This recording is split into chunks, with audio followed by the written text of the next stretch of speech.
let's go.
Welcome everyone to Winner Stays. I am thrilled to be hosting the show today with the one and only Grandmaster Benjamin Bach. Benjamin, I think this is the first time we are working together, but not the first time that we meet.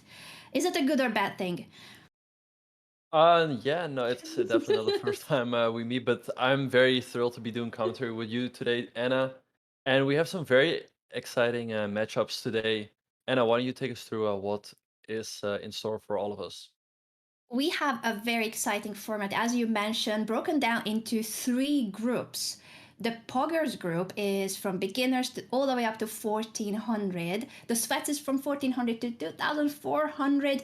And the Masters is our absolutely strongest group, 2400 and above. Speaking of the Masters, Benjamin, you yourself played in that group, and I'll ask you about your experience in a moment. But why don't you explain the viewers how's the format of these matches in each section? Yeah, so the format is very exciting. Each month we will have three matches with players of three different strength levels. You talked about it earlier. The winner in each strength category will stay on to face a new opponent the following month. And the match format is 45 minutes of 5 minute blitz, followed by 30 minutes of 3 minutes blitz, and then 15 minutes of 1 minute bullet, all with no increment. The player who scores the most points through all three time segments wins the match. Tied matches go to bullet overtime with switching colors. If a player gets three consecutive wins, they win an additional 3 grand and get retired to the Pantheon. They do get So Anna, retired, indeed. And that retirement would add an additional 3K to their prices. We only have two players so far in the Pantheon. I think we were just going to bring up those two gentlemen. But as I mentioned, the prices, it's an additional 3K for the Pantheon, and it's 1K split for each match. So far, only two players have made it as far as winning three matches, Kurt Schneider and Jose Martinez. And Mr. Jose Martinez was your opponent, Benjamin. Tell us about your experience and how did he win?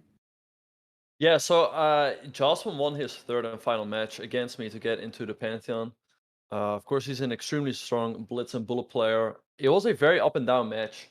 Went back and forth, but at the end he won. So I'm expecting the same kind of excitement today, Anna.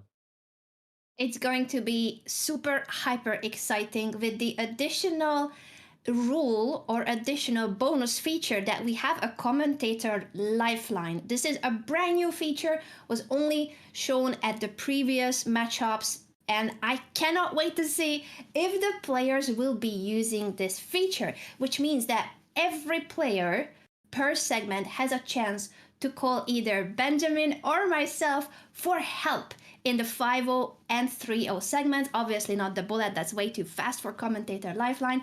But I cannot wait to see whether the players that are assigned to Benjamin and to me will be reaching out for our help or advice on what's the next best cooking recipe when it comes to waffles. I don't know what they will ask, but I hope that we're gonna have the answer, Benjamin.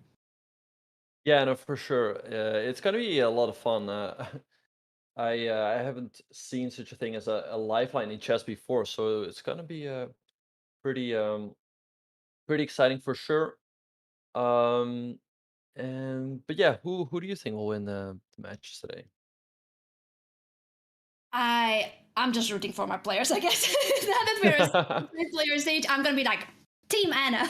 But also your players are really strong, and we will have a player today that is playing for that third crown. We will reveal that in a moment. The first matchup we will be covering is the matchup of Anna-Maja against Alessia, two of your favorite female streamers here. I think both of them are already streaming on their own channels, and Anna-Maja is here to grab that second crown, while Alessia is making her debut participation. After that, in the Sweats group, we have Erik Magnus Eriksson. He is playing for the third crown and retiring to the Pantheon against a fellow chess.com employee. Vice President of Engineering Josh Levine will be Eric's opponent. And the third group, Benjamin, what do you think of the Poggers group that we will have at the end of the show? Yeah, that one's gonna be very exciting for sure. It's gonna be Nacier against Crybaby Carly, two female streamers. I have no idea who the favorite is there, but it's gonna be a lot of fun for sure. Indeed, and both Nathir and Crybaby Carly have 1 crown each. It's going to be about who stays in the show and will return next month. We will take a short break before we return, but don't go anywhere because the first match between Anna-Maja and Alessia is about to begin. See you in a moment.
Welcome back, everyone, to Winners Days. We are about to kick off today's show with the first match between Anna-Maja and Alessia, two of your favorite female streamers. Anna-Maja is here already, having brought with herself. I was going to say bought, but no, I don't think she bought the crown. She brought it with herself because she beat Dina Belenkaya. Woman Grandmaster Dina was the opponent of Anna-Maja at the previous event in January, and today she's here to try to get her second crown against Alessia, who is making her debut in Winners Stays. But this is not the first time these two ladies face each other, and I cannot wait to see whether the WFM or FM, which title will matter here, and also when it comes to speed and bullet chess skills, who will be the faster lady. What do you think, Benjamin? Prediction time.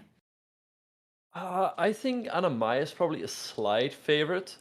I mean, to get the FM title, you generally need 2300 FIDE, and to get the WFM title, you need 2100 FIDE. So I guess that should give Anna-Maja a advantage, but Alessia is also an extremely strong player, so it's gonna be a lot of fun to watch. I honestly, do you know who's better in the blitz and bullet time controls? Like who's faster with the mouse? I know that Anna-Maja has prevailed against Dina in the bullet segment in January, so that was her forte. But I also know that Alessia is a speed monster and she loves bullet chess. So I think in the bullet segment it could be very close, and it might depend on then in the 5-0 and 3-0 segment if either of them can take a lead. Yeah, no, for sure. Of course, every segment matters. Uh, like in my experience, I can really tell that if you sort of get the initiative, like if you're always leading, that's difficult to catch up from for the other player. Mhm. And but anything can always happen in the bullet section. There's a lot of games players can easily go back and forth, so it will stay close until the end, I guess.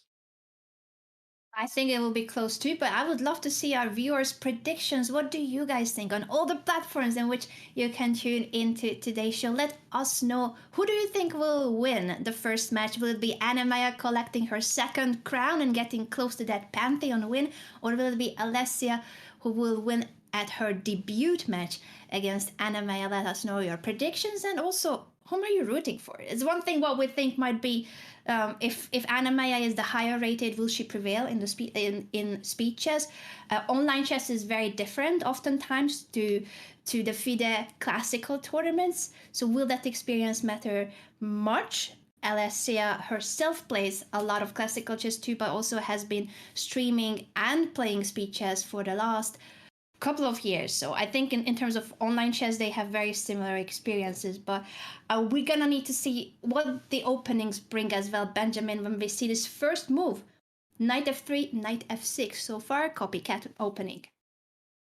Right, so a bit of a slow approach in the opening. So we see a Vienna line. So e3 by Anna-Maja, a6 by Alessia. White could go a4 here to stop b5 if white takes on c4 right away. Black plays move b5, and we see a4 on the board.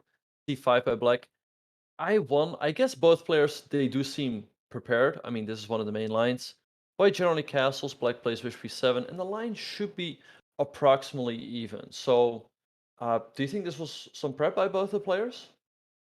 Might have been preparation. They already had a couple of weeks to prepare for this match, and I think both ladies took it very seriously and have looked up each other's openings, which makes me wonder, by the way, if Alessia with the white pieces will go for her trademark opening. We'll need to see that once she has the white pieces. But for now, very traditional opening with the isolated pawn structure, which gives more space and more activity to white. But on the long run, that's a structural weakness, this d4 pawn, and in an endgame, in a potential endgame, black could try to take advantage of that. Indeed, 100%. So we see Anna-Maja here activating her pieces, bringing the bishop out of f4 and the rook to e1. Knight b4 by Alessia, trying to establish a blockade on the d5 square. Maybe Anna-Maja can go knight to e5, then maybe bring out the queen eventually to something like f3 and try to launch an attack. But it really, like you said, revolves around whether white's piece activity is going to tell, or if black can trade off some pieces and will have a structural advantage in the endgame. Indeed, 95 has been played as you suggested, Benjamin, but Anime is spending more time on these first moves of the middle game stage, which makes me slightly worried because there is no increment. This is a 5-0. no increment, so time will absolutely matter, and flagging skills will absolutely matter too. Yeah, no, for sure. So I think taking a bit of time in the opening isn't too bad. A 5 minute game is still longer than you think, but you cannot fall too far behind on the Hmm. clock. And I quite like what Anna-Maja is doing here. She's activating all of her pieces. The queen on d3 looks quite active. Maybe the bishop can go to b3 and c2, and then all of a sudden she would threaten a checkmate on h7. Also, black still has to finish her development. The bishop on c8 is still boxed in. So, what do you make of this position? I feel the same way about the Anna-Maja's position. I really like that she is ahead in development and she could start attacking the king side already with that queen bishop battery. Also, it's no longer isolated pawn but hanging pawns. The structure would be once the white pawn is pushed to c4 to chase that knight away from the central square. And as you mentioned, Alessia is still lacking development. So something has slightly gone wrong for Alessia. It's not a major disaster, but a few inaccurate moves can get you into a situation in the opening where you are still lacking development and the opponent is already ready to launch an attack against you. So she needs to be very careful here. Yeah, no, 100%. And in Blitz, it's really about who has the easiest position to play, and that seems to be Anna-Maja here. All her Mm-hmm. pieces are developed. For Alessia, it's not that easy to get developed. Maybe just bishop c2 by Anna-Maja, once again threatening this checkmate over here. So I like Anna-Maja's chances, but she's getting behind on the clock. She's under 3 minutes now. Do you think that's going to be a factor, or do you think she's going to speed up and it won't really be a problem? I'm hoping for Anna-Maja that she will speed up because her position looks really strong, and it feels like if it only depended on what's on the board, Anna-Maja should have the upper hand in this first game. But as you pointed out, Benjamin, Alessia has been the faster player, although now she's taking time because it's not easy. If bishop c2 comes next move, you can no longer push the g pawn because the f6 bishop will be hanging. So she's thinking how to solve the situation where there will be a mating attack on h7 and the bishop is attacked at the moment. Yeah, I think she probably has to move the knight, I guess, to g6 or f5. She moves the knight to d5. The evil bar does not seem to like that move, but I mean, it also seems like a fine move. If white takes, you just recapture with the knight. Mm-hmm. So I'm curious to see how Anna-Maja will continue here. I mean, once again, bishop c2 is always a move. Black will have to respond with g6. That seems to be the only move. So let's see what she's gonna do. But I feel like she does have to speed up at some point, right? There's always this 20-second disparity, and at some point that's gonna matter a lot. Yes, and she has only moves to make here after bishop c2, threatening checkmate on h7. Black has to push that g pawn to g6, block the diagonal, but that creates weaknesses now on the dark squares.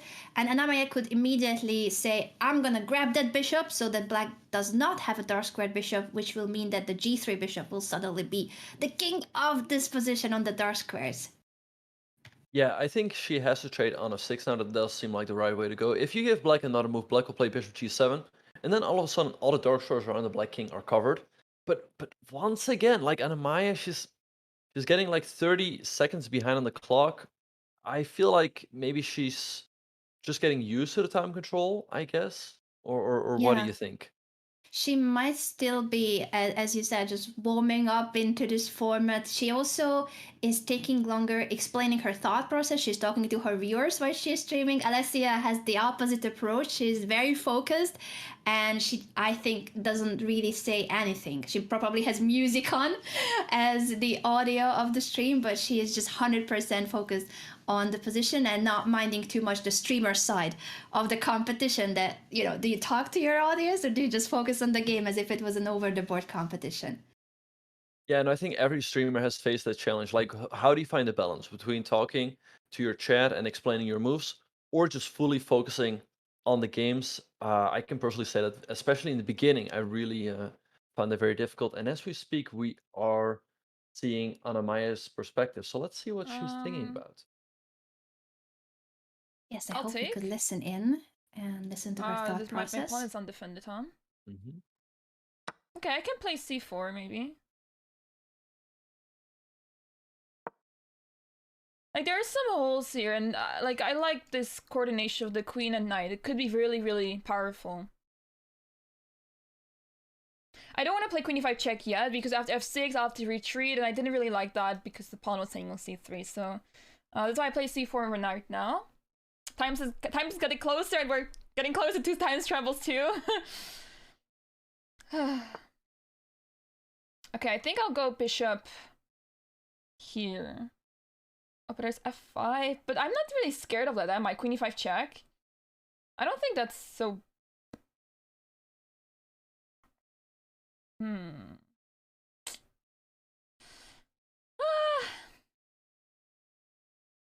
I don't know.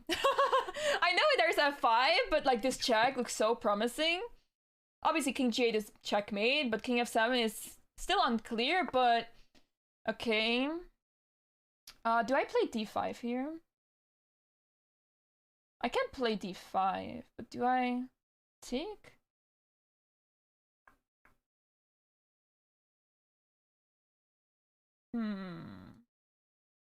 Let's play d5.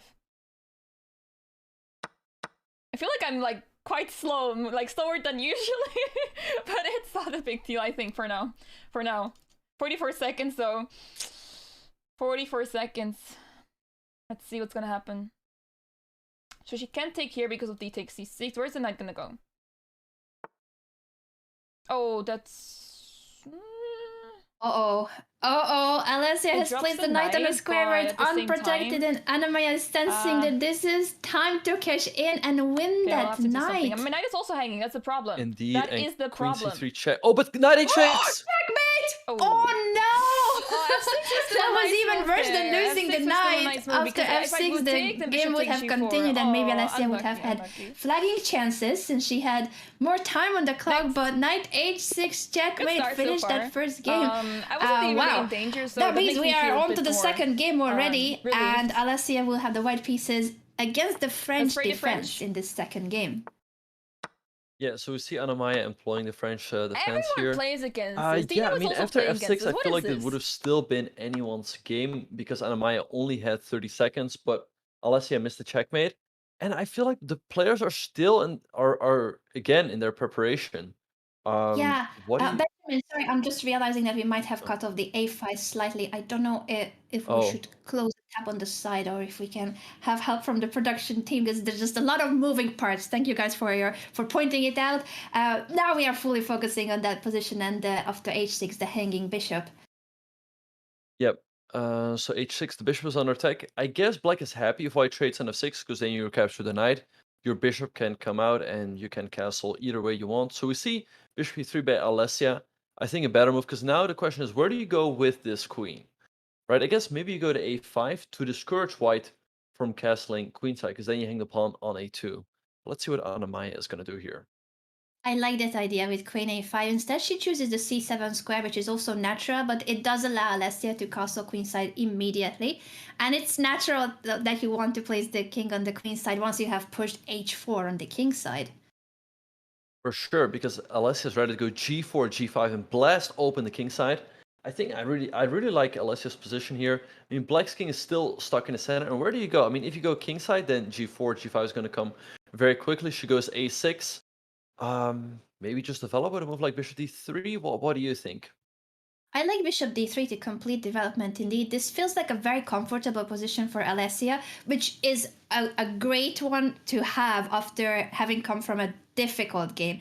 It was only the time factor that was in Alessia's favor, but she was under huge pressure during the entire first game. So I think this can give that confidence boost back to the player, that you don't start on a losing streak. It's very important in a match format. You're facing the same player for an hour and a half. So I think this is a great chance for Alessia to get her first win too when it comes to the nature of the position. Yeah, 100%. And it's both important in terms of psychology, right, to get on a scoreboard quickly, but also in terms of the score. I mean, let's say at some point you're 4 or 5 points behind, then at some point mathematically you can't catch up anymore. So I think this position is great for Alessia, given the fact that she's behind. So I mean, something like rook h8 looks really tempting here, but black can still defend with bishop f8 or knight f8. Um, How should Alessia proceed here?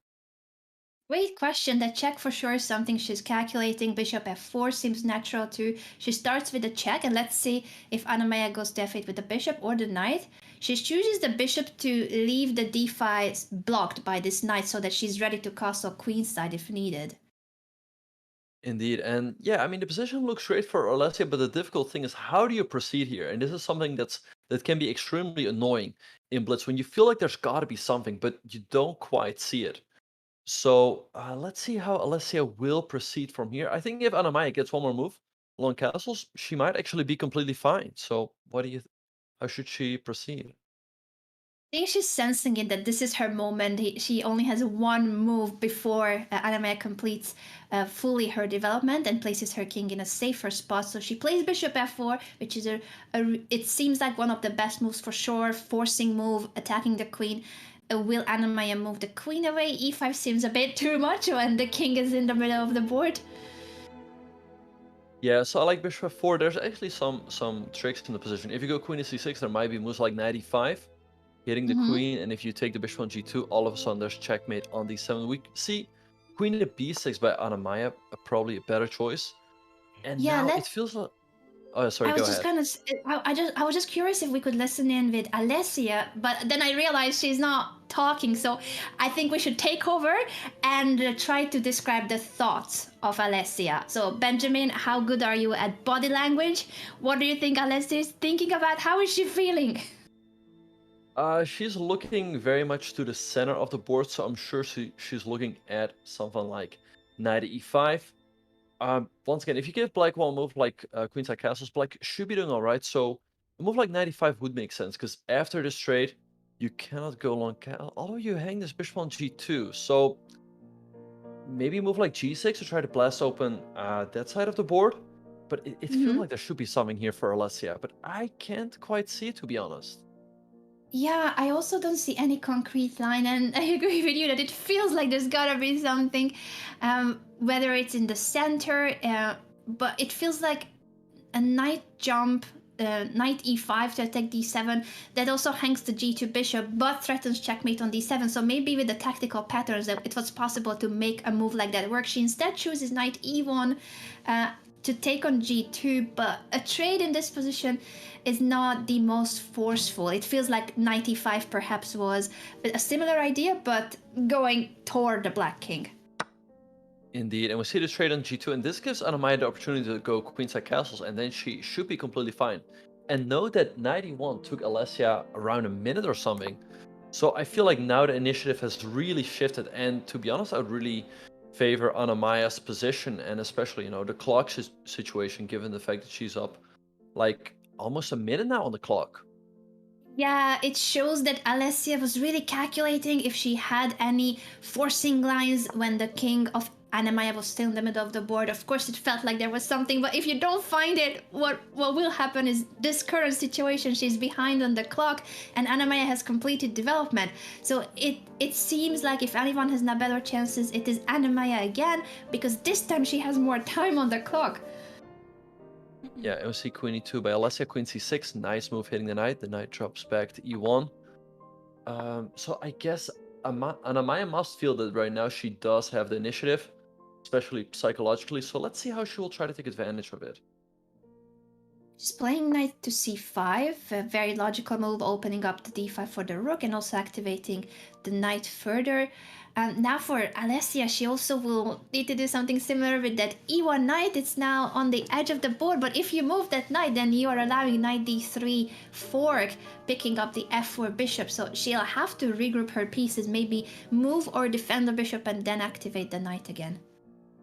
Yeah, but once again, I feel like Alessia really has to try to speed up here. She's down to a minute. Anna-Maja still 1 minute and 45 seconds on the clock. Let's see how she will try to pile up the pressure here. I mean, maybe a move like queen d5 could be annoying, hitting the pawn, and we see queen d5 on the board. That seems like a really good move.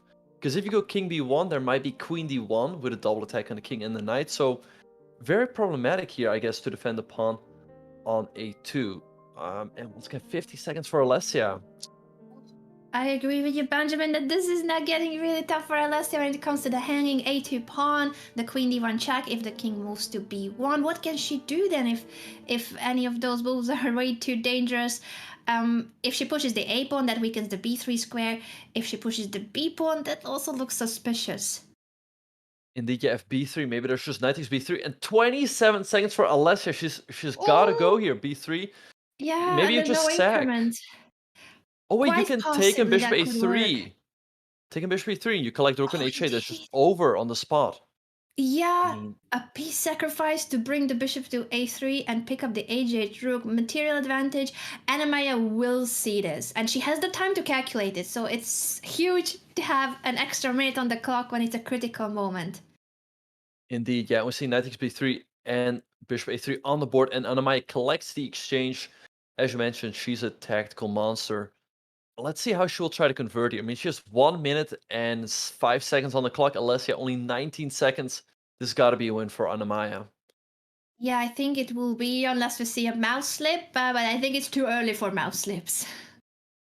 I think so too, yeah. But at this point, she just has to try to, keep piling up the pressure, just keep making logical moves, and the win should come to her, given the fact that Alessia also has very little time on the clock. But Alessia, we see her speeding up here, and Anna-Maja also has to be careful. I mean, 42 seconds is not all the time in the world. Alessia takes a pawn. Yeah, and it's telling Anna-Maja that she should prove where's the win, and it's not immediate. It's not a concrete line that will give checkmate. It is an exchange up, but it's not winning on the spot, and the time difference is getting closer and closer. Indeed, yeah, b4, c4, that should be in Alessia's favor. We see the queen trade. Now Anna-Maja can take an f4, 94. I mean, this should be a win. Rook g8. Alessia is speeding up though. 19 seconds for Anna-Maja. She f7. Oh my, it's a winning position for black, but the time, it's not that big of a difference anymore. Alessia is so speedy. Yeah, Alessia getting in the pre-moves, and Anna-Maja, she's got to go. She's not getting in the pre-moves. 5 seconds for... but there goes the rook. What is happening? I think Alessia was trying to pre-move as much as she could, so she dropped the piece and couldn't pick up the rook because she already pre-moved her knight jump. Now it's going to be mate in a few moves with 2 queens on the board for Anna-Maja. Check and mate with 1 second for Anna-Maja. What was happening there in the end? And Alessia was 0.5 seconds, but she had 10 seconds versus like a minute of Anna-Maja. It's a miracle she made these many moves. Alessia, I think, is ready for that bullet portion. Yeah, for sure. Alessia did a perfect job trying to fight back, but in the end, Anna-Maja still managed to get the checkmate in, and that does give hope to Alessia for the bullet portion. I mean, she's definitely the faster player. So yeah, and her position was so hopeless, and yet she kept the pace. She kept even just making pre-moves when she had to because she didn't want to lose on time. yeah, so I think that should be a lesson for Anna-Maja. Like, even if she has a winning position, you should just keep making moves, right? Like, the win should come to you eventually. Like, if you start looking for a forcing win, that's generally when things go wrong because you take too much time and you give your opponent hope. So let's see how she will go from here. And we now see an English opening, so Anna-Maja really mixing it up with the white pieces. Definitely, I love to see the variety of openings that these ladies will play today, and I wonder if Alessia will go for the grub, maybe in the bullet segment, because she does have some of her pet lines. At least when she streams, she like to go for some of those openings too. But maybe she thinks Anna-Maja will know how to handle the grub. Indeed, yeah, I doubt we'll see a grub. I mean, the opening was really for Alessia in the last game. True, But yeah, she should just stick to it because she had a great position from the previous game for sure.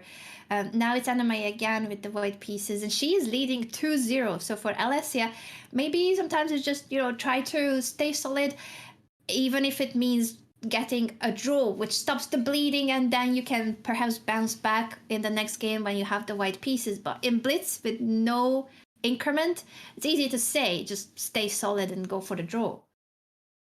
yeah, I think in Blitz you just have to play for. I mean, you just play to win every game because it's also about the clock. So you have to try to be faster than your opponent. And I really like the position that Alessia got out of the opening here. I mean, the bishop on a7 is extremely strong on the diagonal. Maybe just knight g6, preparing f4, or trading on e4 and then bishop g4. And both of white's bishops are kind of blunted, right? Like the bishop on b2 is Mhm. sort of stuck looking at the pawn on e5, and the bishop on g2 is blockaded by its own pawn. So I really like the opening here for Alessia. I like it too, and think she likes it as well. As we said, Alessia doesn't talk that much during the competition, but her body language is just like getting ready, those muscles.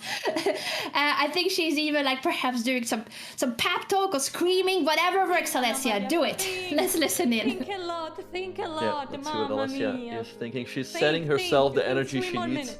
I guess she Think just 3 more minutes. realizes that she has Think, to, you know, think, take it a think, bit easier on think. herself. And let's see how Okay. she will try to Yeah. launch an attack here on Anna-Maja's king. f4, I like that move a lot. I mean, not an easy position for Anna-Maja here, I think. Think, Anna-Maja, think deeply. Not easy at Girl, all. yeah, I wonder bad how she decision. will handle this pressure on the king side. As you said, the bishops of white are Just not like very the useful, to say the least. The 2 more g2 bishop will be minutes, important for the 2:40 defense, seconds. but it certainly is blocked by its own pawns, Come on, so it's keep not thinking. a piece that white can count on for any attack or counterplay. She plays queen h5, which Okay. it looks like it's for the attack, but I think here it's more of a defensive move, making sure that black cannot bring the queen to g5. Indeed, 100%. If the queen would land on g5, black's attack could easily become devastating. So queen h5, a very nice move by Anna-Maja, but look at the time situation. Anna-Maja only has 2 minutes and 30 seconds on the clock, and Alessia still has 3 minutes and 48 seconds, so that's definitely going to be a factor, especially given the fact that Alessia is a faster player in the time scrambles. So let's see how Anna-Maja will try to speed up here. Knight f3, nice move, maybe going to g5. What do you think Alessia should do here? Great question. Now that this knight is about to jump to g5 and there will be some attack. Oh, Alessia chooses bishop e8, but our evaluation board does not agree, unfortunately, with her, because now h7, that's a checkmate threat, but also knight to e6 fork to pick up an exchange. I think black has no way to prevent both threats at the same time. Indeed, yeah, h6 the only move to prevent checkmate, but now knight e6, and white can pick up the exchange. So white could also pick up the pawn on c7, but I guess it's better to pick up the rook here, and Anna-Maja should be winning, I guess, because also now the rook and f8 is gone, black's attack also loses a lot of its strength. An So let's see how... unfortunate turn of events indeed, Benjamin, for Alessia, who was doing so well out of the opening and early stage of the middle game, but missed this double threat with knight g5. She does have more time on the clock, so if she could just somehow keep things together and hold. Indeed, yeah, queen e7, she realizes she has to keep the queens on the board. Anna-Maja could even take that pawn on f4 now, or play a move like rook ac1, bring another piece into the game. It looks good for Anna-Maja, but once again, she's down a minute on the clock. She takes an f4, good move, I guess. Seems like a good one, especially since it's opening up the long diagonal for the b2 bishop, and there can be tactical issues after e takes f4, queen takes f4, queen h6 with the pin on the long diagonal. So it feels like Alessia is trying to do something other than the capture on f4. A repetition of moves offered. Yeah, I think at this point it's too early for Anna-Maja to just take the draw. I mean, she's leading in the match, but I mean, I guess she should only take it if this was, let's say, the final game or something to seal the match. Right now, her material advantage just seems too overwhelming. She's up an exchange and a pawn. That's a lot of material, so I think it's definitely the correct decision for Anna-Maja to play on here. And if anyone has an attack, maybe it could be white with the bishop on b2 opening up sooner or later. Andren, can you please stop I agree being with you. Instead, though, of trying to open and take on e5, she pushes f5. Maybe then she wants to launch the second f pawn, the double f pawns, to in the future open with f4. She'll need to move the king out of the pin, though. That a7 sneaky bishop is so far not allowing the f4 pawn push. Right, but don't count Alessia out just yet. Rook g8, nice move. Maybe she's holding at queen f7 and g6, blasting open the g-file. And then all of a sudden, this king could still feel a bit unsafe over here. I mean, she's pushed the pawn to h4. King h2 played. I mean, I really like someone like queen f7 and g6 to try to blast open the g-file. I agree with you that Alessia could still go for counterplay here if she manages to open the g-file. She's trying to prepare it with the bishop move to e8, similarly to what you mentioned. If there's another piece helping the rook, then you could push g6. So what will Anna-Maja do now with only 53 seconds on the clock versus 2 minutes? Now this is getting serious. Material advantage for Anna-Maja, but there's no increment, so she could very well lose on time this game. Yeah, she's got to move here. I mean, only 40 seconds. Rook G1 on the board. I mean, I guess, okay, bishop H5. The trade should favor Anna-Maja, but I mean, 30 seconds. She's got to go here. Queen G2. How will Alessia complicate here and just pose problems for Anna-Maja? Queen F7 to take on H5 with the queen, most likely after the trade. And I don't see a concrete way for Anna-Maja to even just try to trade the queens, because an endgame perhaps would be easier to play with not that much time on the clock. Now that the white king is an issue too, I think Alessia has actually really good practical chances. Yeah, no, only 21 seconds on the clock for Anna-Maja, and Alessia just grabbed that pawn on F2. I mean, if you play Hikaru here, from my experience, you're just going to get flagged. So let's see how Alessia will do here. I mean, only 19 seconds for Anna-Maja. She's really got to speed up. We do see some speed here, but she hangs upon an H4. All right, but now she forces a queen trade.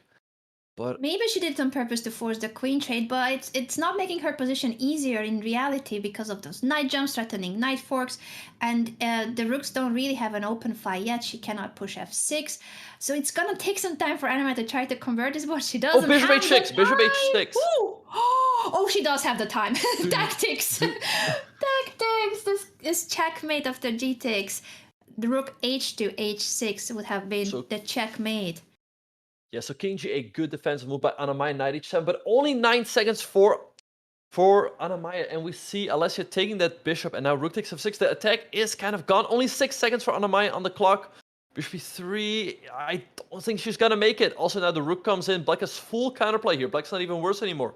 Black's even better, I would think. And only 4 seconds for Anna-Maja. I think she's gonna get flagged here. No way. There was b5 checkmate. Oh my god, Black had checkmated too, but Alessia doesn't even need to find the checkmate because she's gonna win on time. She has defended a very difficult position, and now, unless they repeat 3 times, it's in the books. The first win for Alessia. I think in terms of the speed of Alessia, there's definitely a lot that Anna-Maja will need to try to improve on because she had a winning position. She was material up, but because of the big time disadvantage, she could not convert the winning advantage that she had in material. And since there's no increment, unfortunately, flagging skills, unfortunately or fortunately, depending on where you view it from, but it matters. So Anna-Maja needs to speed up, and for Alessia, she perhaps needs to be a bit more precise because she had a better position earlier. Yeah, no, for sure. I guess the main problem is that Anna-Maja, it feels like she was moving a bit too slowly there. We see here a line in the French, but I kind of like this position for Black. If you take with the b-pawn, you have a huge center here. I mean, this knight can always come out of h6 and f5, so that's not really a worry. And then you can castle after that. So, I mean, I think this position is great for Anna-Maja, but as you mentioned, the Alessia does seem to be much better in the time scramble. So that's something Anna-Maja will have to work on. Definitely. Let's see if she is going to castle here. Alessia goes for castle kingside after knight f5. The queen will need to drop back to any of the squares on the d file, although it's not even obvious what do you pick. Queen d3 would normally be the most obvious, but this setup is a bit awkward, and white doesn't have the light squared bishop on the board anymore. Indeed, yeah, and I really like this move h5 by Anna-Maja. Sort of creating an anchor square for the knight on f5, and h4, very nice move. Now there's all sorts of ideas. There's h3, trying to open up, or also knight g3 in many positions. Like, let's say your queen is on b6, then if this knight on e2 would be gone, the knight g3 is practically checkmate. So let's see how she will try to build up the pressure from here. Her position looks great. She has a big center, 2 bishops, and a very strong knight on f5. And I don't see how Alessia can create any counterplay, to be honest. Yes, it looks very scary with this h4 pawn push and potential sacrifice on g3. After bishop c5, the king is boxed in and cut off from the rest of the squares. So clear intention of Anna-Maja to go for the kingside attack with her own king being in the center, but the king on e8 is a lot safer than white's castled king. Indeed, yeah, Black's king is sitting perfectly safe. The center is sort of locked up. Knight at d4, but wait, is there maybe some sort of tactic with knight g3? Because after takes the queen can also swing. And we see bishop takes d4. Aha, I guess our idea is knight takes d4. Knight g3 takes, and queen h4. That would be rook h1 Wow. even, rook h1. So that knight cannot be taken. Oh, even more accurate. And if you cannot take the knight, it means it's gonna be an exchange down for Alessia again. But we have seen her escape from a completely lost position in the previous game. So maybe she can do the same here, although Anna-Maja did speed up. So there's no longer a time disadvantage for Anna-Maja, but she does have the exchange up as she did in the previous game. Yeah, in position like these, the most important thing is just to keep the game going, like make it prolong it as long as possible, and then at some point you're gonna get in a time scramble where really anything can happen. I really like the move h3 now for Anna-Maja, because if white goes g3, then you can line the bishop and the queen up on the long diagonal, and you simply cannot stop checkmate over there. We'll see rook c8 instead. Rook c8 to bring that rook into the game as well. Makes sense too. Now Alessia is trying to regroup her pieces and maneuver the knight toward the d6 square, which would be a knight fork after knight c4, knight d6. So it's Anna-Maja who needs to prevent that tactical pattern here. Indeed. So maybe a move like bishop b5. Nice move by Anna-Maja, cutting off knight at c4. But if white slides the queen over to, let's say, e1, knight e4 cannot be stopped, and knight at d6. So white will get some counterplay here, so it's not over at all. It isn't over, and then Anna-Maja will need to decide what to do with the king. It might be the case that she'll just try to place it on e7, but the bishop facing the h4 pawn, targeting that h4 pawn, it means that the king actually wouldn't be able to hide on the e7 square. Indeed, yeah, and we see h3 on the board by Anna-Maja. I wonder if Alessia will play g3 once again. That always creates long-term weaknesses on the light squares. We see knight e4 instead. Nice move. And once again, like, look at the time situation. Like, right now, it's not critical just yet, but it is already 30 seconds in Alessia's favor. So Anna-Maja has to be very careful that she doesn't fall too far behind on the clock. Yes, it seems to be a pattern in this match that Anna-Maja has been the one better coming up with the most precise, most accurate moves, but Alessia has been the one taking decisions faster. And this is the battle between, does time matter more or does accuracy and precision matter more? We shall see what's going to happen in this game. I agree with you that it seems like with knight d6 check, it feels like Alessia will have something. At the same time, the g2 square needs to be guarded, so she doesn't have the time to take the rook because of queen takes g2 checkmate. Maybe she'll try to deal with the checkmate threat first and keep the threat of knight d6 open. Indeed, yeah, she has to address this pawn on h3 somehow. I guess she should take it, because playing g3 doesn't solve anything at all. She plays b3 instead. Right, so this Oh. gives Anna-Maja the time to address knight d6 if she wants to. Maybe sliding the king over. Or bishop a6. I like that move a lot. Bishop wants to go to b7, and then this checkmating threat is still very much alive. And Anna-Maja is sort of caught up on the clock here, so it's looking pretty good for her, I would say. Yeah, I think Alessia has been struggling a little bit at this stage because of the light square weaknesses, and again, she has to address how does she prevent the checkmate. It feels like at this rate she might have to offer a queen trade on e4, which is not what she normally would be hoping for, but her king was constantly under the attack of black's pieces, so it's going to be an exchange then endgame for Alessia. Yeah, so Anna-Maja up in exchange in the endgame. I Let's want to. listen in and see what she has to say.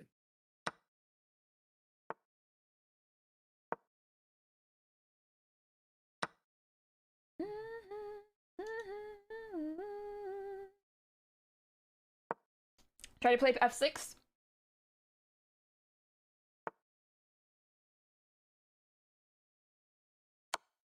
And let's centralize this bishop.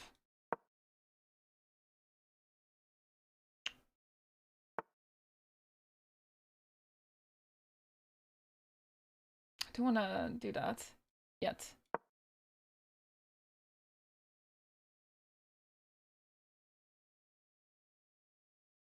I need to activate this rook, I Nice think. I move, think trying it's to useless open up over files here. for the It needs to rooks. go there.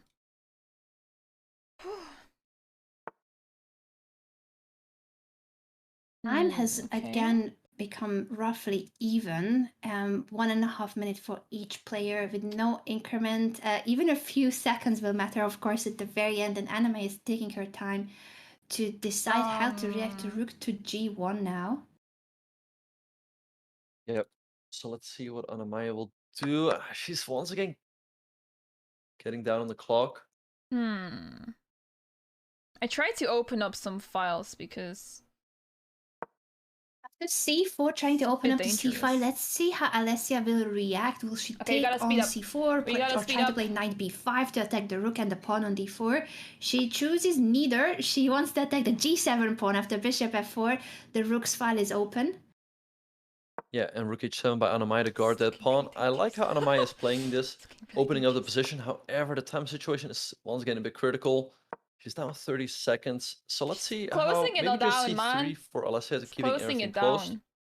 down. Because actually, okay, so if we look at the position, right, everything is guarded currently in the white position. Like the bishop on f4 guards that pawn on h2. The queen side is still fairly close, so King not an e2, I easy way have to win here c3. for Anna-Maja. And then at some point, the time is going to kick in. It will kick in for sure, and let's see what's gonna happen with like this this. c-pass pawn that's so close to promotion. But Alessia says no, I will try to capture this pawn before it's too late. Man! So And so hard rook to c1 attack! by Alessia, good move. And only 30 seconds for Anna-Maja. Once again, this is going to be very, very close. I mean, is she going to get flagged again? I don't know. Hopefully for bring the rook there, I Anna-Maja guess? not, but the time situation does say so. And again, it has Why been is it so Alessia who is difficult to defending move very here, man? resourcefully. Why is it so difficult to Yeah, move? rook f8 by Anna-Maja, I bring in the don't rook. understand. Rook comes to f3, but there's no checkmate anytime soon, I don't think. In 23 seconds, Alessia still has just a little under a minute. So right now, I think it's Let's play Alessia's game faster. because of the time. Now after And there rook goes. f2, yeah, it's only 14 seconds left for Anna-Maja, and the checks are coming. It's not gonna be easy to pre-move even. But Since c3, c3, there goes the c pawn. How are you gonna stop that pawn? Are you gonna stop the pawn? I don't see, but 11 seconds for Anna-Maja. Can she make it? White has to somehow bring the bishop or the rook back, but it's gonna be very, very close with the time. Bishop f2, c2, bishop e3. 9 seconds. the 35 for bishop is Alessia. blocking a promotion. It's a full rook up for Anna-Maja, but she is down to 6 seconds. And there come, and now the rooks go flying in. Don't go king c5 because rook c3 is checkmate. King e5. Okay, rook f8 back. But 3 seconds. 3 seconds for Anna-Maja. I think it's gonna be. I mean, okay, there goes the knight. White still has a rook though. You have to keep the rook on the board. Rook e4 can. She's not. Oh, and the rook has dropped too because Anna-Maja was trying to pre-move but loses in the end on time. Look at this. Alessia's speed is compensating for Anna-Maja's precision and better play. So far on the board, Anna-Maja has been the stronger player, but in terms of time management, Alessia has been the speedier player. And since there is no increment, both of these are extremely important. Ideally, we would all be fast and very strong chess players, but here what we see is one player focusing on speed and the other players focusing on strong play and precision. 2-2. We have points for both, for great play and for great speed. Yeah, Anna-Maja somehow has to find a way to play a little bit faster because she gets really good positions. Like I think in every game she has been winning, but in the last two, the time has been a factor. So I guess maybe at some point she, I don't know. Yeah, she. I don't know. Like, what do you think that it is? Why Anna-Maja gets too far behind on the clock?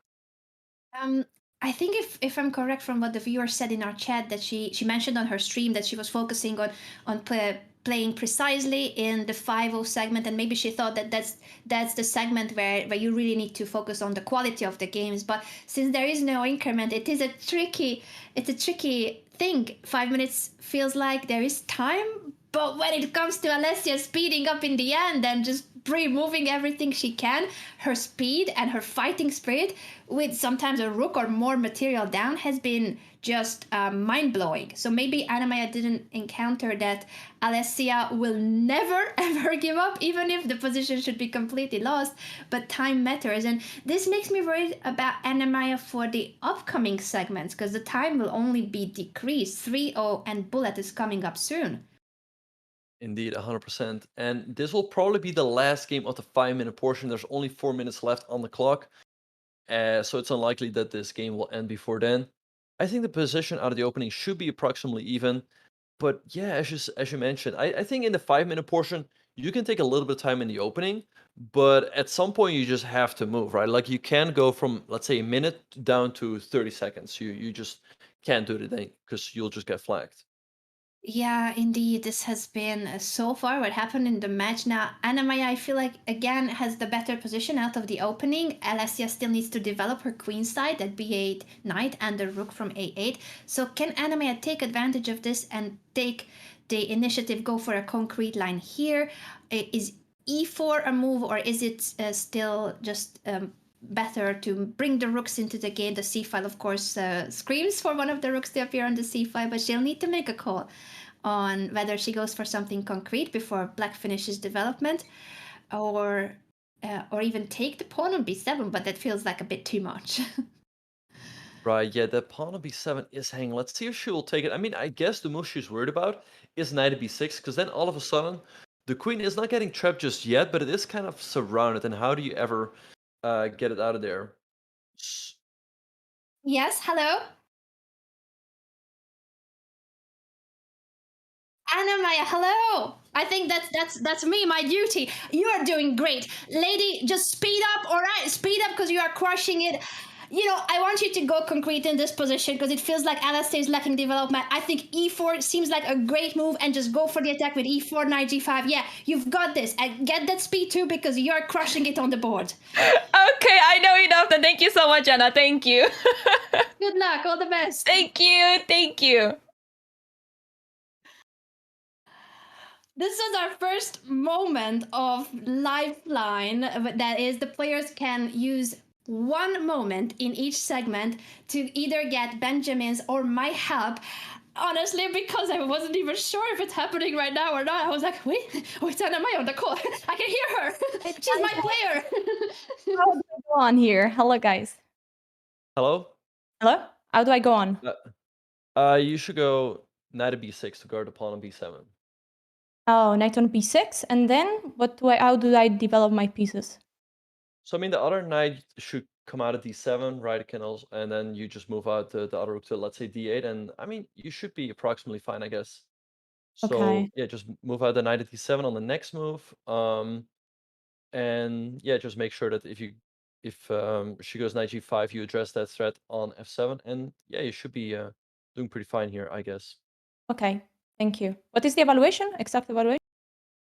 It's plus 1.3, but okay, here you have to go knight d7 for some reason. The other knight on d8 and b8. I think And I the get- co-op cut off just before you could say that, Benjamin. So let's see if How to Alessia will cover come my up with that G5. move. This is how it goes with the lifeline. It's only 30 seconds. Benjamin and myself are trying to give as much information and as much help as we can, but at some point the call will cut off.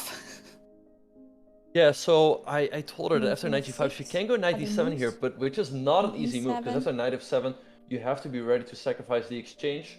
Queen e7. Because I guess after knight f7 you take and take on d3, No, and black queen should be e7, doing there pretty is fine. bishop to b4.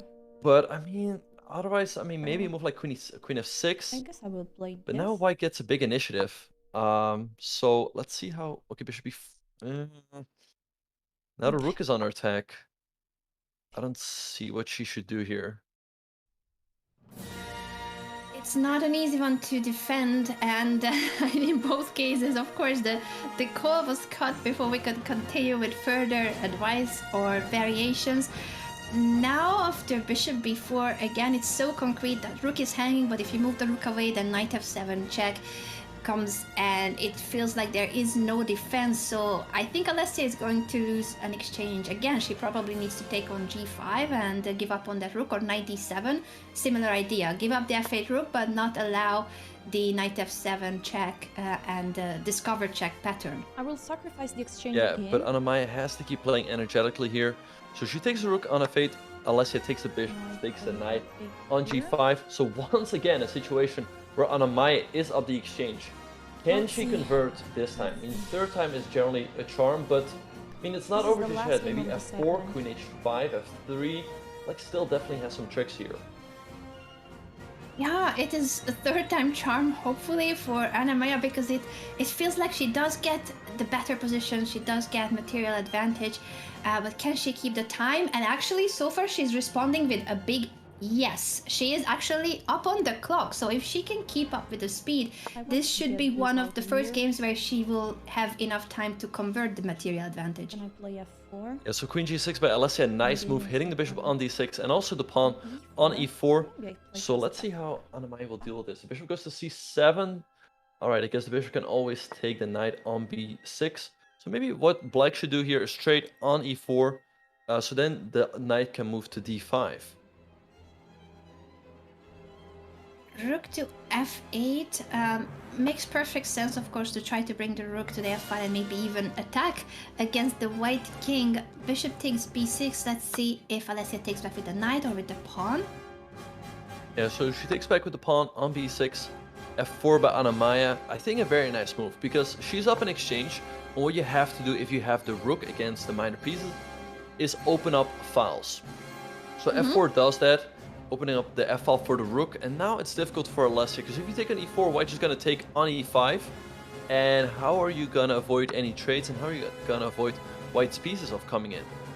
Yeah, this is a great play by Anna-Maja, showing that once you have the exchange up, of course, you should try to aim to open those files, as Benjamin mentioned. Then the trade of rooks in general favors the player with the exchange up, because then the only remaining rook on the board will be yours.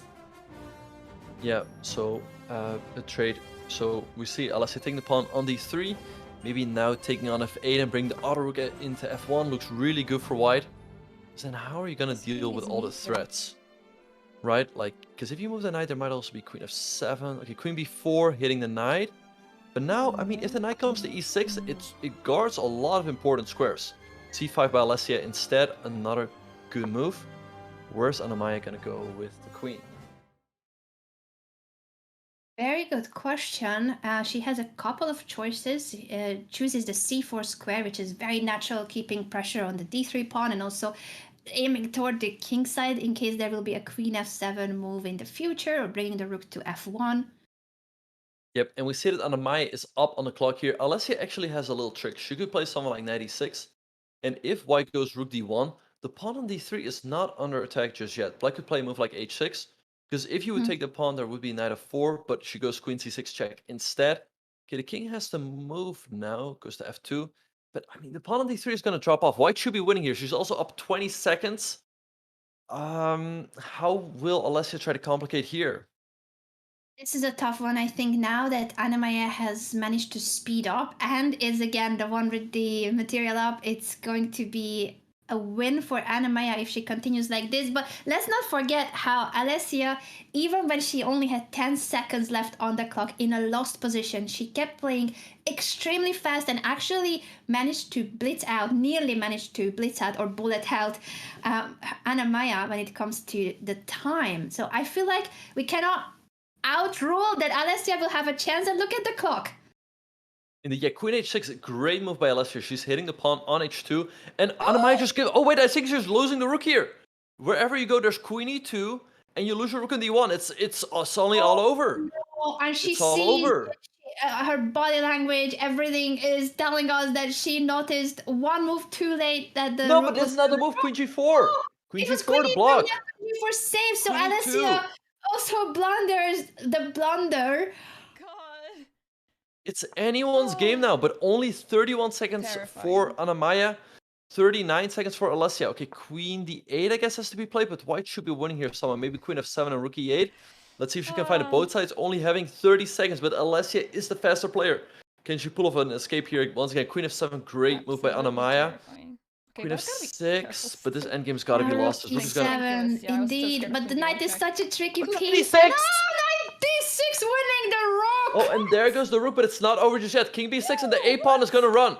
a4, a5. How are you gonna stop this pawn? White is winning once again. a5. Okay, I'm still... Wait, 20 seconds What's each. the game?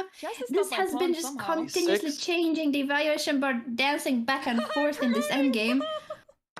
This is Anna-Maja's game to win now. She has 18 seconds and a queen for a knight. It's much easier to move with the queen in the time. So queen c6, and there goes the knight. Queen of 4, she can pretty much pre-move everything now. Anna-Maja's gotta win this game. Okay, just don't allow a stalemate, and it's got to be all over. Okay, king up and checkmate.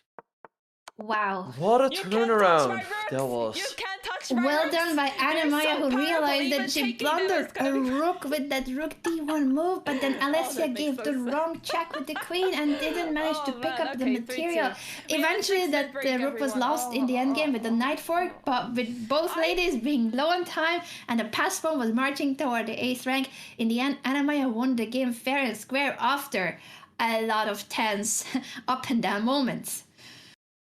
Absolutely insane game. But Anna-Maja takes the lead going into the 3-minute portion. Really nothing is decided just yet. We saw that Alessia is the faster player when it comes down to the time scrambles. So I think really anything can still happen. Anything can still happen, and they will have a lifeline to use again in the next segment. So I'm curious, in which moment of which game will they use the chance to talk to Benjamin or to me and ask for help? We're gonna take a quick break, and then we are back with the 3-minute segment for half an hour. The two ladies will be fighting at 3-0 time control, and then the bullet will follow. So don't go anywhere. This match is just heating up.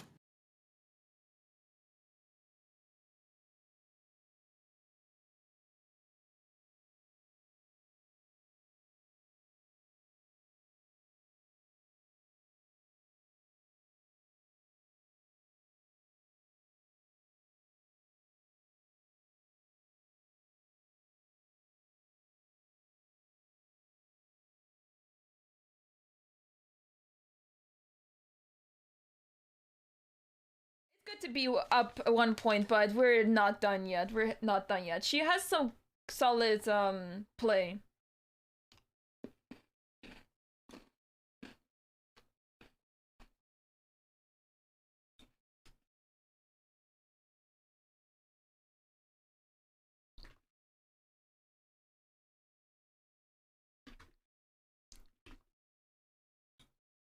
Thanks, Grills. Thank you.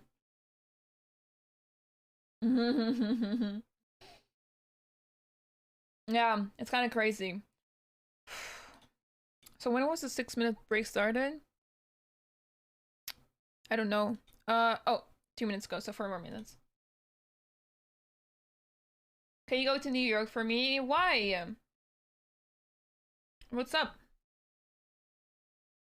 What a match, yeah. Yeah, it's quite close. You know what I'm most excited for? Bullet. I love Bullet. I mean I don't love it, but like it felt so, oh sorry. It felt so slow. The 5-0, like even though I spent so much time, it felt so slow. Adrenaline. Thanks, Larry. Oh yeah, Arnav, yeah. I want to go to Iceland. Nobody touches Iceland. But it's a very expensive country.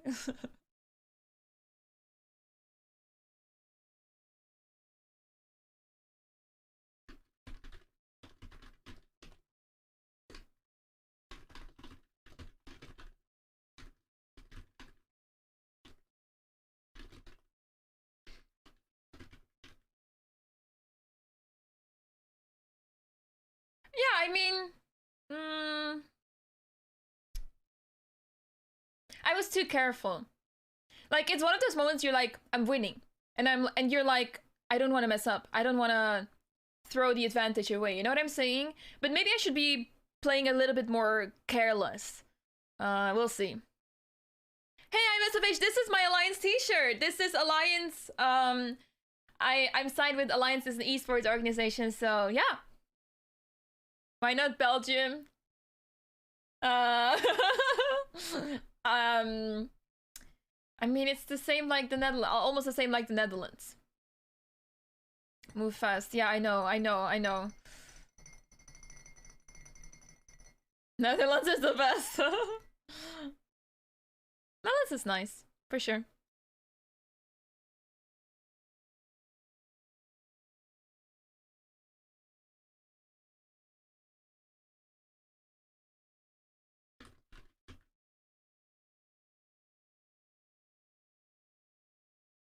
Yeah, the time is going down now for sure. Yeah. You know, listen. So as soon as I lost my rook here, I don't. How did this happen? Oh wow, what a move! I should have played the check first. But as soon as I saw this, she has 24 seconds left. In my mind, I go like, no, she has enough time to win. And then suddenly, I'm able to capture this pawn.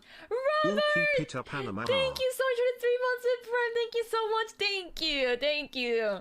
Oh, I miss you, Robert. I mean, Anna Rudolf is obviously good. She gave me such great help. That was such a good use of the lifeline because I wasn't sure. E4 95. It was a bit unclear to me, but she made it clear I need to go for e4, and yeah, but I hope I'm making you proud, Robert. Even though you're not my lifeline coach this time.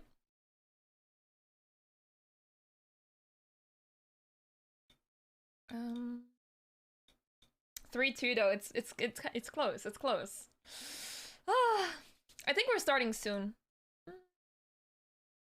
We should be starting soon. Yeah, we can start any moment now.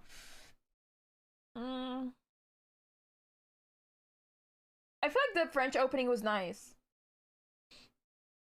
I got some nice play. The knight g3 I did was so amazing, and it makes me so sad I can't convert it to a win. Like, you're winning, and it's such a nice tactic that you did, and then... Or did I win that again? No, I think I lost. It's fine. You could probably ask the eval too. True. I should ask that, yeah. But I hate knowing the evaluation. We'll be starting in about 10 seconds. 30 minutes of 3-0. Thanks. Okay. Okay, let's go. Let's go, guys! Emote only mode again.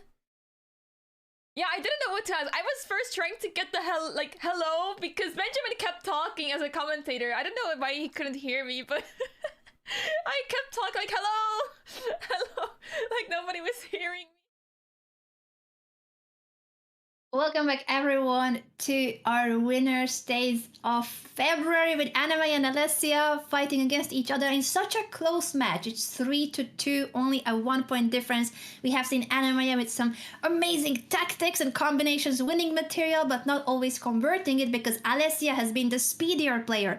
Now that we are cutting to the next segment, 3-0, will it be that Alessia can score more points with her faster and speedier approach in general to the match, or can Anna-Maja speed up with no increment? There's no increment at any of the segments. Benjamin, what do you think so far of the match and this opening choice, where Alessia has the white pieces?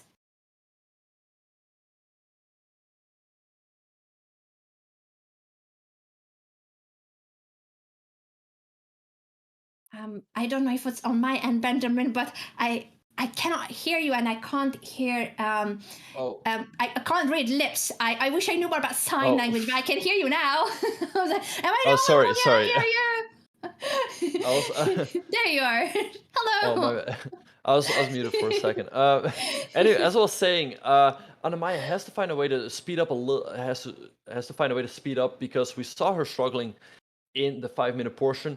But how is Alessia already down almost a minute on the clock here? Did she not was she not there when the game started, or what happened? I didn't even notice that. It seems like both ladies were there, but maybe Alessia didn't realize yet that the game started, or just spent longer on the opening phase. Good call. I was more focused on whether I can hear you or not, so I missed that part on where the time has gone. Anna-Maja herself, before the match started, again before we restarted, of course after the ads, she was even saying how the commentator lifeline is, is this very chaotic moment because they're just thrown into our call, but she could hear us talking in the commentary, but she was trying to say hello, and we couldn't hear her yet. So it's those chaotic commentator lifeline moments that will make the show even more chaotic for the players too, and I'm loving it. I'm loving this mess. Yeah. It's chaotic wholesome. Indeed, yeah. And what I'm also loving is Anna-Maja's current position on the board. I mean, once again, she has the 2 bishops, a big center. This is a very similar position as to what we saw in game 4 or something, where Anna-Maja got a winning position up in exchange, but she wasn't able to convert. And already right now, d4 is a... Wait, how do you stop d4? Because not only do you threaten checkmate, you also hit the knight, which is defending this knight. So Alessia in a lot of trouble here, and she's also down a minute on the clock. Yeah, this is not starting well for Alessia. I think Anna-Maja was just calculating all those lines, of course, after queen c6, setting up d4. f3 was the choice of Alessia to block the diagonal, but still d4 seems really strong because even though there's no checkmate on g2, but the two knights are all tangled up. If you move the c3 knight, you drop the b5 knight. Indeed, yeah, you cannot move the knight because you're going to lose this knight on b5. So she goes knight at d6. Anna-Maja could just take the knight on c3 or take the knight on d6 first. Either way, she should be winning here. She's also up a lot of time on the clock. And I feel like she should be able to convert this one, but you never can count Alessia out because she will speed up and will fight back. So let's see how she will try to do that in this game. Yeah, we have seen this so many times that Alessia is down on material, but with her fighting spirit and continuous speed boost, she pre-moves very quickly. She makes extremely fast decisions. You can never rule out that she will still find a way to come back in this game, at least when it comes to the clock situation. Indeed, but I think Anna-Maja is doing a good job. She's just keeping up the pace, improving the placement of her pieces. I guess she just moving the other rook. Good move. I feel like as long as she just keeps, moving, she should be able to win. I think earlier on there were just a couple moments where she just froze for like 30-20 seconds, and that's going to be very dangerous. Very dangerous indeed, and now that the h7 pawn has been captured, it feels like the white king should be collapsing, but where's the checkmate? Bishop f3? Bishop f3 and queen g6, nice move. I was going to say forcing the queen trade, but Alessia wants to keep the queens on the board. Knight f6 by Anna-Maja, very nice move. Yeah, bishop c5. I mean, black should be winning here, maybe queen c2 or rook c2, but Alessia is hanging in there for now. Hanging in there, defending every square on the second rank that matters. But even Anna-Maja like had this, checkmate, rook b. the back rank. Yes. Yeah, she tried. Oh, but that is too much. Hang the rook, bishop b1, queen d4. It's not over just yet, but she should be able to win.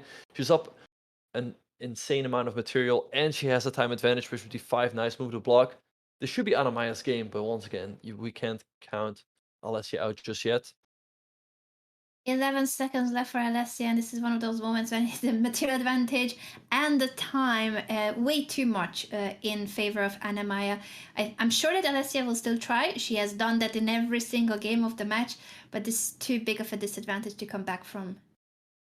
Indeed, yeah, and also the king is now about to get checkmated. She gives up her own queen, but there's no stalemate. Rook h8, checkmate on the board, and Anna-Maja takes a 2-point lead.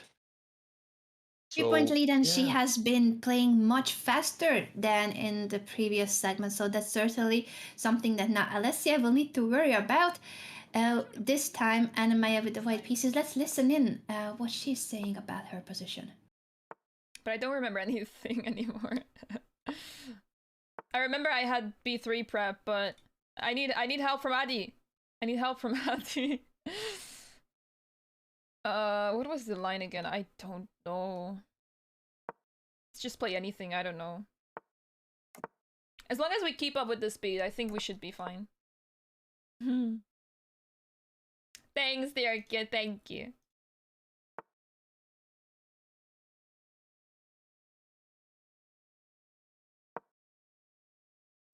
Oh, let me check the. Okay, I'll check the timer later.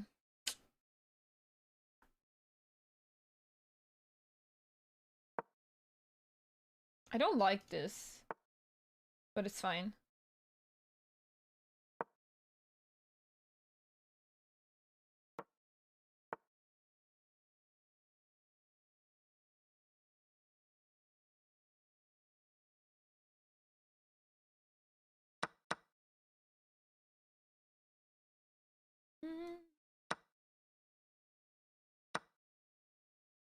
So I want to play f5 to play d5. And she doesn't have f5 herself.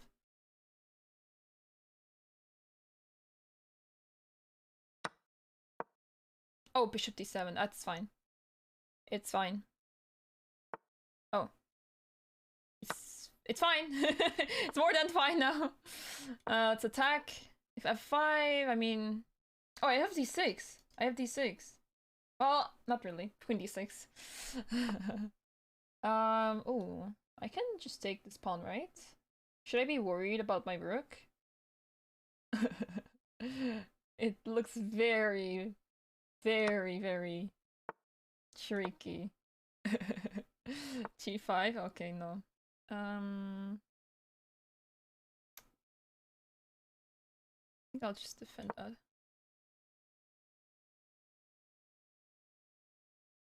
I'm a little bit low on time. She's been playing really fast, so gotta keep up with that. Gotta push it to the...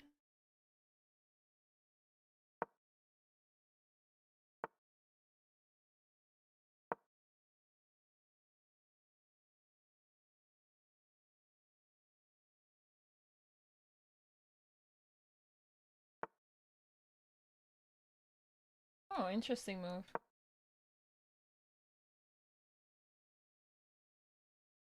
Didn't expect that.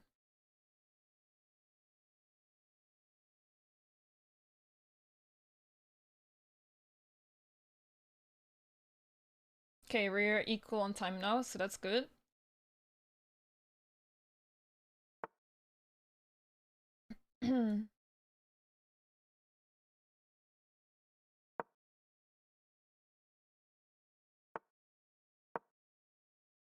Queen g6 and then this, yeah. Oh! Oh, but bishop e3. Bishop e3.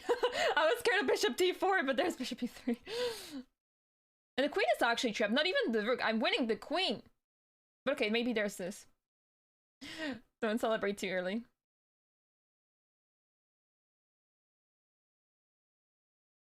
Anna-Maja is indeed right. She's winning material here.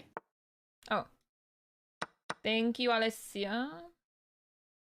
Okay. It's fine. I'll go for the rooks.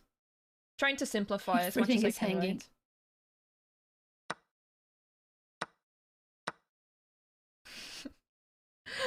Alessia! Stop leaving me with rooks!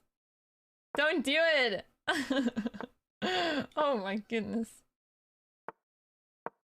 Okay, let's have this square for the king. Okay, let's take one of the bishops at least.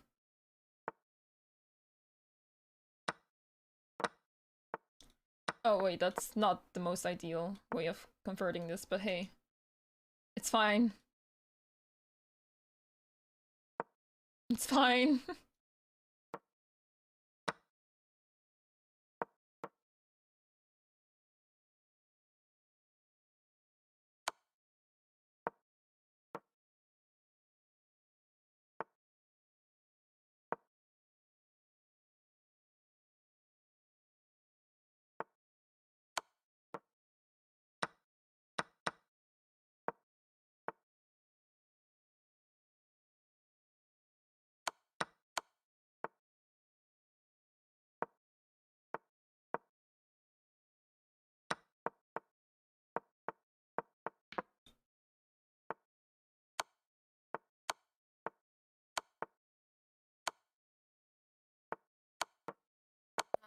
With a beautiful checkmate there, and also more time on the clock. She has managed to speed up, so Alessia needs to find a way to make it back to a closer match. It was 3-2 after the 5-minute portion, but now Anna-Maja has taken full domination of the 3-0 segment.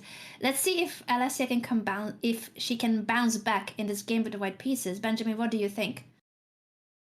Yeah, it's looking pretty good for Anna-Maja. She's up 3 points now, and she's playing a lot faster.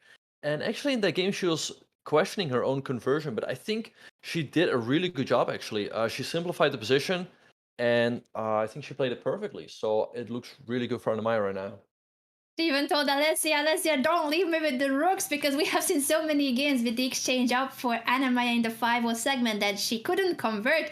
So Alessia going down in the exchange wasn't that big of a deal, but now that Anna-Maja is faster, it does matter. It does matter that the material is not equal on the board. And yeah, usually a London is a pretty quiet opening, but we see Alessia going very aggressive here with the move g4. She wants to go g5, maybe h4, h5. Trying to blast open the king side. But queen b6, nice move by Anna-Maja, creating some counterplay here on the queen side. And now how are you going to deal with this pawn? I mean, you can go queenside castles, but black is ready to push all of the pawns forward and create a big attack over there. So we see g5 by Alessia.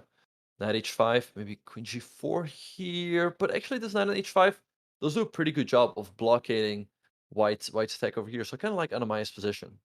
Yeah, and even before knight h5, it felt like even queen takes b2 was perhaps possible with the hanging rook and then queen takes c3. But there was so much going on that Anna-Maja instead goes very practical, chooses a move that's obviously all right, knight h5, and after queen h2, queen takes b2 is even stronger. Indeed, yeah, she picks up the pawn on b2 and also the pawn on c3. The bishop is hanging, the pawn on d4 is hanging. I think everything is collapsing now for Alessia because her king is also still stuck in the center. It's looking really good for Anna-Maja. I mean, if she wins this game, she will open up a 4-point lead, which is Whoa. not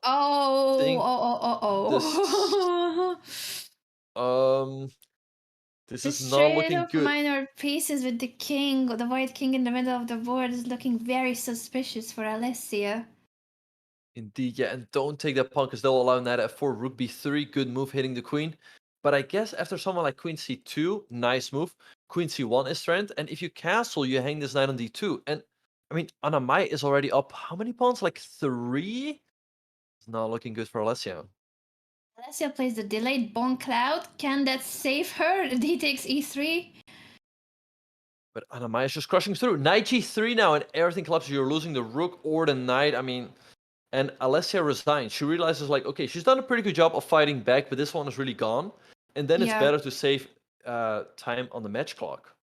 It is very important, the match clock with only 16 minutes left. She needs to bounce back in this portion before we head over to the final bullet games. Remember that it's 3 different time controls that we are playing here, 5-0, 3-0, and 1-0 at the very end. Alessia has been very focused during the match and doesn't talk much, but we're gonna cut to her audio as soon as she says something. I like the music. Yeah, Alessia very focused. She removes all the captures, as you can see from her board.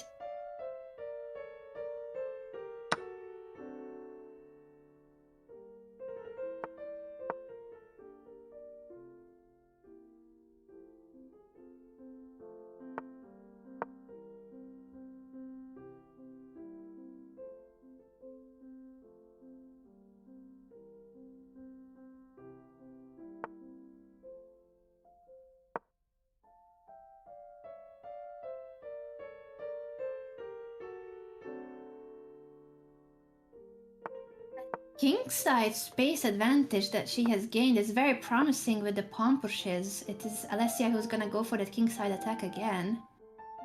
Yeah, I really like Black's position here.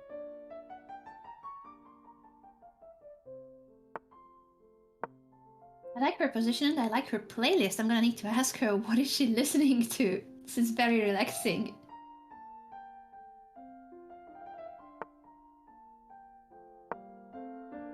Knight to h4, putting further pressure on the king's side. Soon it might almost be sacrifice time or pawn push to g4.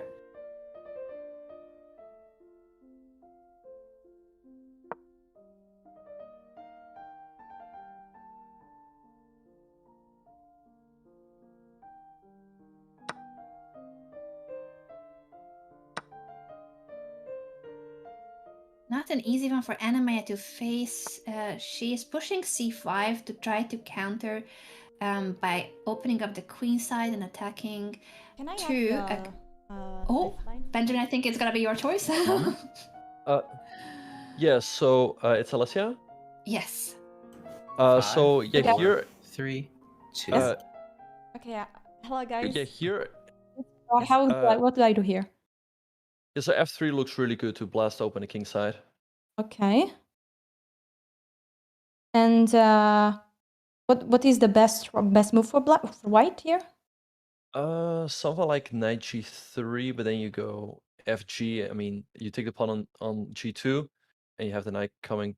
F takes g2 looks really good now. Mm-hmm. And then where is the knight And, going? A knight f3, queen the- h4. Right, or queen f6. Queen f6 is also really good because she can. If queen f6 is really good now to hit the knight on f2. And someone like Okay. bishop d7 is really strong now Thank you. because you have bishop b5 and rook f7, rook af8 is also there. That was Alessia's lifeline. Now I'm worried if Anna-Maja will ask for a lifeline too, and I need to defend this position with the white pieces No. when it says a huge advantage for black. Yeah, I mean Anna-Maja could, but it feels like too late to be honest.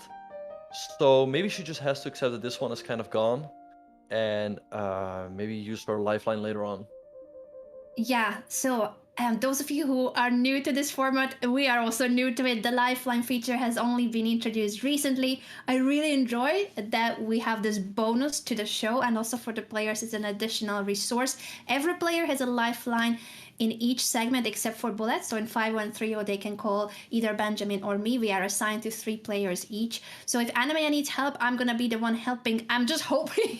I think you're right, Benjamin, that Anna-Maja knows this position is way too bad for white, so she's keeping her lifeline for a different game.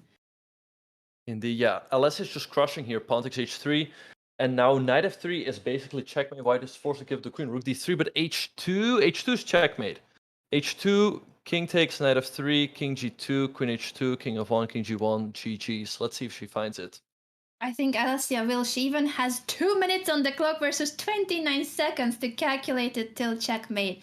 So it's checkmate in 4 and she pushes h2. h2, perfect, knight f3, queen h2, all pre-moved. Oh, that's Whoa! What a comeback by Alessia. The match is still in favor of Anna-Maja, but this checkmate and that brutal kingside attack was really impressive by Alessia, and her time management again, so much faster. Yeah, great game by Alessia. She reduces Anna-Maja's lead to 3 points. And we see a London once again. So she has to play differently than last time because last time didn't really go her way. So let's see how she will do so. She pushes f3 here to counter the bishop on g4, and now g4. That's very much the style of Alessia's play. Yeah, I like this this pawn push, these pawn pushes on the king side. h5, bishop h7, bishop d3. And so white has a big space advantage on the king side and could go something like knight c3 on long castle. So I think given the fact that Alessia is down in the match, this is a very nice approach. I agree with you. This is possibly, again, a good chance when it comes to this kingside pawn pushes, the space advantage, and to be very sharp and aggressive when Alessia is the one who needs to make a couple of comeback wins like she did in the previous game. It is 10 minutes, less than 10 minutes actually, left in this 3-0 segment, so this could be one of the final games in our Bliss time control. Indeed, yeah. And we see a5 by Anna-Maja. She wants to push all the pawns on the queen side. e4 by Alessia, a very good move, striking back in the center. a3, nice move actually, because now black doesn't have any way to break open the queen side. You can go b5, but b4 is guarded twice. Knight b8, but I mean, this gives white the time to strike like... Yeah, it seems a bit slow to regroup your pieces with knight b8. When the position is closed, you're able to do these kind of knight maneuvers and regrouping your pieces. But here, I think Alessia will try to open up the position immediately in the center or on the king side. She takes the pawn on a4 first. Why not? Yeah, nice moves by Alessia. E takes d5, very nice. Now knight f4, hitting the pawn on d5. The rook is ready to come in the d1. This rook's crushing for Alessia, but queen d6, nice defensive move by Anna-Maja. How is she going to try to break through? Maybe rook e1? Rook e1 seems really strong, and you can barely hold on to that e5 blockade with bishop e7. Feels like there will be a way for white to double up the rooks on the e5, and you can barely defend that bishop, get out of the pin and move the bishop maybe, but seems very suspicious. Indeed, yeah, we see bishop e7 by Anna-Maja. At the moment, she's holding everything together, and she could castle on the next move, after which her position would not be that bad. So let's see what Alessia will do here. The knight on f4 is under attack. I mean, if the knight were to... Oh, wait. She rook sacrifices h3. an exchange on e7. I did not see this coming, and the evaluation bar might not agree, but in a practical game, this might still work. Yeah, I guess Anna-Maja has to take with the king. If you take with the queen, you hang the pawn on d5. That does not look good. But as the king takes, I mean, if you give a check and the king goes to f8 or d8, the king is still fairly safe. Yeah, Alessia might have felt like there was something immediate, and so she goes for the sacrifice. But her position was already so much better that actually it didn't require the sacrifice on e7. In a blitz time control, though, it's so hard to calculate and find always the most forceful, the most forcing lines. Now she retreats the knight, but it just feels a bit too slow. Although we have seen her coming up with great ideas with an exchange down. Maybe she just prefers the knight is coming to f5. Yeah, this one is not over at all. The queen. Oh wait, queen b4, 97, 97. You win back the exchange. She's winning it back indeed. She's down to 48 seconds though. So if Anna-Maja takes on e7 quick, it's equal material now, but Anna-Maja has more time. Indeed, this is really like the position on the board is great for Alessia, but the time situation is a bit alarming. She only has 43 seconds on the clock, 121 for Anna-Maja f4. Nice move. The knight could come out of f3 and e5. Let's see if she can make it in time. Knight f3 played by Alessia, very logical play, but she doesn't have much time. She's going for the knight fork threat, and also knight f5 is in the air. Knight h4, knight g6, great maneuvers. Now maybe time to move the king in. Yes, okay, 35 seconds though for Alessia. Can she convert this one? But Anna-Maja now, she doesn't have easy moves. So that's really in Alessia's favor. I like the knight Right. maneuver to a4 to also try to attack white's base of the pawn chain. But as you said, it is black who has to find the more difficult moves here, defending constantly the e6 pawn and also just the constant knight jumps of white. Yeah, but Anna-Maja found a great plan, maneuvering the rook to b6 and now taking the pawn on b2. Rook e6 is coming though from white. Rook e7, okay, 95 check. Where does the king go? I guess maybe, okay, king d8, great move. Okay, but now rook e7. It's I don't know, very... still... Oh wait, she hung the rook! She hung the rook! Anna-Maja hungs the rook! She forgot that rook b7 was not only a check, but the rook on b2 was gonna drop after the knight moved away from a4. Yeah, and the time situation has approximately... Oh, wait, but no, white hangs the rook! And c3, c3! Oh my, and Anna-Maja didn't pre-move the pawn push. Alessia tried with that f6 push in case there was a pre-move by black, but this time it couldn't happen. 19 seconds for both players, but Anna-Maja with 2 queens on the board. Yeah, she's about to ladder checkmate Alessia here, and it's gonna once again be a 4-point lead. Very tough loss for Alessia. What a game this was, where Alessia had the upper hand and she knew it. She went for some brave sacrifices there, and she even had the upper hand in the end game. But eventually, she herself blundered her rook at the very end of the game. Yes, and this will probably be the last game of the 3-minute portion. There's just over 4.5 minutes on the clock, so I doubt that this game will end before then. So yeah, we see a hippo here from Anna-Maja, but I really like Alessia's position because I mean, don't go short castles here because after h4 you're just gonna get checkmated. So looks pretty good for Alessia so far. Yeah, I think Alessia has gone for the most concrete line possible against the hippo. The hippo is this very solid setup with the third rank pawn pushes and double fianchetto. But I feel like black is already better after being able to trade the light squared bishops here. Fully agree with you, Benjamin. The castle king side looks very scary after h4. So let's see if Anna-Maja will take on h3 instead. This is also her last chance to use the lifeline. I wonder if she will try to use the lifeline or rely on her own intuition and decision. She castles king side. Anna-Maja, that looks so scary. Yeah, I mean, I don't see how she's not getting checkmated here. Black's plan is very easy. Trade the bishops on g2, take on g3, and then go queen h3 and go for checkmate. I mean, there's simply nothing you can do. I mean, maybe you have to go somewhere like bishop h1 to make sure that at least your queen guards if black takes. But I mean, this looks terrible for white. I mean, black's just winning already after 10 moves. Yeah, and it's Anna-Maja now who is offering an exchange. Usually it was Alessia dropping the exchange, but it makes sense that Anna-Maja would prefer to lose the rook for the bishop rather than getting checkmated. It looks terrifying, the attack of black. Indeed, and we see pawn takes g3 by Anna-Maja and recapturing with the knight. Black should be winning here just long castles, good move. Maybe bishop to c5, hitting the pawn. On e3, black can always go queen h3 and knight g4. Knight g4 right away. I mean, Alessia should win this game, I think. Even sacrifices on h2 come into consideration with the queen appearing on h3, attacking the knight, and then the bishop on h1 behind.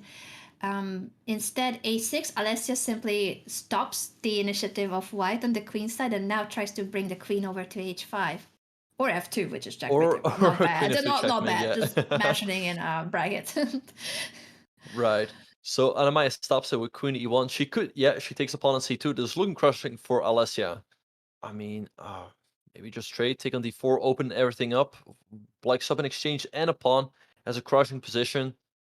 This should be an easy win for Alessia. Benjamin, in a situation like this, would you resign as white to get another blitz game, or you think that Anna-Maja should just stick to this game and not mind that there will be no more blitz games? That is a very good question. I mean, the question is if she's gonna make it in general. I guess she will, because there's still like 1 minute and 40 seconds on the clock. But that would require Alessia to take a minute or something of her own time. So maybe there will actually be another blitz game.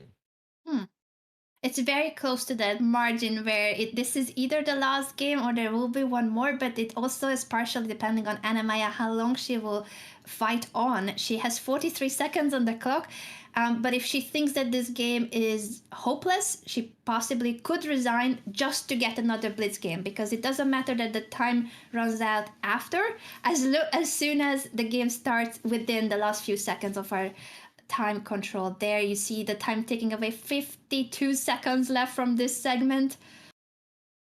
Yes, and it's not over just yet. Queen f3 by Anna-Maja, but maybe just knight takes d4 now by Alessia. Black's position looks crushing, but she still has to finish it off. I mean, she's also up a minute on the clock, and I think it's going to be 50-50 whether there will be another game or not. Yeah, let's see if Anna-Maja will resign to get another game or tries to save this one, which also makes perfect sense, of course, but it's just a very difficult situation with a piece down. Lifeline is the last game anyways. Oh, all right. I think it's gonna be my turn then. Can We I use have my a lifeline, lifeline. please? One moment.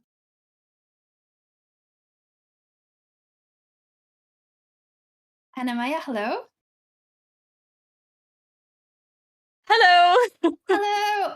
Listen, girl, you have been doing extremely well. I know this game is not looking that rosy, but I'd like you to bring the rook to f1 and fight on, because you have been doing so well in this match. There will be no more blitz games. I count on you and the bullet as well, but just fight on as much as you can, and you know, the bullet is yours too, as well as this match. Thank you so much, Anna. What do you recommend to play with the white pieces in bullet? Do I just do whatever I feel comfortable with? Because I don't want to touch the e-pawn. Don't touch the pawn, go with your intuition and the openings that you prefer. You've got this. Okay, thank you so much, Anna. Thanks for encouraging words. You're very welcome. Good luck. Good luck. We only have 30 seconds to talk to the players, and I thought it was gonna cut off immediately. I mean, I gotta use my lifeline once, right? Better take home the encouraging words. All right. Oh, she's adorable. There's not much we can do in this position from White's perspective. She knows it, but it was more about the upcoming bullet segment and getting mentally ready for the final bit of the match. It's something.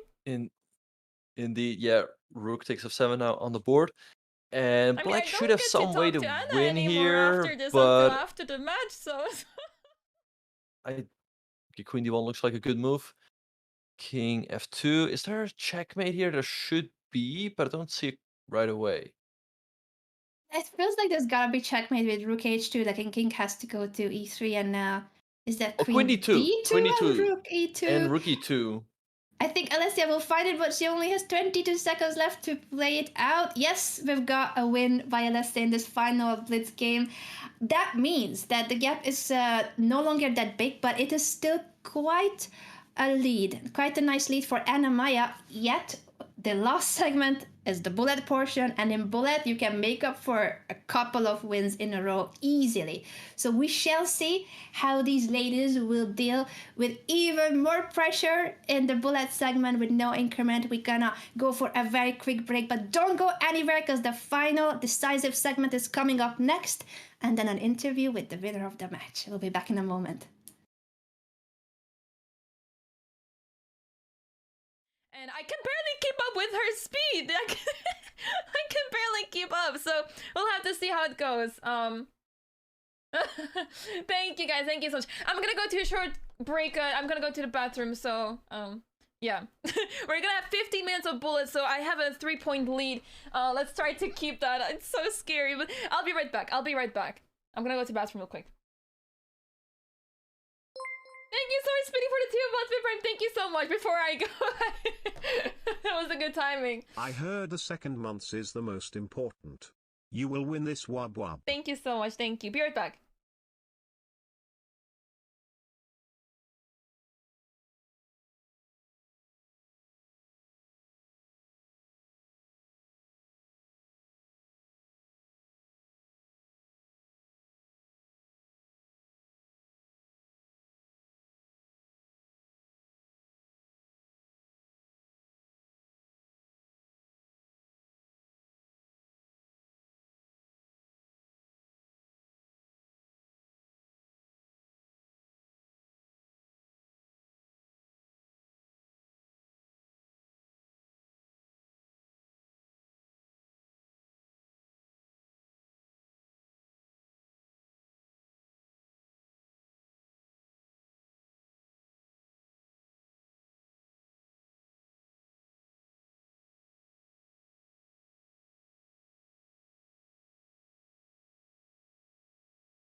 Hey, I'm back.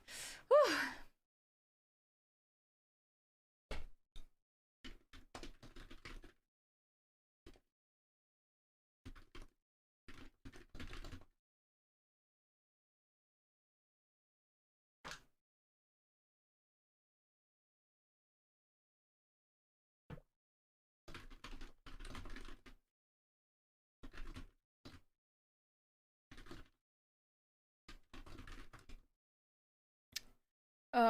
Okay, so how long still?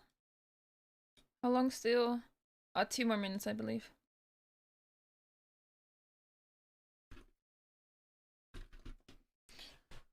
Icy, you should know I actually still have my icy. I just went to the bathroom real quick. Another piece of chocolate, that's what we need.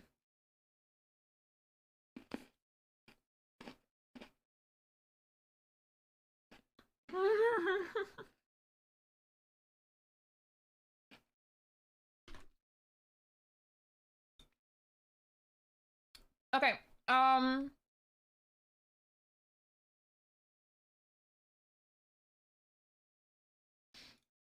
alright, yeah.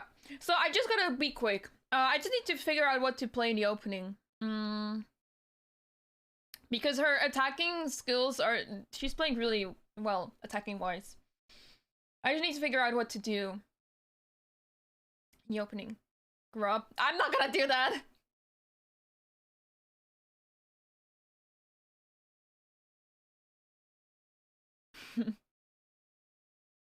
No, it hasn't been a grub yet, no. We all waiting for the grub. Chess.com's Rapid Chess Championship is a brand new world-class online rapid event for the top 100 players in the world, top 10 women and top 10 juniors as well, competing for an overall prize fund of $1,000. You see those gentlemen in the picture? Yes, they are some of the top competitors. Every single weekend, you can tune into watching on Saturday and Sunday the battles of the Rapid Chess Championship. You do not want to miss this event. Benjamin, will we see you competing in many of these events? If you have a chance, tell us about the behind the scenes.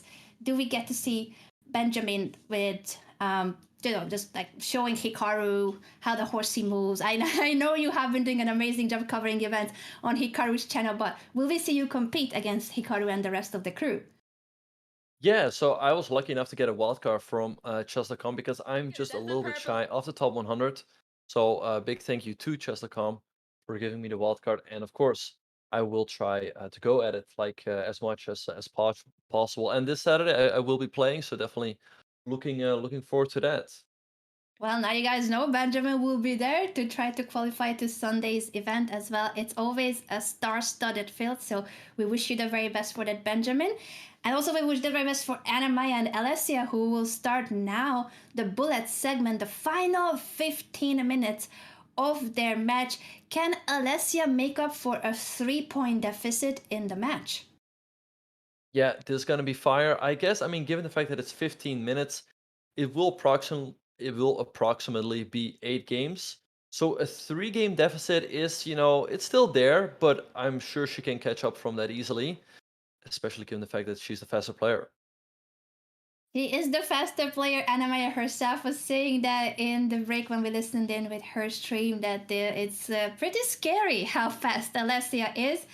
At the same time, both of these ladies have been dominating in the bullet time control of previous matches for Anna-Maja in the previous winner's days, and Alessia constantly showing it at events and also on her own streams how bullet is one of her favorite time controls. Indeed, yeah. And here the position is approximately even. Both sides have traded off the bishops. They now have 2 knights and all the heavy pieces. I mean, Anna-Maja is a bit too slow. She's got to move. She's got to move. She's down like almost 10 seconds now, and you can't really do that in bullet. You cannot indeed. There is no increment. This is no grandma bullet, the way I like to go 1+1. This is 1-0. Proper bullet chess, and the time certainly matters even more so. Indeed, yeah. Alessia keeping up the speed. 26 seconds and only 19 for Anna-Maja. She's got to try to pick up the pace somehow. Knight c4. Oh, but wait, wait, free knight? What? Speed, but unfortunately not the precise move. But 13 seconds for Anna-Maja. Can she make it? Alessia picking up some pawns there on the queen side. Rook d2, queen h. Oh, but no. Knight b3. Nice trap by Anna-Maja. Whoa. Oh, and there was a free rook. Which would have practically been checkmate. Anna-Maja with the speed now. Knight coming to d3. Oh, wait. Free rook once again. There's no checkmate there. There's only a repetition. Let's see 5. So what is happening? Comes back with the knight. She only has 4 seconds Knight to c3. win this. Knight c3 and queen b1. Oof. That was quite a tense finish with the material advantage, but not much time left for Anna-Maja to actually convert it. 8-4, the match score. But Alessia certainly is the faster player. Let's see how she's gonna handle this next game, and what would have happened if she doesn't hang the knights in the previous game. Yeah, who would have known? But Anna-Maja picks up a 4-point lead. And Alessia definitely, I think this is sort of a must-win game. I mean, otherwise the momentum is really going to shift in Anna-Maja's favor. And a 5-point lead is still surmountable, but at some point it becomes mathematically impossible. But Anna-Maja's up a pawn here. Looks pretty good for her.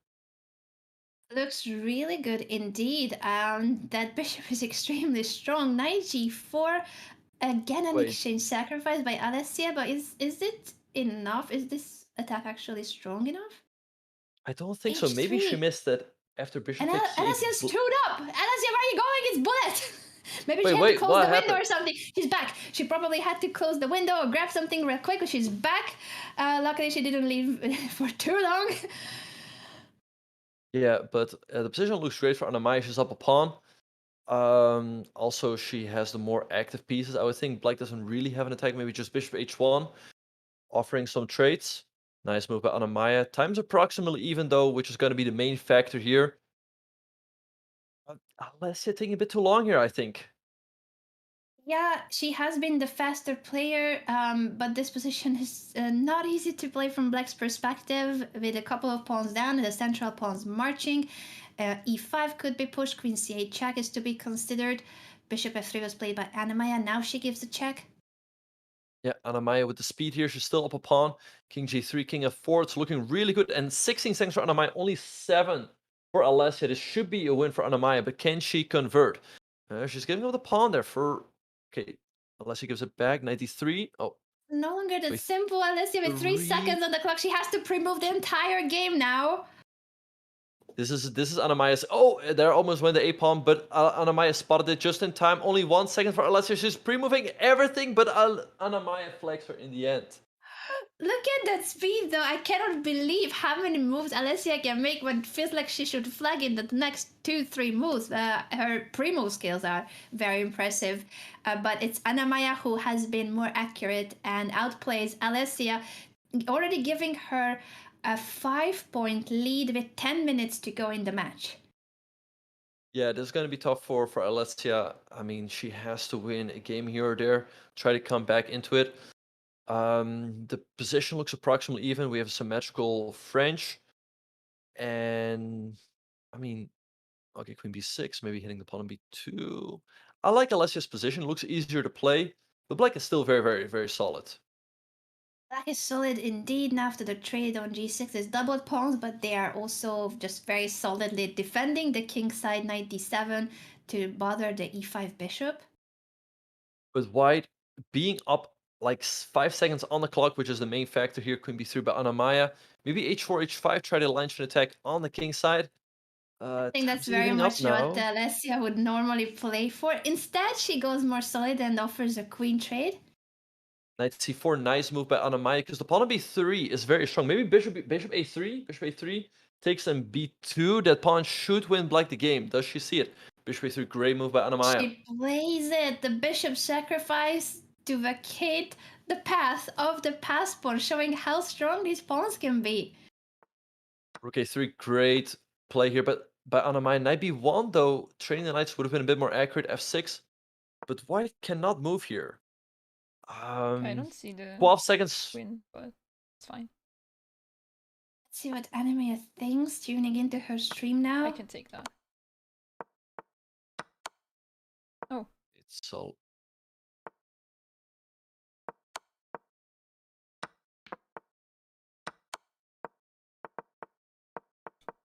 Wow, what a checkmate. I was in thinking, the end... was it her only move? It was her only move. Wow, it was her only move. That's really, really funny. Oh, it was her only move. Oh, we're playing e4. I did touch the e-pawn. Shoot, I did touch the e-pawn. We talked about this. Here we go. All good. Now she's fine. Of course, she can play I her did main touch openings the e-pawn too. after all. It's fine. It's fine.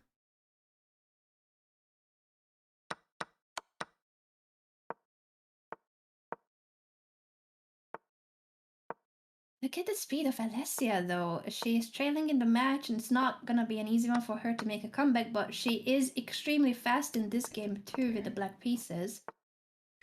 Yeah, she's playing very fast, but She's I mean, really the fast. 6-point lead Holy for crap. Anna-Maja.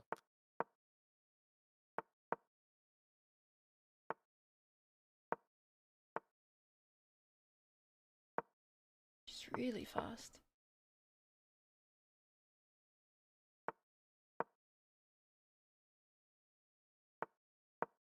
Tried to push that.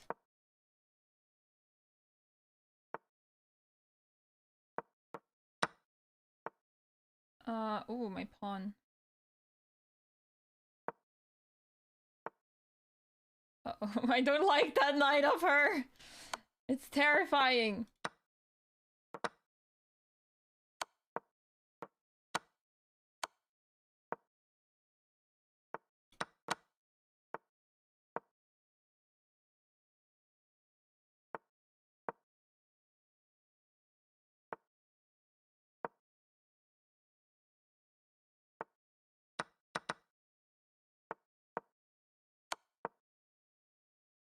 Okay.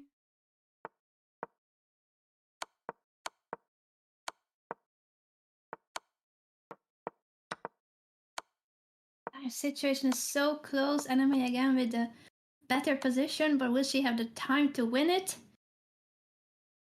Yeah, it feels like she's gonna get flagged here unless she manages to trade off everything, but Alessia keeps pieces on the board and it's gonna be a flag. So Yeah, that Alessia was brings it even a back to 5 hanging rook. points. 5 points, a 5 point difference. It still feels like Anna-Maja is fully in control of the match. Maybe if our segment was a little bit longer, the bullet segment, Alessia is more than capable of making comebacks, especially in this very speedy time control, the bullet segment. It's insane how fast she is making her moves. Anna-Maja constantly highlights how fast her opponent is. Yeah, but it's gonna be tough for Alessia because there's only 5.5 minutes on the clock. So how many games can she win in that time span? I mean, maybe 3 or maybe by miracle 4, but 5, I don't think that's likely. So it looks very, very good for Anna-Maja. And wait, isn't she? Oh, she's winning 2 pieces here. So this Yeah, might. it's a lot of material that suddenly dropped. So unfortunately for Alessia, she resigns this game so that she would get more games in our final 5 minutes of our overall counter. Yeah, and we see the grab by Anna-Maja. All right, she's really freestyling here. But I mean, this could backfire because this might give Alessia the quick win that she needs. Um, I oh, did Bishop not see H. this coming. Anna-Maja playing Alessia's favorite pet line as a kind of a meme, the grub against the grub player. Yeah, Bishop H3 actually a very tricky move because you hit the queen and the bishop on C8. So queen E4, good move though, hitting the knight. And We are informed that it was Anna-Maja's chat asking for her to play the grub against Alessia, and so she delivers. It's all about our communities and keeping you guys happy. See how these two ladies are finding a moment to meme about the match and also each other's opening repertoires, of course. yeah, for sure. So let's see, Anna-Maja is up 6 points in the match. I feel like it's really gone for Alessia, but maybe she can get a couple nice wins here at the very end. C3 by Anna-Maja, maybe E4 at some point, trying to break everything open. Oh, and it feels like Anna-Maja might be surviving this attack now that the trade on d4 happened, and also her pieces are active, and the black king could be attacked in the future. But look at the time. Anna-Maja has only 12 seconds on the clock, 22 seconds for Alessia. I don't like that move. Oh Because no, this the bishop here was important. That was so important. Now the rook drops. Yeah, the rook drops off. Queen. Oh, and there goes the queen as well. Alessia's gonna win this game. She's gonna bring it back to 5 points. Yeah, the But I Bottas mean, she Gambit had to needs. strike. This match would not be a proper match on Twitch if there's no Bottas Gambit. So Anna-Maja delivers. Alessia wins the game with only 3 minutes remain. Benjamin.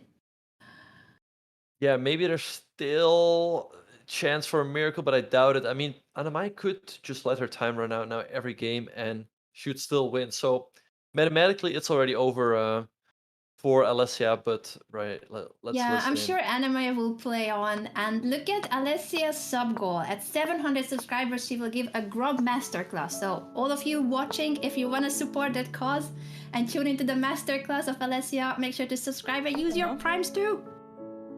Indeed, make sure to check out these awesome streamers on their channels. They should be listed. We see Alessia Santeramo, that's Alessia's channel. And Anna-Maja, I think her channel is just Anna-Maja. So make sure to check them out, you guys. Give them some support. They really deserve it. Indeed, they do deserve all your support, and you can spam your favorite emotes in the chat because it's emote only, obviously, during the matches. Yeah, but Anna-Maja looks to be getting another win here. She's up a rook and a bishop, and also up 10 seconds. So this one seems to be over, and Alessia resigns. With 2 minutes to go, we will have 1 or 2 more bullet games. Going for the sharper lines, I see. Alessia inventing a new line. I mean, honestly, it was a mouse slip. That's an unfortunate mouse slip for Alessia. But whatever, it looks hilarious. It looks hilarious. Whatever. looks like I'm thinking to be very funny. Oh my galoo. Alright.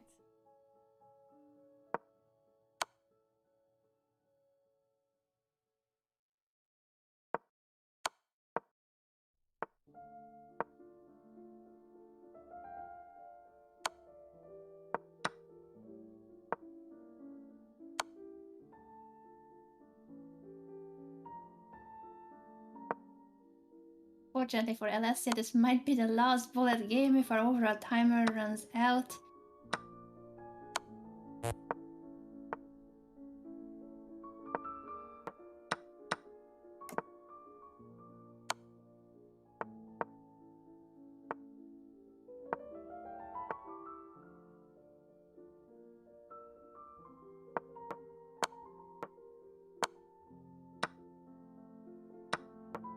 Another Botus Gambit.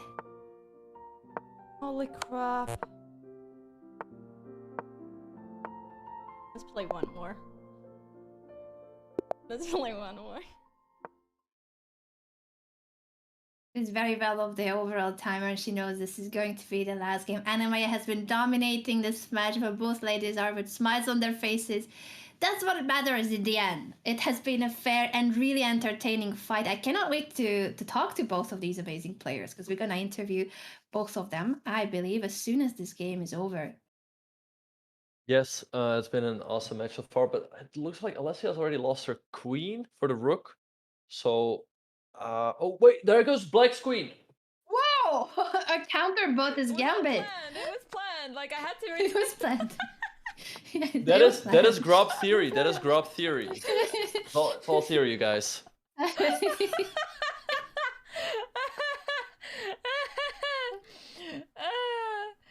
actually can't. Why am I losing? Come on, it's unfair. It's unfair. Yeah, well, it's great to see both players having a laugh here. I mean, I'm sure, let's say this would be the decisive game. They might have reacted differently, but I think overall, Great to see them in good spirits. We are going to talk to both of these amazing streamers, players, and it has been a very dominant match for Anna-Maja, but also Alessia has showed her strength with the speed and put a lot of pressure on Anna-Maja when it comes to the time management. yeah, for sure. But yeah, overall, I think Anna-Maja played some really good chess. She managed to find the speed in the 3-minute and in the 1-minute portion, where she was struggling in the 5 minutes. So that's always really important in a match. If something is not going your way, finding adjustments on the fly is not easy. So Anna-Maja deserves a lot of credit for that. Indeed, that was the one thing that she definitely had to adjust, and she adjusted very quickly to the 3-0 portion, the speed and trying to make faster and sometimes less accurate decisions. And in the meantime, I think that the rook was hung at least like 3 times. Anna-Maja finally takes it, and she wins the final game as well. Congratulations to Anna-Maja, but also to Alessia for the fighting spirit. There have been no draws in this match, not a single one. All games decisive, and man, this has been so entertaining to follow. Yeah, for sure. It's been a great match. Anna-Maja gets a deserving victory, and she will get a 3rd match to try to move on to the Pantheon. So, Indeed, she is already on 2 wins. She only needs to win 1 more to get an additional $3,000 in prize and retire to the Pantheon that only a few players managed to achieve that kind of heights, the Pantheon. But before we talk more about the Pantheon and our upcoming matches, I believe we will take a very quick break just to bring in the players and talk to them about what has happened. How did they see this match?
Welcome back, everyone, to Winner Stays. This is the show where you don't know what to expect. There's just so much tension and time pressure with the no increment. That also obviously means a lot of exciting, entertaining moments. I so wanted to talk to Anna-Maja and Alessia Benjamin, but unfortunately, we had to let them go because our next match is starting already. There is no time to stop.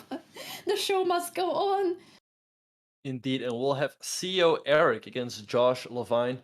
It's gonna be a fun matchup. CEO Erik already has 2 crowns, so if he wins this one, he will retire to the Pantheon and get an additional $3,000. So I guess, maybe a bit more pressure on him than on Josh. Indeed, and this is an in house battle. Josh Lavin is our vice president of engineering at chess.com. He's taking on the CEO of chess.com. Does this mean his contract might be in danger if he knocks out Erik? We shall see. And of course, another question is, will Erik show up as his other form, his alter ego, Magnus Eriksson? I would love to see Magnus make a comeback today. Yeah, for sure. If he would, that would definitely unleash some powers. But yeah, it's gonna be a fun matchup for sure. Who's your pick? Who do you think is gonna win?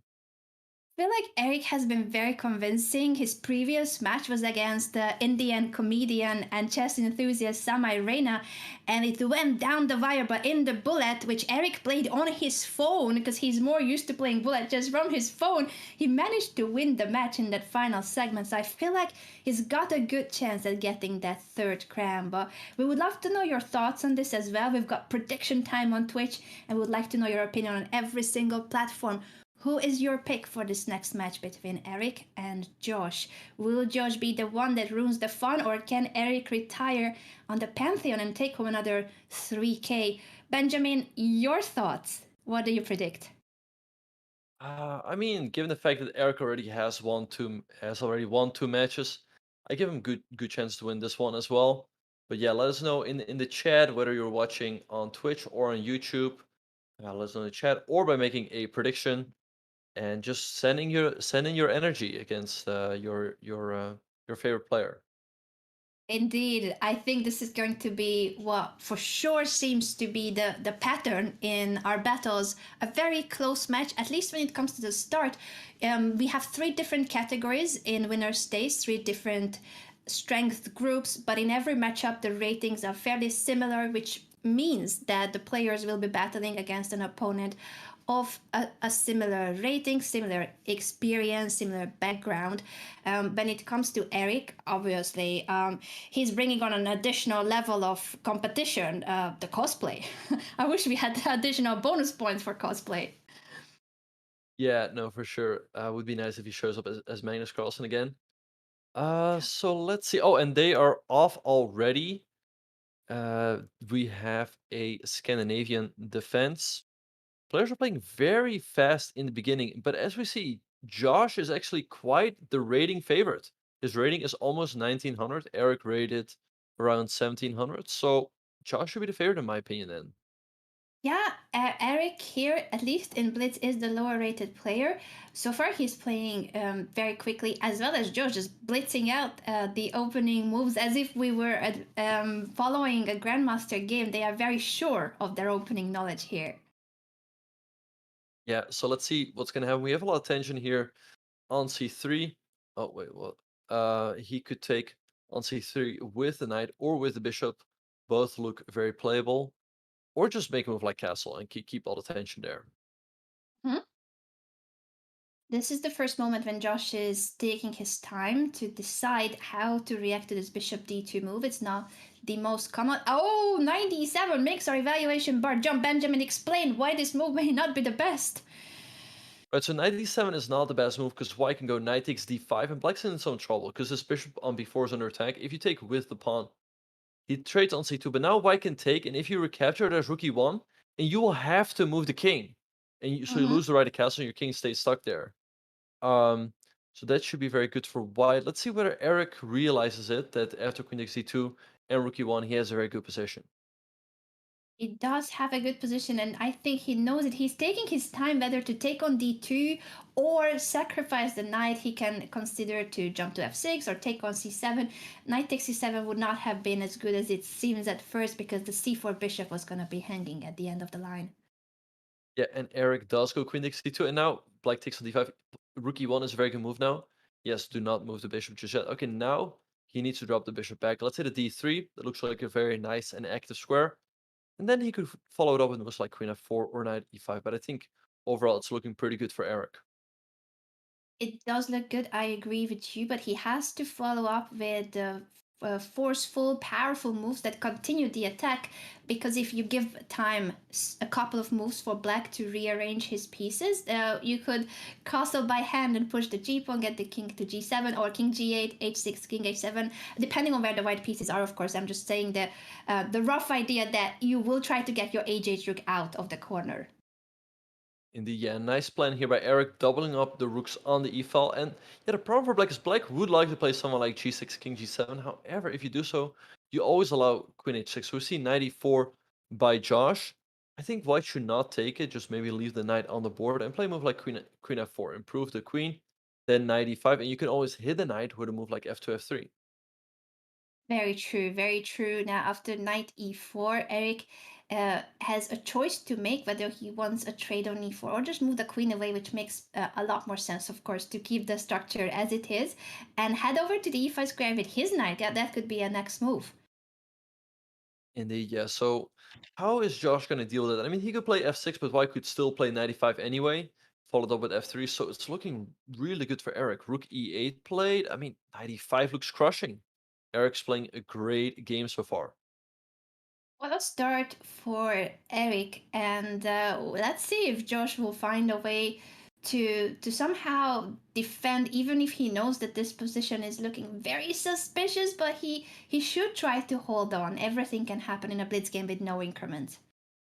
Indeed, yeah. f3 looks great here for white because as soon as the knight moves, white has some sort of discovery like knight g6 check and pick up the queen. So let's see whether Erik will go for f3 on the board. I mean, he's playing amazing chess this game.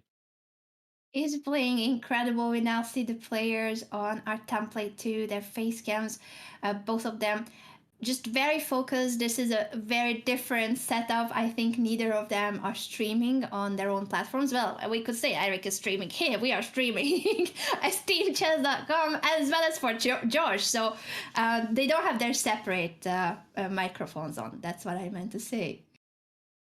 Indeed, yeah. So we see g5 by Josh, a nice move, because now the queen has to move.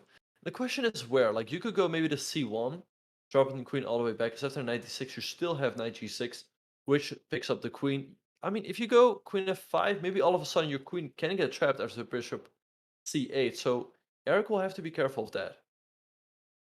Let's see if he senses the danger that even though he is the one with the upper hand, his queen could get trapped. So he indeed realizes that he should be cautious, brings the queen all the way back to c1. Yeah, I like queen c1, keeping it simple. Okay, f5 by black. So I guess now white has to take, and then black wants to take with maybe with the d pawn, because you want to keep the f-file somewhat closed. Otherwise, the rook just come flying in. So the knight was taken indeed, and now will the bishop move, or will Erik just say, I don't mind if the bishop is taken because I'm going to have some attack on the e-file? What will be his approach? Yeah, he could actually also switch his attention to the f-file. I mean, with the move rook f2. Because if black takes, you take an f5, and rook takes g5, you're just crushing. But a move like bishop c4 also looks really good because it brings knight f7 into the position. Some time to think, but maybe it's a bit too much time to spend when there's no increment. Erik will need to be careful with his time management in this final phase. True, yeah, he's down to 1.5 minutes. Black still has 2.5 on his clock. So the position is winning for Erik. However, once again, he needs to be careful of the clock. Because if it gets down to a time scramble, that can become a problem. d5 has been pushed just as trying to undermine that e5 knight, which is a good idea. That knight doesn't have where to go. That is such a strong piece for white. Erik will need to come up with something concrete. Maybe it's time to switch to the f-file as you suggested, and he knows. He plays rook f1. Rook f1, great move, hitting the pawn on f5, and I don't see how you can defend that pawn. I mean, if you go bishop c8, you hang the pawn on e4. And if you go f4, which is played, maybe can you sack? Wait, can you sack? Take, and launch a devastating attack on the king. Does that work? It looks so promising and he goes for it! Erik with the rook sacrifice on f4! Is there a checkmate? Let's see if he can find it. This has been a great game by Erik. Queen g4, very nice move. If the king steps to the f file, rook f2 is checkmate, and if you go to h6, then after knight f7, you will have to give up your queen. So a great game here by Erik. What a find. What a find. This rook takes f4. Rook sacrifice. He was up a piece, so he didn't have to sacrifice pieces in order to convert, but he's going for the most precise and crushing, devastating attack. Yeah, knight f7, great move. Black has to give the queen now. Erik will still have to finish it out. I mean, I'm sure that with 54 seconds on the clock, it shouldn't be a problem. Because also there's rook e3, rook h3 coming very, very quickly. I think he sees it. I think he has his eyes set on that attack and just making sure that the queen keeps cutting the king through the g file. For that reason, Josh resigns. The first point goes to Erik. Let's see if now Josh with the white pieces can bounce back. Yeah, and we see a Pierce defense or a Philidor by Erik.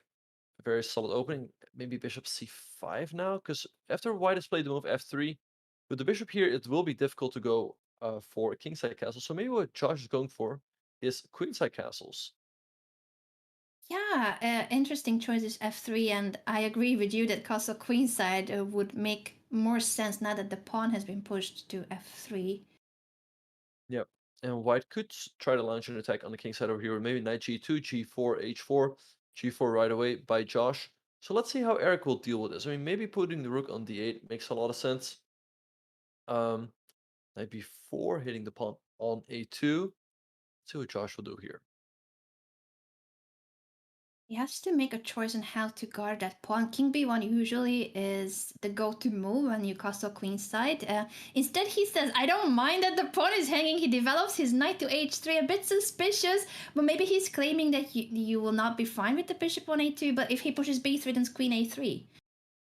Indeed, yeah, and Erik just takes the pawn. If b3, queen a3 looks very good. I mean, king d2, maybe you can sack on b3 or something.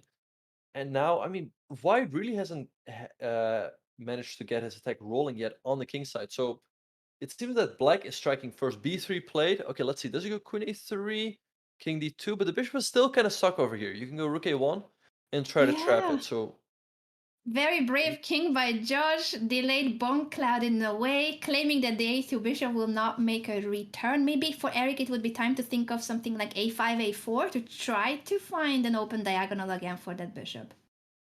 yeah, queen b2 by Erik, bringing bishop takes b3 into the position. So the bishop on a2 is stuck, but how do you trap it? So g5 by Josh, maybe, where's the knight going to go? Maybe h to h5 or to d7? Suddenly this position has become so chaotic, an extra pawn for Erik, but I think Josh is right that now that the king is safe in the middle of the board, safer than it was on the queen side, the bishop on a2 is struggling, and even if you don't win the bishop within the next few moves, it is a piece that's out of the game. Yes, so let's see what Erik will do here. I like knight h5 because the knight can go to f4 in some cases. And white still has to trap this bishop, and how is he going to do so? I mean, rook b1 is not a move. I mean, you can go rook a1, but the bishop is still guarded for the moment. So, I don't know. I mean, I think Erik still has very good practical chances here. Josh might want to go for your rook a1 move and then try to trade the queen because it's this b2 queen that's holding the bishop. In the end, Josh says, I don't care about the queen side, let's attack on the king side, but this is a double-edged sword. It is also opening up the position in the center against his own king. Indeed, yeah. And Erik takes on f4. We see them trading the knights now. Okay, so how does he bring on this bishop? Maybe a move like a5, a4. So white is forced to take it and the bishop can drop back. That makes a lot of sense. Or c5, c4 for that matter. Let's see which one he will choose. And okay, white is opening up the king side a little bit, but someone like h4, h5, h6 is still going to take a very long time. It will take a long time, and I agree with you that it's time to reconsider those options with the pawn pushes a5, a4, c5, c4 to in the end bring the bishop back, because you don't want to leave it forever sitting on a2. Rook f1, good move by Josh, hitting the pawn on f7, which is not, I mean, you have to make a move like rook e7 which holds, but it's a little bit uncomfortable because your pieces are now slightly more loose. So let's see if Josh can maybe try to take advantage somehow. Yeah, I wonder what he'll do. He has been setting up this attack on the f5, but rook e7 protects everything on the 7th. Can he continue with forcing moves? At the same time, if the bishop moves, then the c2 pawn is unguarded. He places the rook on d2, maybe with the idea to then push the c pawn or move the bishop away, but this is a bit, I would say, suspicious. Everything is too tight and hanging on each other's defense. The pieces are a bit tangled up from White's perspective too. Indeed, yeah. And we see that Josh is up half a minute on the clock. So let's see how Erik will try to deal with this. Once again, this bishop is still out of the game. Even if White does not trap it, it's not really participating. Right, White could maybe play something like bishop c4, hit this pawn, and since your bishop is over here, you can't really defend it. And Erik also getting pretty low on the clock here. He is spending quite some time because the position is so chaotic. I think he's considering whether there's any danger. Again, that a2 bishop has been one of the key. Oh, sure. Erik, hello. Erik, hello. Help me! Is that Erik? Oh, Magnus, yeah. Erik, you've got this.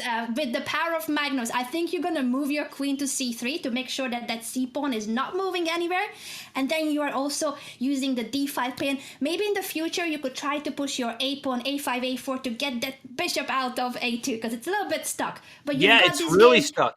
It is very stuck, but I know you can do it. I know that you will play queen c3, and then you're going to try to get the bishop out. You are better. You're doing better. Just keep going and bring that Magnus shirt back too. I'm rooting for that. You've got this. The commentator lifelines are such a hilarious feature, also for the fact that it always comes just out of the blue. I wasn't even ready with advice, but I think we've got this in the end. Benjamin will be helping Josh whenever Josh wants to call in. Every player has a lifeline once per segment, so once per 5-0 segment and 3-0 segment, except for the bullet portion. I was coaching Nay. Sorry, I've just spotted that our next matchup will feature Nacer, and she is here with us in the chat. I'll be coaching her too. Nay, you've got this. Yeah, sorry, Benjamin. I'm just a bit biased. Oh, no worries, no worries. You see rook f3 by Josh and a5. Great move by Erik. He did listen. He is going to play a4 to be able to bring that bishop back into the game. Let's see e5 by Josh. Now he's turning bishop takes h7. Erik will have to be very careful here, but he could take on e5 if he wants to get out of it. He has to. He's going for those ideas. Oh, wait a second. What is happening now after rook takes e5? Rook e3. The bar keeps jumping back and forth. All right, so let's see. So I guess black has to trade on e3. Goes, oh, but no, wait, bishop h7. The rook will be pinned on e3, so that's not a possibility. So Erik is still doing well here. He's up 2 pawns once again. This bishop is his only problem, but he's ready to go a4. Bishop e4, hitting the queen. Where should the queen go?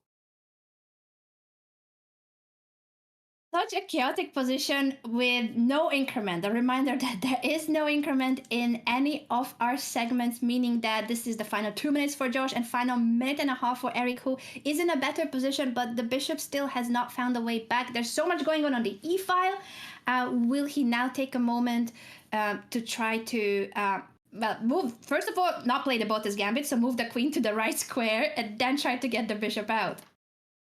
Yeah, queen c5, great move by Erik. But look at the time situation. White still has 2 minutes on the clock, only 1 minute and 18 seconds for black. So I think black is doing great here. I mean, I don't see a move here for white because everything is pinned along the e-file and black is ready to go a4 to bring the bishop back into the game. Let's see how Josh will try to complicate here. He has to try to complicate it with the time advantage. If the position stays this complex and chaotic, he certainly has practical chances. So Erik with the better position, but less time on the clock, no increment. Therefore, here speed will matter, as we have seen it in the match of Anna-Maja and Alessia, that Anna-Maja has won very convincingly, and yet Alessia gave so many miraculous comebacks and turning the tables with her speed and time management. For sure, yeah, but Josh is catching up on the clock here, and he is now less time than Erik. He goes rook to d7. Okay, there Rook d7 might be a nice move. He's starting queen takes f7, which would be checkmate. So let's see how Erik will try to deal with that. No easy way, I guess. If only that bishop could help from a2, that diagonal is blocked. The bishop is still kind of shut out from the game here, but he could give a check on b5, and white would be forced to go rook d3 back, and that would give Erik the time to go a4 and open up that bishop. Let's see I whether he will think find it. that's the most precise, but will he find it with only 45 seconds left? He's got to go here. He's got to go. I mean, 39 seconds. Does he find queen b5? It might be off of his radar. Rook e7, but that is Oh, also but a there's defensive move. tactics now. Yeah, it feels like there should be tactics now with the discovery. If bishop h7, can he make that work?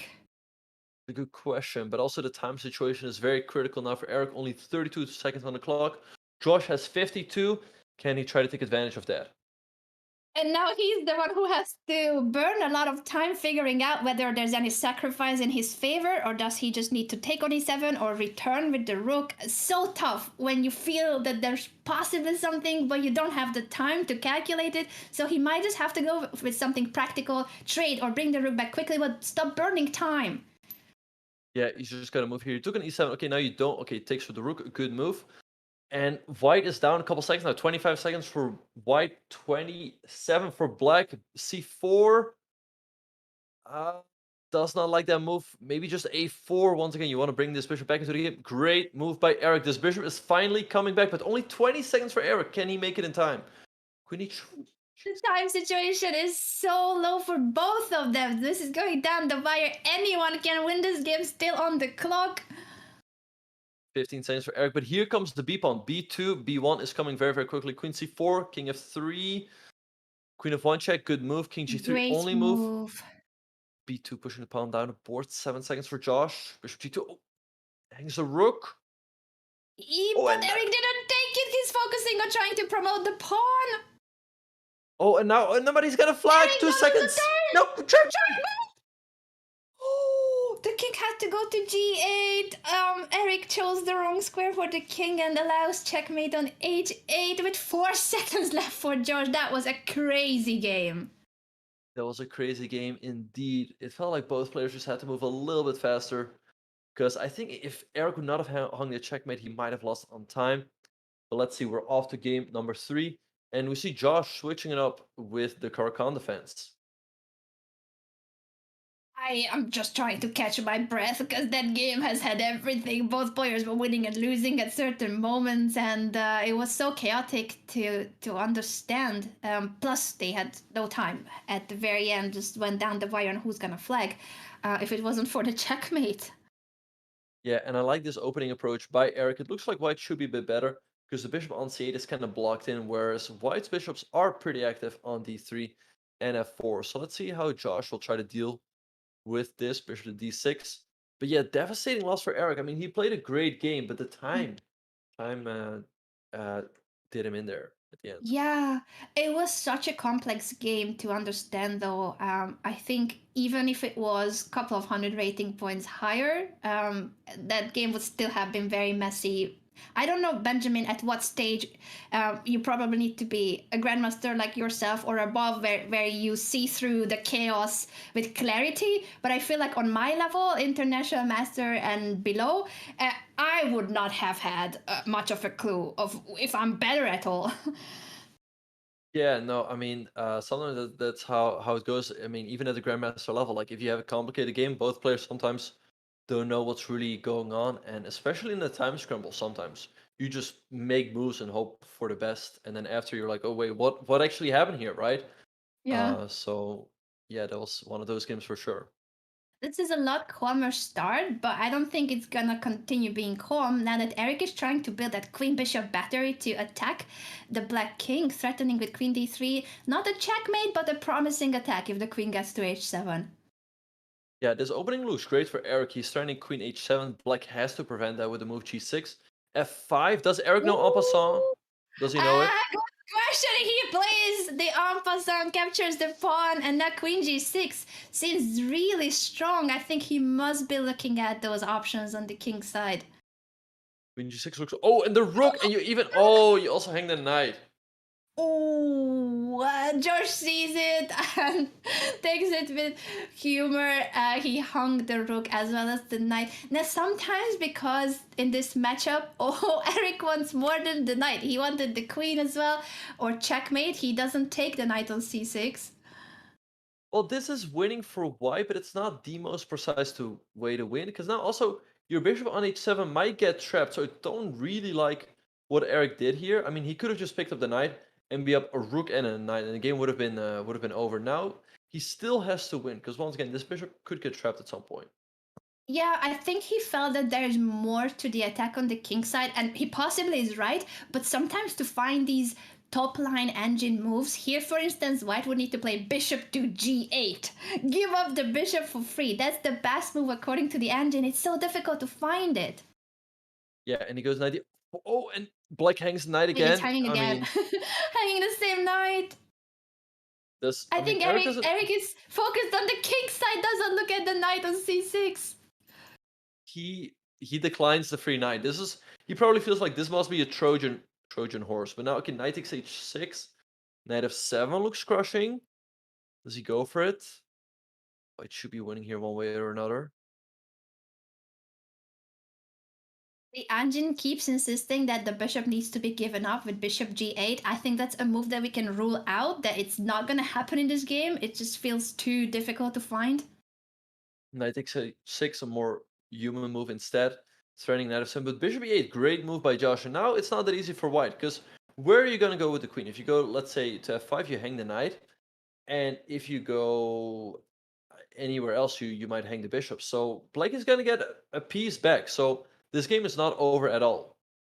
Yeah, he might need to consider trading queens, but his whole attack has been based on there is danger because of the black king's vulnerability. So I don't think that he would like to change. He would like to exchange queens here, Erik with the white pieces.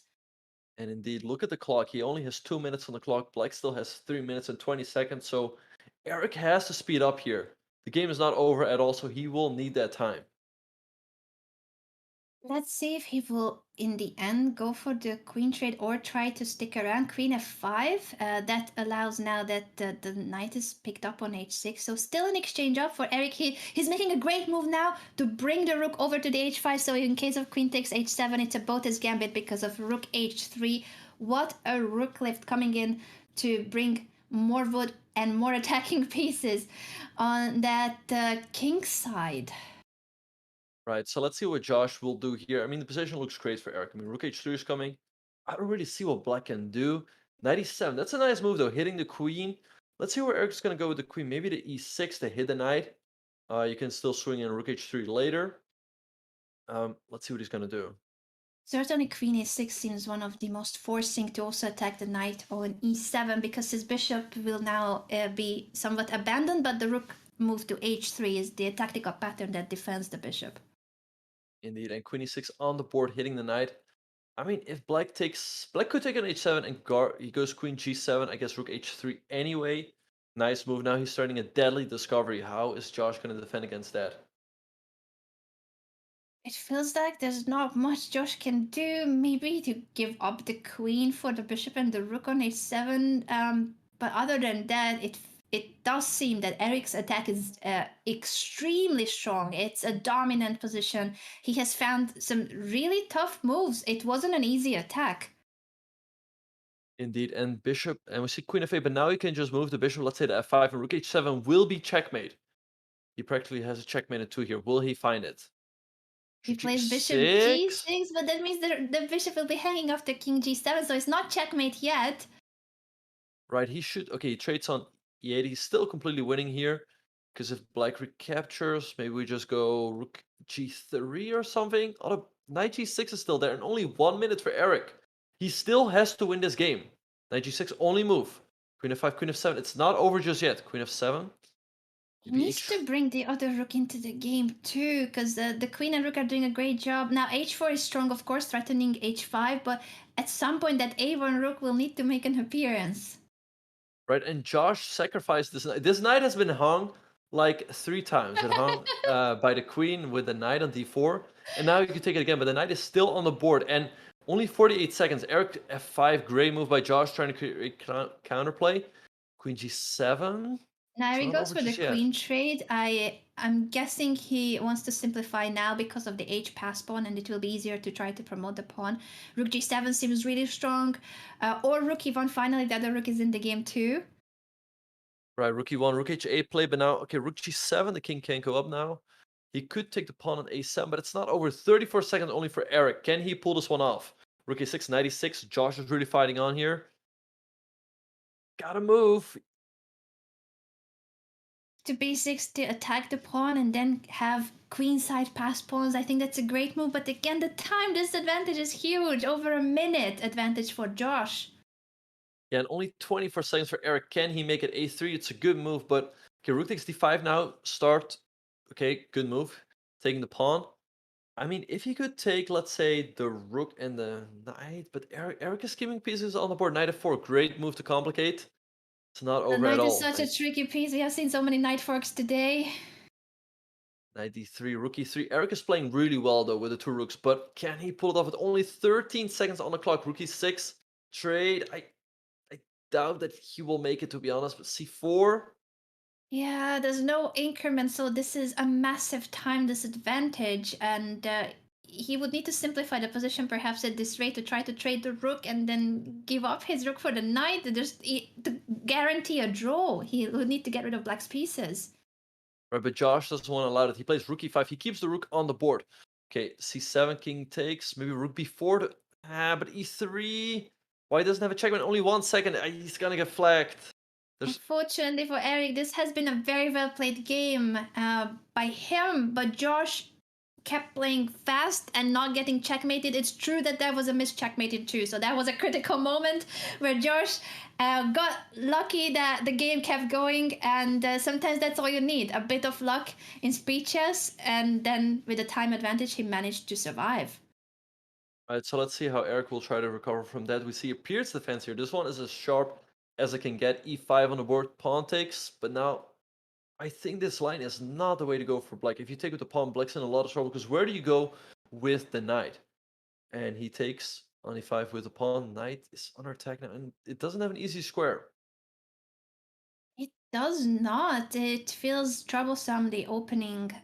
From black's perspective, it might have been a change in move order or a slight inaccuracy, because normally white wouldn't be having this much advantage against the Pierce's defense.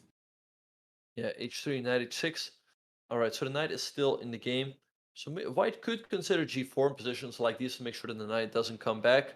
But overall, this position should be really good for Josh. Bishop E3, hitting the pawn on C5. So let's see how Erik will try to deal with that. He plays b6 to guard the pawn, but that allows queen to d5, and it's very tough for that rook on the long diagonal. Indeed, maybe you have to take on B5 and sacrifice the exchange. Let's see where Josh can find it. Queen D5 could win the game potentially. White should have a huge advantage here. Even a move like G4, once again, shutting this knight out of the game, looks really good for white. I agree that there are a couple of great moves for Josh. He's now taking the time. Will he spot queen d5 or g4? Any of those forcing, not forcing, but forceful moves? I think we heard Josh. Hello. Hello? Hey, can you help me? Yeah, so queen d5 is really good here because you just trap his rook. Okay, that's what I was thinking, but he doesn't have a counterplay. Like what after bishop takes b5 there? Oh, I just take the rook? Yeah, you just take the rook and you should be winning because you're up the exchange. Okay, great. Thank you. Yeah, oh, yeah, you're So welcome. exciting. All right.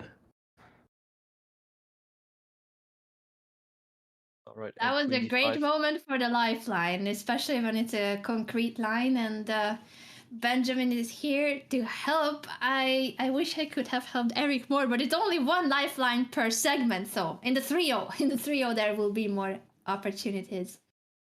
Yeah, so we'll see. So queen e5 on the board by Josh. Great move, knight f5 by Erik, trying to complicate. So let's see what he's gonna do. I guess he can just take the rook and he should be winning, because black should not have enough counterplay. Also, a move like bishop f2 is still very good because the rook is still trapped over there. Let's see what he will do. It is trapped now. Josh. Oh, Josh is talking to someone.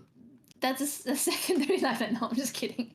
It's normal that if your office or your competition field, wherever he's tuning in from is most likely his home. So maybe it's his wife or kids asking if he needs a drink. It's always great to have the family's support. I wonder if Erik has Danny supporting him with at least some refreshments. Yeah, you can't ask for a better hype man than Danny Range, so let's hope he will be there. But this one's looking tough for Erik because he's down in exchange and a pawn. And the queen is not getting trapped. It could always come back to a3, or White can play someone like rook d1, bringing more pieces into the game. So let's see how Erik will try and complicate matters here. We must try, and because it splits with no increment, there is always a practical chance as long as you manage to keep the game going. So material advantage for Josh should be a winning position, but it's not an immediate conversion. You need to keep playing very precisely. Here too, now Josh is faced with a question. Will he want to take on f6? He brings the rook to the d5 with the tempo. That was a great move. Right, so rook d1, queen c8 by Erik. Now White could take the pawn on b6 if he'd want to. Let's see what Josh will do here. He could also castle at any moment. Okay, he takes the pawn on b6. I like that move a lot. Bishop takes f3 by Erik to try to ruin White's pawn structure and his king if White were to castle kingside. Excellent idea indeed, and not taking on e5. Suddenly it's becoming messier, the position. White should still be winning, of course. We see the evaluation bar showing quite a lot of advantage, but in practice it's not so easy to find always the best, most forcing lines, and the white king also will be facing some attack as soon as black could, for instance, castle and start attacking through the f4 e5s. Indeed, yeah. So let's see what Josh will do here. I like queen takes c5 because he'll probably just trade the queens, and if you're in an endgame up in exchange and a couple pawns, it should be an easy win for Josh. The time situation is a little bit problematic though. He's down a minute on the clock, so he has to speed up a little bit here, but this should be a win for him. He is taking indeed quite some time here, and still hasn't made a decision. I fully understand him though, because normally we would want the castle. Here, castle kingside is a move that would only favor black. If the white king moves to the king side, the h3 pawn will be vulnerable and the king itself.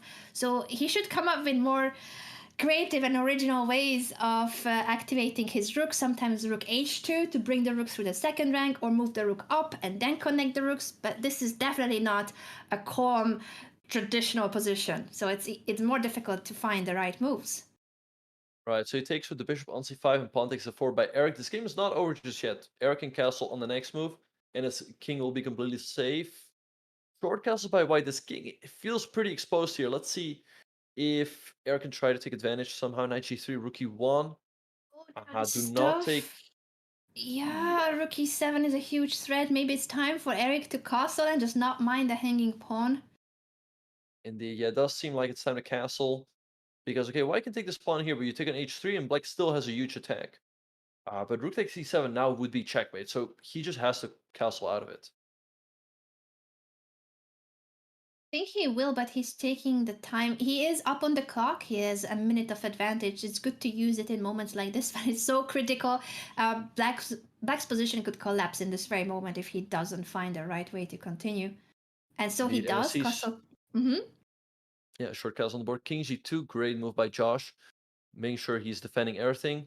And now the question is, how will Erik try to create counterplay here? Rook d8. That's about his gambit, and Josh finds rook d8 check, picking up the queen. Yeah, this one seems to be gone, and Erik resigns. Josh takes a 2-point lead after a crushing win with the white pieces. So let's see how Erik will try to bounce back. He opens up with 1e4 once again. Yeah, Erik should just continue playing the way he has been. Maybe it has mostly been the lack of speed. He had great positions, he had missed chances, even missed checkmate in two, and then it came down to him not being able to convert with just a few seconds left on the clock. So I think if he finds the right pace and speeds up, he does have chances to make a comeback in this match, because from what we had seen on the boards, Benjamin, it could have been 2-2 or 3-1 in Erik's favor too. Indeed, he missed some great chances, I think, in games 2 and 3, where he was winning, but the time cost him there at the end. I like his position. I mean, it seems easier to play here with white. He's just going to storm with the pawns forward on the king side, and it will be up to Josh as to how he will deal with that. Yeah, the knight will have to now return, but I think Josh is considering whether there was anything else like knight to g3, although the knight would have not found a way out from there. A 5, great move by Josh. Yeah, he's just going straight after the king. Maybe even someone like queen e1, queen h4 is always there. Bring more, or knight e2. He's moving the knight over to the king side. I really like his chances here. The knight maneuver is so typical to bring more pieces to the king side, because that's where white wants to create a battle attack on the king side, while black is trying to do the opposite and counterattack on the queen side. Knight e5 is a good idea to trade on that square, and that spot in general is a great square for black's pieces. I think knight takes e5 will happen unless Erik is considering to retreat the knight to keep more pieces on the board. Yeah, we see bishop e3, but that hangs the pawn on b2. It's not the end of the world. I mean, you can still keep rolling on the king side, but let's see whether Josh will take the pawn. I think he should, because it makes it easier for black to break through on the queen side later on. He doesn't take the pawn. He might have missed that he can take it, or he feels it's not safe enough to go for a pawn grab. But Erik has been doing really well in this game. Apart from the pressure, is his speed. He has managed to speed up, and if he continues like this, I think this is a great chance for him to bounce back in the match. Indeed, we saw a trade just happen on that 5 square. Black can always play b4 here, hitting the pawn on c3, opening up the rook and the bishop.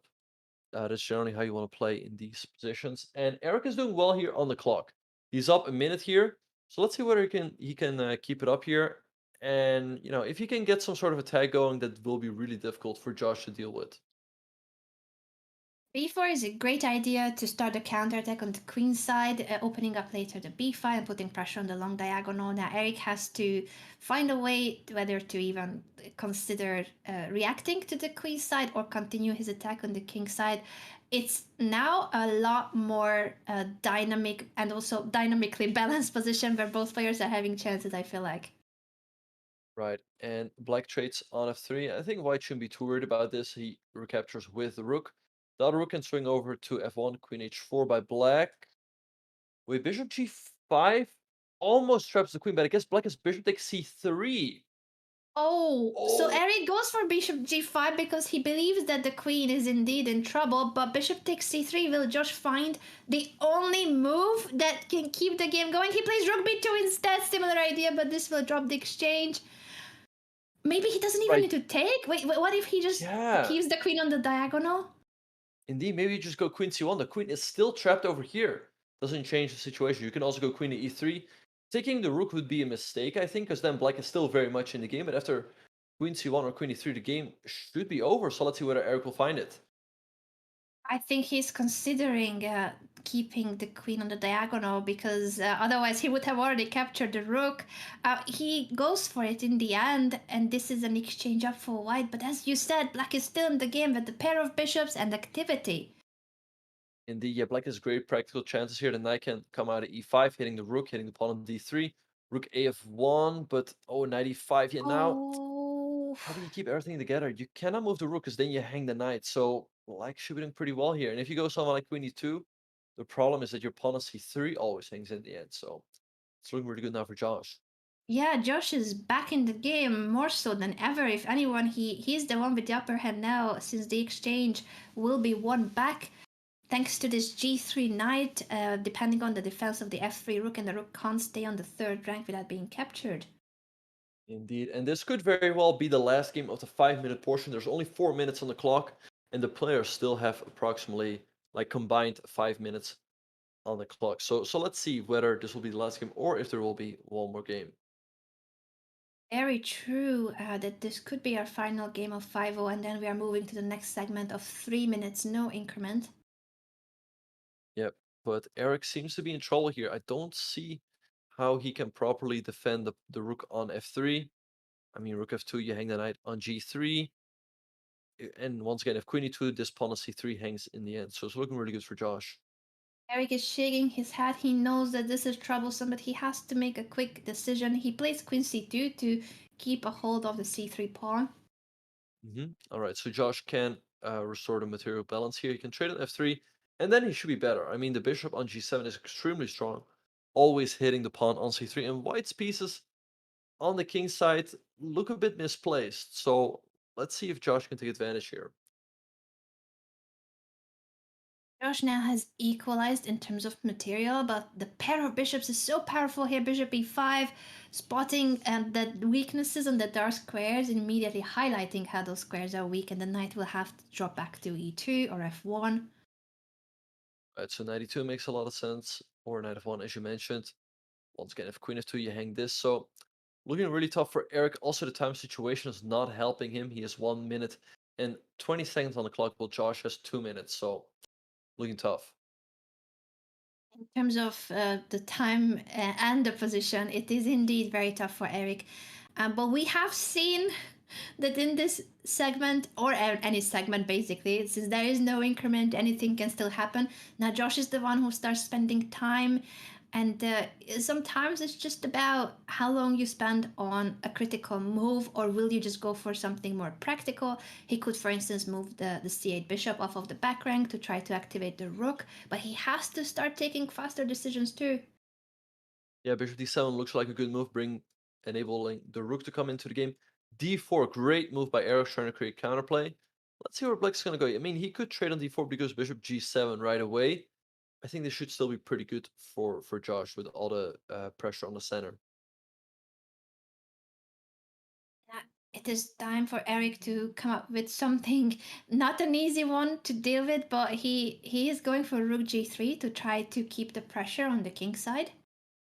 Indeed, but black's king side looks perfectly solid with the pawns on f7, g6, and h7. No way to break through. And in the meantime, he's creating his own counterplay here. So knight f4 by Erik, but this hangs upon on d4. Josh takes it. And now all the dark squares become weakened. Yes, that pawn is unfortunately a very painful one to drop because of the long diagonal. Now after queen e5, the rook is hanging. Indeed, and also the pawn on c3. So Erik's going to lose another pawn here. Also, he's down half a minute on the clock. Maybe, oh, I see. Maybe rook f3 to go f6. Okay, queen f2 with the same idea. It's not over just yet. He can try to complicate here. Let's see how Josh will try to convert this position. C takes. Okay, f6. f6 indeed, as you mentioned. And after bishop h6, you can actually take the pawn on c3 now that the bishop is no longer on that diagonal. Right, so he goes h4, trying to break open the king side. But now c2. C2 is just game over. Because you have to take and then you lose your rook. Indeed. And if Yeah. rook c3, c1 still promotes and wins the rook. Indeed, because the bishop covers the square. So knight e7 check, but you can just move the king over. It's not really helping anything. So Josh is going to open up a 3-point lead here. The question will be, there will not be another game because the time has just run out. Just by the end of this game, the overall time has run out too for the 5-0 segment, which means that this is now quite a big lead for Josh out of our first portion. But remember, there will be another 2 segments, 3-0 and then bullet portion. So everything is still at stake. $1,000 as a prize between the 2 players, $750 for the winner, to $250 for the second player, but also the overall crown and trying to get 3 wins in a row to retire to the Pantheon. Erik is on 2 wins, so this is his final match. This is his final match to try to get the overall win and retire to the Pantheon. Can he do it is the question. Can he make a comeback? We shall see after a short break. Don't go anywhere.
The Bullet Chess Championship is back with some exciting new twists now, a double elimination tournament. The event features 16 players racing for the crown and their share of the $100,000 prize fund.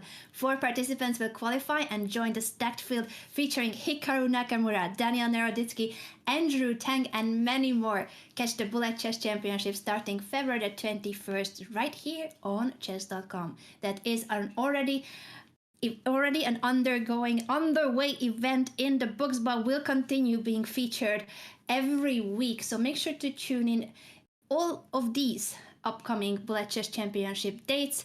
I believe the finals will be end of March or April, if I'm not confusing the calendar. Benjamin, you mentioned you'll be playing in the Rapid Championship. We also have the Bullet Championship. And what we have here is winner stays. There are so many amazing, exciting events to follow. And we're following Alessia's game because she keeps playing. She already has finished her match against Anna-Maja. Anna-Maja won. But Alessia keeps going strong and continues her stream too. Benjamin, I can't read lips. I don't know why I keep losing your audio, but hello there. Hello. Oh, sorry. As I was saying, yeah, lots of great events on chess.com. So, of course, a lot of praise goes out to their team who puts this all together. And yeah, the Bullet Chess Championship is coming up. There's still a couple qualifiers. So if you are a title player, feel free to join a qualifier. Maybe you have a chance of joining Hikaru Nakamura, Diane Naroditsky, your favorite Bullet players in the main event. But And I guess hopefully we're gonna- yourself, Benjamin, we are rooting for you to also qualify to that main knockout event. And what's at stake here also counts a lot for Erik, especially because he already is 2 wins in. He has won 2 matches, and in winner stays, you need to win 3 to retire to the Pantheon. If we could bring up for a second, I don't know if we have the graphics about that, or we shall cut to the game if they are about to make the first move. This is what has happened so far. In winner stays, you see PogChamp's participants such as Ludwig and Boxbox making appearances. Ludwig won twice, but then couldn't win against Boxbox. And now we have Erik in the same situation. He's on 2 wins, but today Josh is doing great. Will Josh be the one that destroys Erik's dreams of retiring to the Pantheon? What do you think, Benjamin? Will we see a comeback now by Erik? It's looking pretty good for Josh, to be honest. I mean, he's up 3 points, and he has this opening that they had in the game before the break, in which Josh won a pretty crushing game. So let's see how Erik will try to improve on that game. And it seems that he's going into the same line, and he doesn't have a improvement prepared. So that's generally not a good sign. Oh no. Oh no. Same line where he got into trouble just moments ago. That's a rough one. We are now in the 3-0 portion, but there's still no increment. None of the segments have increments. So spending too much time can always be too pricey. Indeed. So yeah, he's already taking a minute here, which definitely feels too long. I think the main move here is knight at g4, trades on b5. Wait, pawn takes f6 already winning. Because this bishop is under attack and this bishop, so, and we see it happening here. Queen a5, knight c3, it does not win back a piece. White's already winning here, it's up a piece here. Now, White can take the pawn on d4, otherwise it would have worked out for Erik to win the piece back. Yeah, so let's see how Erik will try to fight back here, but it's going to be very tough. He's already down a piece after approximately 10 moves. Bishop e3 or something here looks really good for White, just guarding the knight. And Josh should be on his way to another victory here, which would open up the score by 4 points. I mean, do you think Erik can come back from that?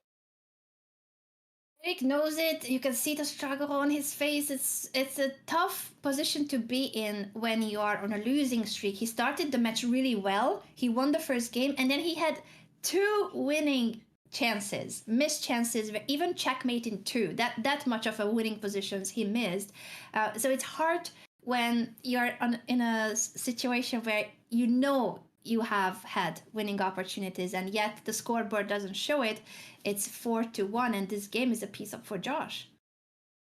Yeah, it's looking tough for Erik. Knight to b4, but I don't think that really threatens anything. White could just go castles here and don't worry about anything. I think he could also just go a3 if he wants to get rid of this knight. And also, yeah, given the fact that he's up a minute on the clock, it's all looking really good for Josh. Yeah, I don't see it here for Erik. Josh Castles makes perfect sense to get the king out of the center. Later, he can try to push a3 and see if there's any discovered attacks with this queen on a5 being exposed. Queen c5 checks. Now, Erik most likely will also castle or try to do something. It's so tough when you're down a piece and down on time too. So you need to make a call whether you continue and believe that there's a way to make a comeback, or you resign because the overall timer counts too. So it matters. We have 26 minutes left of the 3-0 portion. Indeed, yeah, I think he should consider resigning here. This game looks to be lost. I mean, maybe just 94 now, hitting the queen, hitting the bishop, and hitting the knight over here should just be a clean win for Josh, and he plays it. So yeah, like you said, maybe just needs to resign, focus on the next game, and keep time on the match clock. Yeah, he knows that this is sadly for black very lost now. The bishop 2 will be taken, and if queen b6, you can't take with the queen back because the b4 knight is hanging. Yeah, so he goes queen to b6. Okay, they trade on b4, and now white should be winning. He takes on d4. He's up a piece here. The knight on d4 can always be solidified by c3, and there's nothing really that black can do. Also, he only has 17 seconds, so there's going to be a win for Josh. Erik resigns just to save more time on the overall clock. Each of our segments, you can see the overall timer for all of our viewers who are new to this format. It matters how you spend that time, and if you think that the position is hopeless, sometimes you will even resign sooner than what you normally would do because you want to get more and more games in within the last 25 minutes. Indeed, and once again, we see a Caro-Kann exchange variation here. I like this position with Erik, what he got in the earlier rounds. Do not go bishop a6 here, because you trade and queen a4, which would win a piece on the spot. But I like the position, because this bishop on c8 always has problems coming into the game. Knight f3 and short... Oh, wait, take him! Queen a4! Oh, there's still b5. Doesn't hang a piece, Yeah. but... It Does looks Erik very see it? suspicious, and I think Erik knows. It felt like for a moment he paused to see whether there were tactics, but b5 would have still saved the piece. He misses it. And now Josh is completely fine. Should be approximately even now. I mean, both sides have 2 knights. And yeah. Okay, rook e1 played. Maybe he wants to go 95 at some point, 94 by Josh for that reason. Knight at d2. Maybe white's position is a tiny bit better, but black's extremely solid here. So I guess Josh can be quite satisfied by the outcome of the opening. Yeah, this is now very balanced, and Josh with the 4-point lead in the match, I think he'll be happy if the games go this calm and balanced. Yeah, so we see him going queen to g5 and f6 by black. The f6 could prepare to move e5 for black in the center, which looks pretty good. On the other hand, the pawns could become a bit loose then. And if you don't go e5, then the pawn on e6 can become weak if you go rook e3 and rook e1. So he goes g6 instead. g6, now the queen needs to make a choice whether to retreat to or whether to place the queen on h6. Yeah, he places the queen on h6. Now let's see what black will do. Black still can go e5 to create some counterplay in the center. Other than that, I don't really see a plan for black. Maybe b5, b4, but the pawns over here look kind of loose. So I think rook f7 was just played. Let's see. Maybe rook e3, rook e1?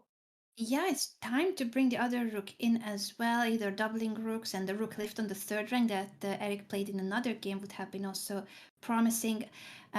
After e4, there's a pin on the e5, so the knight is not hanging, but he still might want to go knight g5 to attack the rook indeed. f3 is an option if he wants to put pressure on that e4 pawn because of the pin. Yeah, I like f3 here because I don't see how you can defend the pawn. I mean, e3 you just take it. So I don't know what Josh is planning here. To be honest, Yeah. His the position pawns started to be worse. It's not that big of a deal for the evaluation bar, but I feel like in practice, it's really difficult to find the right moves here for black. indeed, yeah, and Erik can just take the pawn here, and that's what he does. And so maybe this can be the beginning of a great comeback. Rook f1 played, a good move. Now the queen has to move.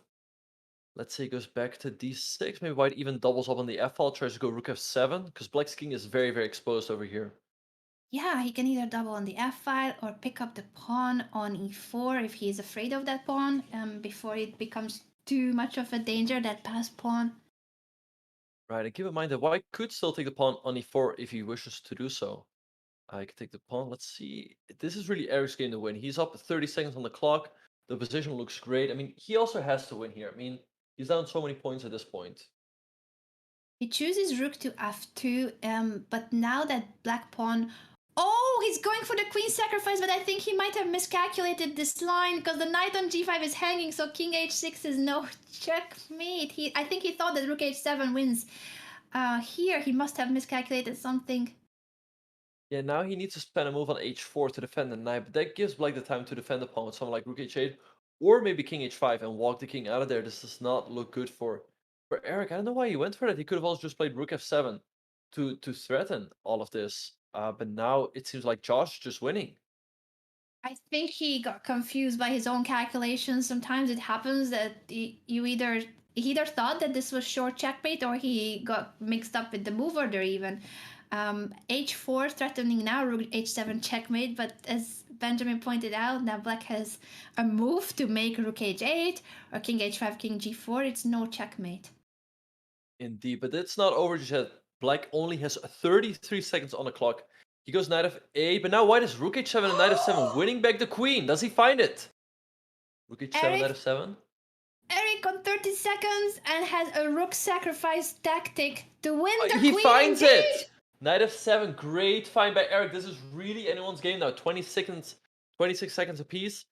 Okay, king, 20 seconds. Josh has to move here. He takes the queen. Up pawn, okay, e2. Okay, could have taken the rook there with The check. rook was hanging with a check, but Erik moved his rook away first. He's still up on time here. He should win this game. Okay, take the pawn now, and you're up 2 pawns. 92, but now knight f4 gets very tricky because knight d3. Oh, no, knight, knight d3.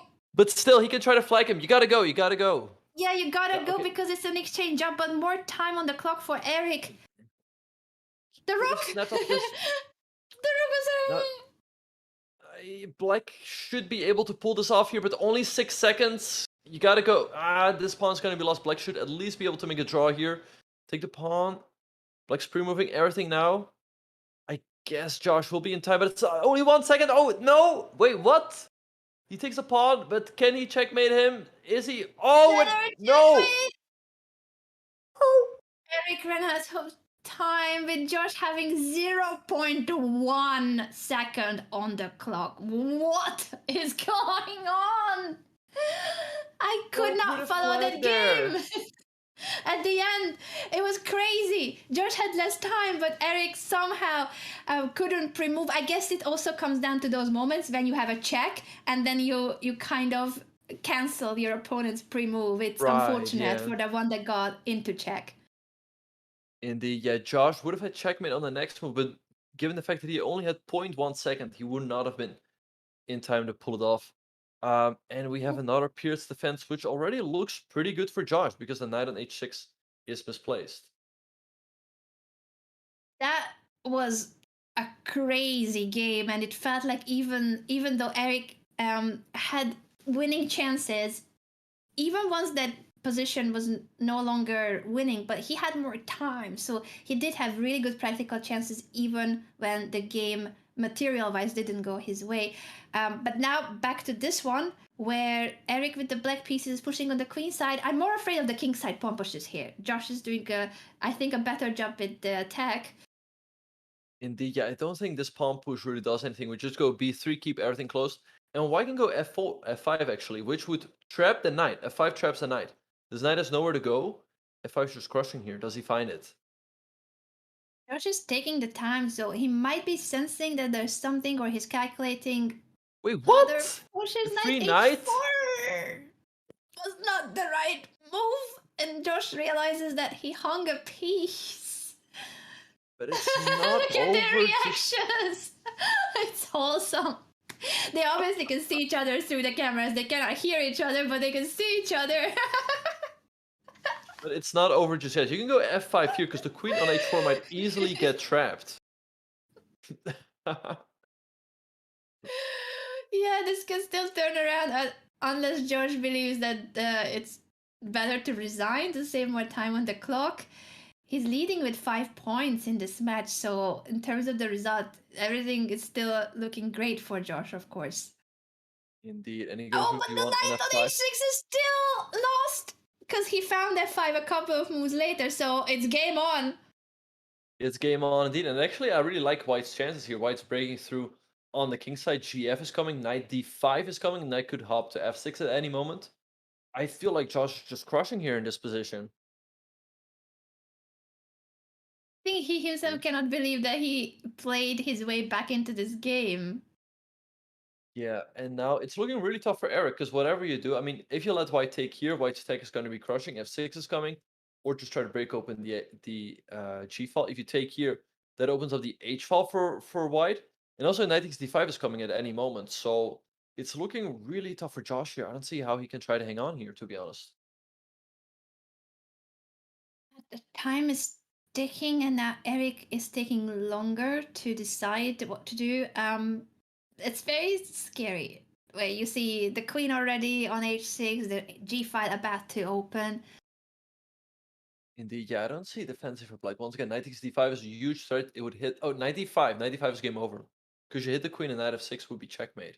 Yeah, I think Josh, now that he's taking the time, he senses that there's something. Even h takes g4, threatening queen h7, seems crushing.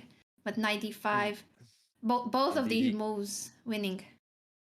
Indeed, he takes with the pawn f6 by Erik to defend the pawn on h7. But now, once again, knight takes d5 looks crushing, hitting the queen and the pawn on f6. Bishop g6 might be there. There's got okay, trades on f6, and now, oof, yeah, this is gonna hurt.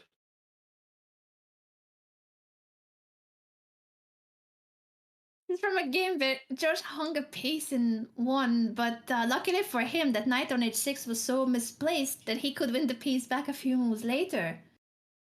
Yeah, I guess his position was just so good that even down a piece, he still had great practical chances. And we see Erik going down here, mean the Yeah. queen, and he resigns. So yeah, Josh taking a 6-point lead. 6-point lead with 14 minutes to go in the 3-0, and then we will have the bullet portion. I think in bullet anything can happen, but for Erik to have actual chances in this match, he certainly needs to bounce back in the remaining blitz games. There's just no way that this much of a gap, you can make up for this much of a gap in only bullet. Indeed, yeah. I mean, because the bullet portion is 15 minutes. So let's say all the games go to the wire, then there will be approximately 8 games. So he cannot fall too much further behind. He has to win a game here or there. I like his current position, though. He's once again going to try to storm on the king side, and it will be interesting to see how Josh will deal with it.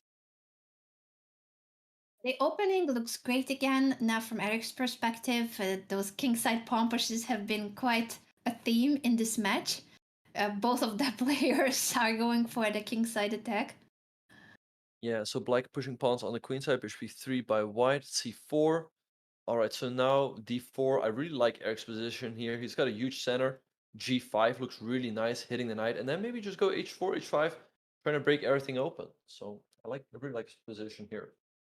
Yeah, and Josh must be sensing that his position is very suspicious. So he's taking the time to find a way to counterattack, try to counterattack in the center. d5 or e5 were moves that he must have been considering.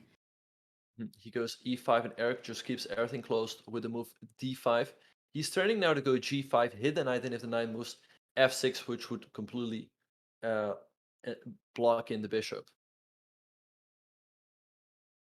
Erik is going for the trade of the dark squared bishop. Josh says, no, I don't want you to take my bishop. Right, now he goes g5, the knight has to move, and then once again, he could go h4, h5, try to break open that way, or double up the rooks on the f-file. But Josh maybe can create some counterplay with the knight swing to c5, maybe the d3, so it's not over just yet. f2, nice move, trying to take in queen f7. Josh will need to find a way to defend the f7 square. f6? That does look pretty suspicious. I mean, he could maybe trade on g6. There's got to be, okay, trades on g6. Black's got to recapture. Now, how will he proceed? H4 seems strong to continue with the pressure and threaten to push further with H5. Yeah, I really like H4 by Erik. It also enables bishop H3, and the bishop could suddenly come in the E6, but also H5 is there. This rook's crushing for Erik. Also, he's up a minute on the clock. He really has to win this game to keep a fighting chance going into the bullet. Yeah, and he knows it, and I think he's proving that he will have chances now with the light squares opening up for the bishop, as you mentioned, bishop H3, bishop E6 coming up next. Such a powerful attack. Yeah, it's looking tough here for Josh. I mean, the knight's under pressure. He goes knight to C5, but this hangs the pawn on F6, and the attack will still continue. Maybe he just wants to go queen F7. And even though white should be winning, there's no immediate breakthrough.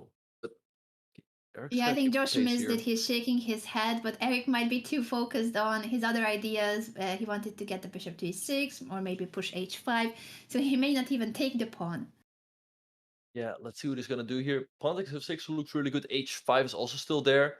But I mean, black's gonna go knight D3. Maybe the knight can swing around to F4. It's not over just yet. And Erik's gotta keep up the pace. He was up a minute, now he's only up half a minute on the clock. Yeah, the time is ticking again. A reminder, there is no increment, so it matters how long you spend on these decisions.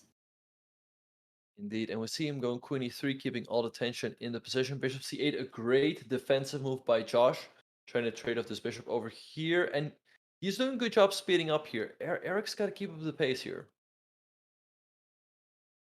Now, will he push H5 or take on F6? Erik needs to make that call. What's going to happen to the pawns on the king side? How to break through? Yeah, and he goes rook f3, another great move. Now he swings in the other rook, knight f4, great defensive move by Josh. And now this knight on f4 is really difficult to get rid of. He takes on f6. I guess he wants to take the knight with his bishop. He's still up a lot of time though. Yeah, he might have to commit to taking that knight because it's blocking all the f file. It's not an easy one to make, not an easy decision because now the dark squares, this bishop of Josh, has become a lot more powerful. At the same time, with the double rooks and immediate threats, I think Erik is still dominating this game, but it's no longer that easy, especially not when you have only 39 seconds and he plays rook f7, just didn't. Oh wait, did he? I'm just confused anymore. Well, what's going on with the evaluation bar jumping back and forth? Yeah, he hung the pawn on h4. Now the knight's under attack. You cannot move the knight. If you move the knight, you hang checkmate on h2. But now bishop g3. Because if you take with the rook... Okay, rook f8 played by Black. Black's doing great here, but only 19 seconds. 20 seconds for Erik. He's got to move here. He trades on f8, trades another time. Queen f3. Yeah. Okay. He's got He to needs move to here. defend or move the knight away, but this was not the best square for the knight, unfortunately. Yeah, the knight's very passive in the corner, and Josh is being really fast here. He has 15 seconds, 7 seconds for Erik. Really liking the speed here. That's not the move. Oh, Queen trade offered, but I think just didn't see, perhaps, or just believe that it's fine, no matter what happens. In the end, it's all about that speed, and now Erik will lose on time next move. yeah, unfortunately, Josh was just a little bit faster there at the end, and he's now taking a 7-point lead. Very tough loss for Erik. That was a great game by Erik, but in the final stage of the attack, I think he got slightly confused, and also the time pressure was increasing, so it was no longer easy to find the most forcing, the most precise moves. Indeed, and here we have another Pierce defense. Josh once again playing very aggressively with e5 in the center, knight at d5 by Erik. I think this one is definitely looking better than the Pierce defenses he had before, because now at least white doesn't have an attack for free on the king side. Mm-hmm. H6 to ask the bishop where it will retreat to, because if the bishop goes to H4, there's knight to E3, I thought was the idea, the knight fork. Right, so you play g5, now bishop f2 to cover the e3 square, g4, but it really feels like this should backfire, because you're only weakening your own king. d4 pawn is nicely protected, so white can just move the knight to d2 or h4, and should be in great shape here. Looks like a good position indeed for Josh, who is already leading with a 7-point difference. 7 minutes to go in 3-1. Then there will be a bullet portion too. But if he keeps this big of a lead, unfortunately for Erik, the bullet will not matter as much as it normally be the case, where you can make a big comeback too. Indeed, yeah, 7 points just seems insurmountable. I mean, 3 or 4, that's still possible, but 7 just seems way too much. But let's see how Josh will try to win this one. So F6 by Erik, keeping everything close on the king side. Yeah, and in terms of the result, I was just gonna add that the score doesn't reflect how close these games have been. It could have been a lot closer in terms of result. Erik had plenty of missed chances, including missed checkmates, and losing on time when he had extra rook or more material on the board. Yep. And we see Erik here with the bishops on g6 and h6. They're looking quite active, but he still has to bring his knight into the game. Queen e2, nice move by Josh. Maybe now knight e4, right?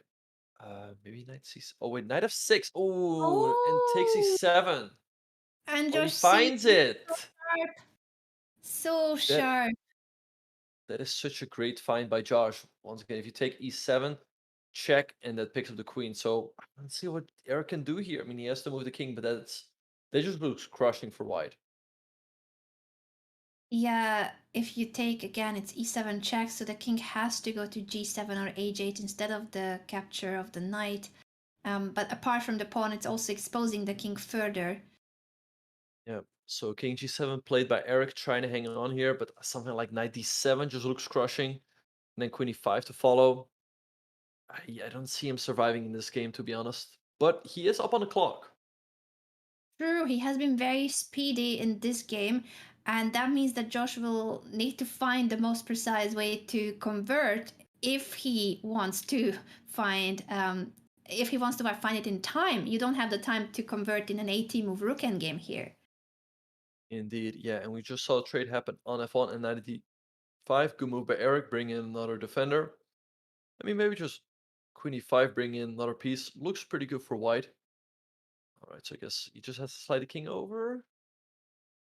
He wants to take on d5. Is that his idea, to take twice to get another pawn?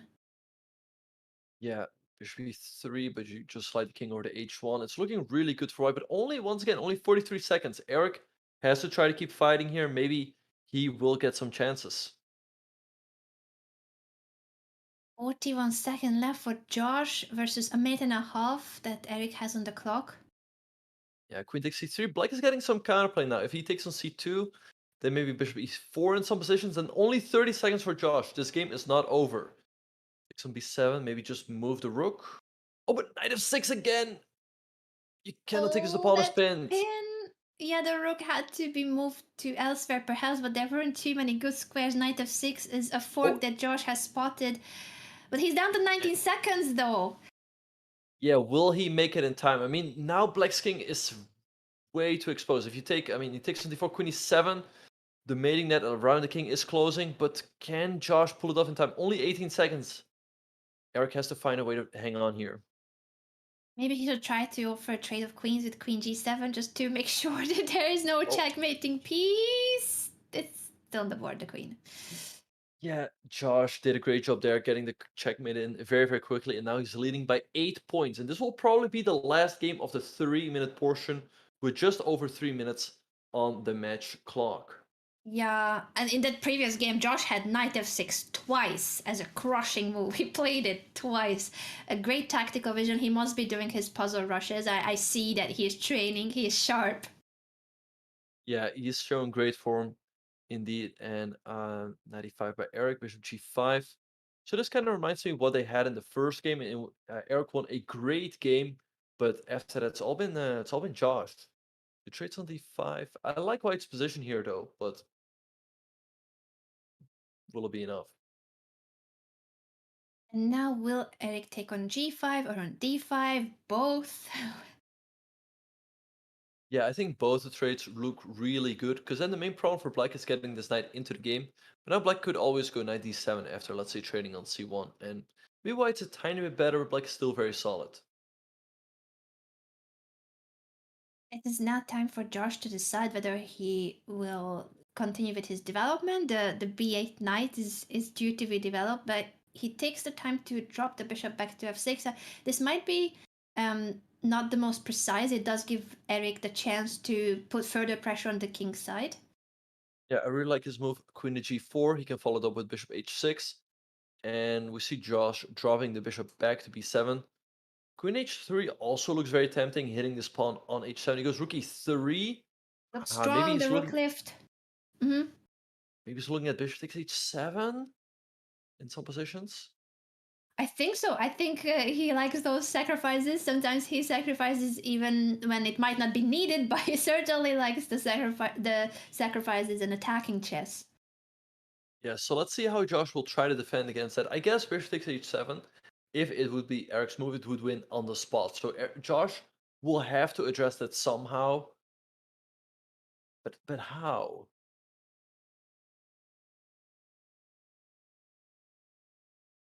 Josh is taking the time to figure out a solution, but knight c6 does not save the king.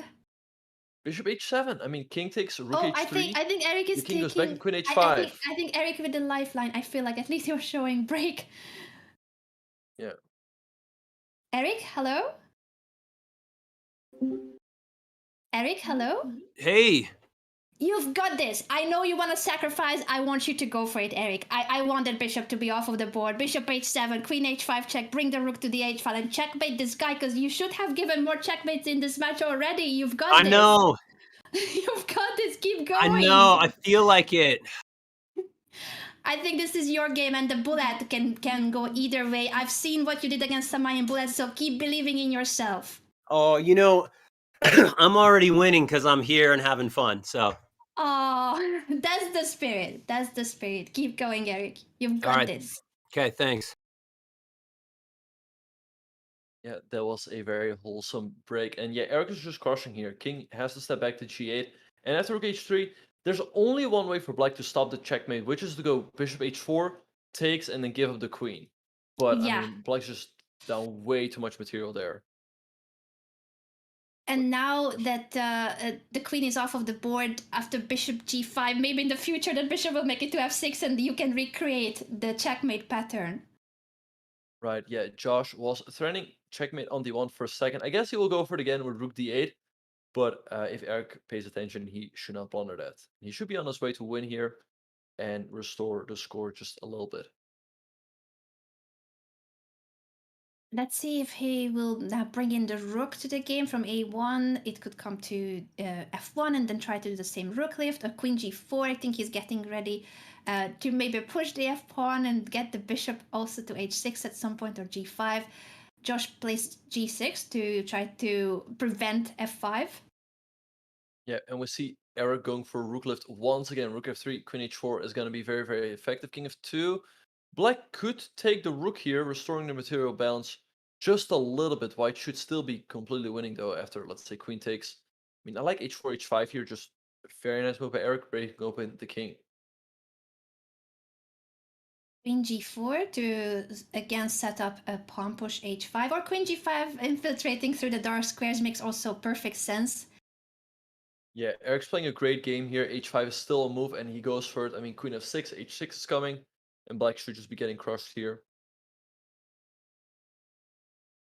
Queen f6 threatening checkmate, and queen f7. Now queen g7 is checkmate, and that's the final game of the 3-0 portion. Erik has won and is back in the match. I know that the scoreboard doesn't reflect how close the games have been, but we will still have the final segment, the bullet portion, where anything can happen. If Erik starts a winning streak, I think mathematically it is still possible. Still possible to make a comeback. Indeed, yeah, mathematically it's still possible, but he will have to win a lot of games, but it's going to be fire for sure in the bullet portion.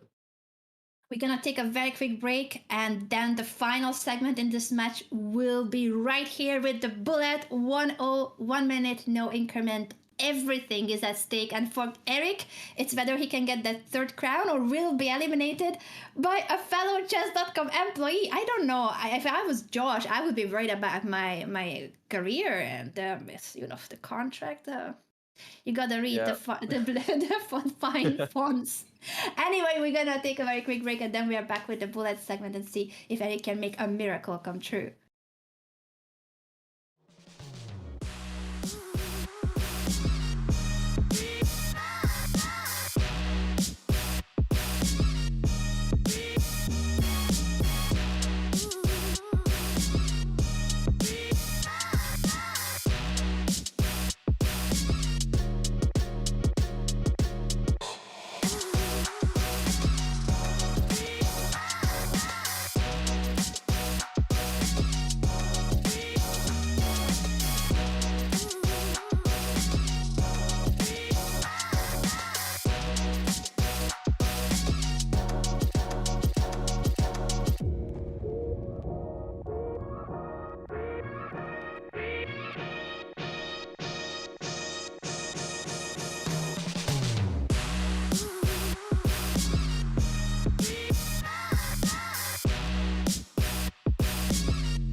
Welcome back to Winner's Days, where we are about to see the final segment between CEO Erik and Josh, who I don't know if he actually should start looking for a different job, but he is defeating the CEO, at least so far. Josh has been dominating the match and has a 7-point lead.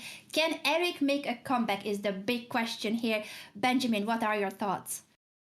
Yeah, we see Erik texting Danny Ranch here, like, hey, can you give me some free points? Maybe that will help. But yeah, Erik definitely is facing a challenge. He is down 7 points going into the bullet portion, so he has to win pretty much every game going forward from now. It's a tough one. He almost needs a miracle to make a comeback with this much of a deficit. But we have seen that the games were a lot closer than what the scoreboard shows. Erik had missed winning chances in plenty of games, so the score could have been actually even in Erik's favor if those games went the way the games looked like, and the time pressure too. It felt like sometimes he just needed to be a bit faster. Can he be fast enough in bullet? It's all about the no increment time pressure. Last time he played on his phone, and I think that's what he's trying to set up. If I'm looking at the camera and what's happening, maybe he will play on his phone this time too. I mean, I'd be surprised to be honest, but some people feel like they are faster on his on their phones. I mean, I couldn't imagine playing a bullet game on my phone, to be honest. Oh wait, Josh But was yeah, lifting up his phone that he will be playing on his phone too. Oh, Erik's oh, mouse died. That was the issue. So we're gonna have a phone versus phone match most likely. all right. I think Erik is calling someone right now, but I have no idea what he is saying. But I guess we'll find out shortly what's gonna happen. Last time he played against Sam Irena, he actually on purpose played on his phone. He said he's more comfortable playing bullet chess on the phone. So it might be the case that he actually doesn't mind not having a functioning mouse at the moment. Where is Danny when we need him? And we are off in the bullet portion. It does seem like Erik is playing on his phone. He's playing the Pierce defense. This one is looking better than the ones he's had before. I like his chances here. So C4 by Josh is big center, but that center could easily come under pressure. Yeah, he's very fast too. I don't know how to make fast moves on the phone, but I'm glad that Erik knows. He is now up on the clock, was up on the clock until I mentioned it. I didn't mean to jinx it, but that queen did get into the e4 square, pinning the bishop. It's a chaotic situation here. Yeah, I guess at some point he has to play the move c5, which is not what he's doing, because he has to try to undermine White's pawn center somehow. But now actually this queen on e4 looks active, but it could easily get trapped. Queen e3, king slides over. This looks very problematic for White, I think, for Black. Does look problematic, but Erik keeps going good with developing moves at least. And in bullet, even if the position is suspicious, it might actually work out in your favor if the opponent starts calculating, how can I trap the queen, where's the win? And maybe this d5 push was not the best. It was not the most precise. Erik can take on f3 and then grab the bishop on e5. Yeah, he finds this great tactic with knight takes c5, and now he's going to win a pawn. And look at the ratings, Anna. We saw in the blitz he was down almost 200 points, but in the bullet he is up 50 points. So maybe there is chances for a great comeback. Okay, rook takes c7 now. Wait, he hangs the rook. He hangs the rook. But Josh also only has 4 seconds. This is Erik's game. He has 4 seconds and is down a rook. Erik takes the bishop too. It is his game indeed. He just needs to close it and not flag. I think now it's just about the speed. Queen h2. Wait, what? Wait, was it a try? He had checkmate on one, but instead he flags him. All right, that's 1 for Erik. He needs 6 more. Can he pull it off? That was the more classy way. Hang your queen, but still win. Yep, it's not over just yet, you guys. I mean, we see that Erik is very good in bullet, so maybe he can come back. Yeah, great start for Erik. It feels like it's a mission impossible, or he almost needs a miracle when you look at the time, how much time is left and the match situation. But this in bullet, there's plenty of games within the next 12.5 minutes. So if he keeps going like this, all the chances. Indeed, there will be 6 games at least, so he just needs to keep winning. I think if he loses one, it might just be over. But I like his position. Black's dark squares are very weak around his king. Queen f6. Bishop h6 could come in very quickly. And that is what he's going for. He goes bishop g5. And he's also up 5 seconds. Okay, queen takes d4 looks really good. Okay, takes with the pawn, also good. And okay, queen f5, maybe just bishop f6. Once again, going for the dark squares around the black king. And he's up on time. He's up on time here. He's doing a very good job. Yeah, he places the bishop on e5 to then play queen h6 so that the bishop is no longer hanging. Rook e7. Oh, and Josh sacrificed the exchange. That was not necessary. He goes d4. He wants to go, I guess, queen g4 and try to go for checkmate on the white king. White is up the exchange, so queen h4, great move. He can take the pawn on d4 now. Doesn't take it. But Erik should win this game. He's up in exchange and up on time. Yes, he just needs to keep up with the speed to save a few seconds. It sometimes is not the most precise or most accurate moves that you need to come up with, but the most practical choices that you can make quickly. Indeed. And only 8 seconds for Josh. 14 seconds for Erik. Can he pull this one off? We see a trade on g5. Black's king is very exposed with queen h2. Great move. Queen h7. Queen h7 is checkmate. Checkmate. And that's another one. Oh, what a win again. So far it's 2-0 for Erik in the bullet segment. Josh needs to somehow make a bullet come back if he wants to stop this streak of Erik.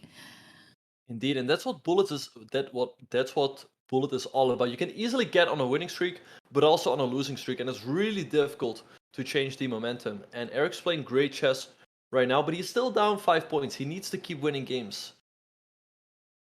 e5 looks like a great choice by Josh, already advancing in the center, putting all the pressure on Black's pieces. Now this knight doesn't really have good squares, has to go to e8.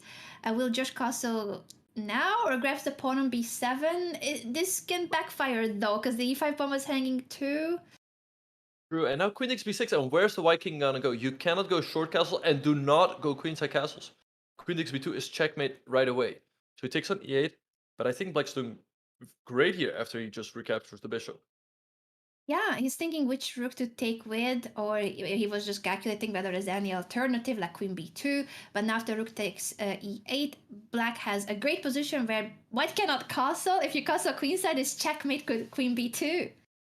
And now the bishop comes into the game. Queen f2 on the board. Queen takes b2 looks crushing here. I mean, you can take, but he allows the queen trade. Black is still doing very well. The pawn on b2 is very difficult to protect. Maybe queenside king d2, take the pawn. Now everything is loose. Yeah, the position is great for Erik, but he has less time, so he needs to hurry up here. Rook c2 was an option. Now he could take. He's not taking yet, but he can take next move too. Luckily for him. True, he but takes the an time a2 he and then only c2. Time is evening up though. Wait, he hangs the rook. He hangs the rook, and Josh takes it. Okay, keep moving. Keep moving. Okay. He can C3, still flag. Anyone can still flag. Yes, it's still anyone's game, but he's way too slow. I feel, and he hangs the bishop. I gotta move. Oh, and he hangs the other rook as well. And now he hangs checkmate. Wait, Josh doesn't find it, and now he finds the checkmate. This was a sad finish to a good start. Erik was winning in this game too. Tough loss, and now he's down 6 games with 8.5 minutes on the clock. It's looking very, very tough. Had he won that game, he still had chances, but now, I don't know. It's gonna be tough. He's gonna try, of course. He's got now the white pieces again, and so far he has been the better player in the bullet segment. That bishop was hanging. Not taking wait, another what? queen. Wait, are they pre-moving? Oh no! Oh no! What are these pre-moves? Oh no! And Josh wins another game. Yeah, that's very unfortunate. The bishop that was not taken because of the pre-move, I'm guessing. I think it was Erik potentially pre-moving. He couldn't take the bishop, and then the bishop took his queen. Yeah, and we see Josh now having a 7-point lead with just under 8 minutes on the clock. It's looking very tough for Erik, but we cannot count him out just yet. He has to try to win games very, very quickly. Let's see what's going to happen. b2 hitting the bishop. King e7, a bomb cloud. Yeah, Erik knows his bomb cloud theory. Defends the bishop. Yeah, so let's see how white will proceed from here. It's not easy to open up the center. Black can just move in the rook if he wants to, maybe b5 or a5, creating counterplay on the queen side. And he's up a lot of time, more than 10 seconds. Josh, on top of it, goes for a weird knight maneuver, dropping the knight back to g1. I think he wanted to push the f-pawn or activate the bishop, but this is too slow, and now the knight is out of the game. Yeah, and bishop before, great move by Erik. Queen a5 just collects the knight. There's no way. He goes knight c5, which is also a good move, but queen a5 would have won on the Queen a5. spot. Yeah, Rook 88. still queen a5, next move. Right, but now white's out of the pin. So black is still better, but Yeah. it's not easy. This knight is still loose, though. I like black's position, but fills up a lot of time. Bishop c3. Oh, Nah. yeah. Oh, a knight Wait, e6. what is going on? Too many hanging pieces, and there's no time for Josh. 11 seconds. The hanging Alright. queen hopefully will not strike again the Botas Gambit. Whew, Yeah, that and was he close. should just be able to flag Josh here. He has 21 seconds against 7. Just gotta play fast, and it will be a flag. Okay, Josh with the pre-moves though. Yeah, c5 winning another piece, and this should be game over. Take bishop. And 2 seconds for Josh. He hung the knight though, but he should still flag him. Only 1 second for Josh. He's getting 0.4, and Erik gets a win. He brings it back to 6 points. Wins on time. This really was his game, but so it felt like in the previous game too. So it actually could have been 4-0 for Erik in the bullet portion in a match where Josh dominated the blitz, both 5-0 and 3-0. The games were a lot closer than what the scoreboard shows, but Josh was the more practical player and also faster. Now it's only 5.5 minutes left, so we will not have a lot more games, unfortunately, for Erik. If only we had another half an hour for the bullet segment, it might change the score. But he is already winning here. He's up in exchange and 2 pawns. Maybe if he can win a couple games very quickly, there might be an outside chance. But yeah, it seems very, very tough. h6, great move, because now the queen has to move away, and you take the pawn on g2, and then black is very much in the game again. Yes, and Erik is burning some time here, so that of course matters a lot in bullet chess when you try to make it as complex and as massive for the opponent to even find the right response. Bishop h6 by Erik, a counter sacrifice. He has to be careful though. If black takes his rook on f1, he would actually be threatening checkmate. So let's see what Josh will do. Both players getting very low on the clock here. He takes, but now just take the knight. Yeah, Erik goes for it. Very tricky Bishop position. f1, rook f1, and but king he yanks the f1, rook. I lost Queen queen h1 and check. right try. Oh, he misses George it. didn't see it. Josh was too Queen worried about his h6. own king. Yeah, now Erik should be winning. He needs to somehow bring in the rook. King e2 was a move. King f2 now, and rook g1 should be crushing. Rook g1, rook g1. And is he played. queen It's g6 will be game over now after checkmate. Queen g6 was checkmate. He instead wins the queen. He's up on the clock, so this should still be a win. Yeah. But he hangs the queen. And Josh can pre-move a lot of moves now. Can he pull it off? And he gets a queen now. Josh is gonna win. I think queen e4 is checkmate. He going for the ladder now. 2 seconds though. Erik escapes though. He escapes the ladder and can pull. George loses on time in the end, so close to the mate. Look at Erik's reaction. And Josh, the two can see each other on camera, of course. Wow, that game though, Erik had checkmate in 1 and then dropped his queen later. Yeah, alright. And Josh has already hung upon. Erik is winning already. He's collecting the rook. Wait, he can definitely put 3 together a minutes streak to go. now, but He's winning bullet game bishop? after game. there was a free bishop on c1. He doesn't take it.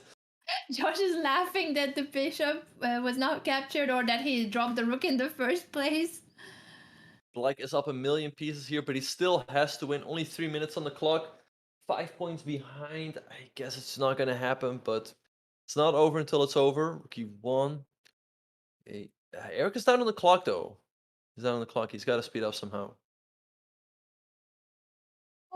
Again, a great position for Erik, but the knight was hanging and Erik didn't take it. Now the knight has gotten to give a check. Queen e1, queen e1, queen e1, queen e1. Queen e1? It's a free rook.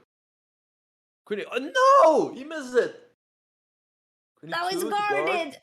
And now it is white who has the stronger attack. e3. take the pawn on d4, bring the queen back to defend. It's anyone's game though. Like white, black's up a lot of material, but white has the attack and a bit more time on the clock. b6. How? Wait, trade the queens. Trade the queens. No bonus gambit, Trade- please. Oh. Because bishop I still have e3. bonus Yeah. gambit because of bishop b3. Oh, and Erik resigns. Tough. What a Very up and down game. game. Yes. All right. Josh So did the gambit here with the black pieces. There's only 1 minute and 40 seconds left from the match overall. yeah, a little less than 2 minutes on the clock. And I think we can already say that Josh is going to win this match. But let's have a look at this game. Erik up a pawn here. So he should just be much better, I think. Yeah, it's crazy how he has been dominating the bullet, but you pointed out that the rating 2 was a lot closer in bullet than in blitz. In blitz, Josh has about 200 rating points more than Erik, and in bullet, it's very even. Indeed. So Erik up a pawn here and 10 seconds. Can he convert this one into full point? Let's find out. He did dress up as Magnus Carlsen. So let's see if he also has the technique. Yeah, I'm still hoping for the return of that Magnus shirt and wig. I mean, it's the real Magnus. Of course, it's not a wig. Maybe next time. But the moves are great. Erik has been playing really well the bullet portion, while Josh has dominated the blitz. So both players has brought on such exciting fighting chess. No draws again. Do I remember well? Not even a stalemate or losing on time when there's not enough material. I think think there was so, no I think draws there have been again. no draws. Yeah, it's been a pretty fighting match. Yeah. White should be winning here, and he also has much more time. So Erik is going to win this game, and there will probably be one more game, I guess, or this could easily be the final game of the match. Let's find out. Ooh, 5 seconds to go. This could very well be the final game indeed. Yeah, Erik should win this one, and the time has run out. So this is the Erik final game. wins. That still means this started the Oh. next one, but Josh's Bonklat has been refuted and the game is aborted because time is up. The match has finished with a win by Josh, who dominated in blitz, but had we had more time for bullet, I think this could have been a closer match, also from the positions that we had on the board. Missed chances by Erik, but great games by Josh. He proved to be the stronger player and knocks out our CEO. I think we're going to try to bring the players in for the show, if I'm not mistaken. So we're going to take a quick break to set everything up, and then we are back with the interview and the final match. Don't go anywhere. This is just beginning. The next match is about to start soon.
3, 2, 1.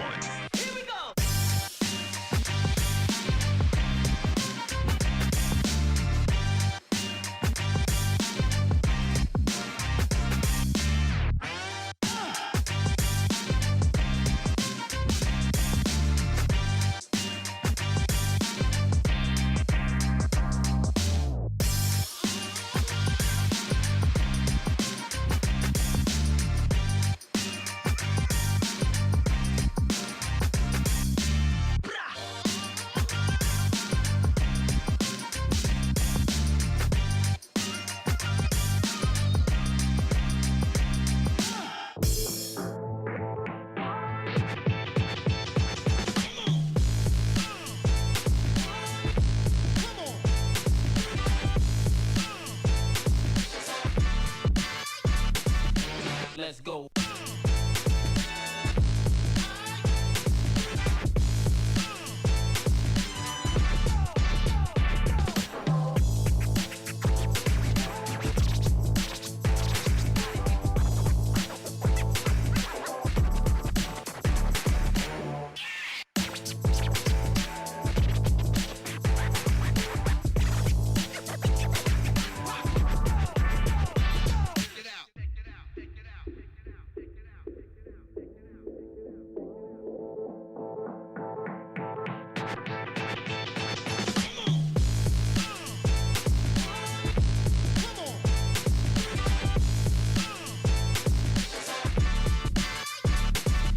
Let's go.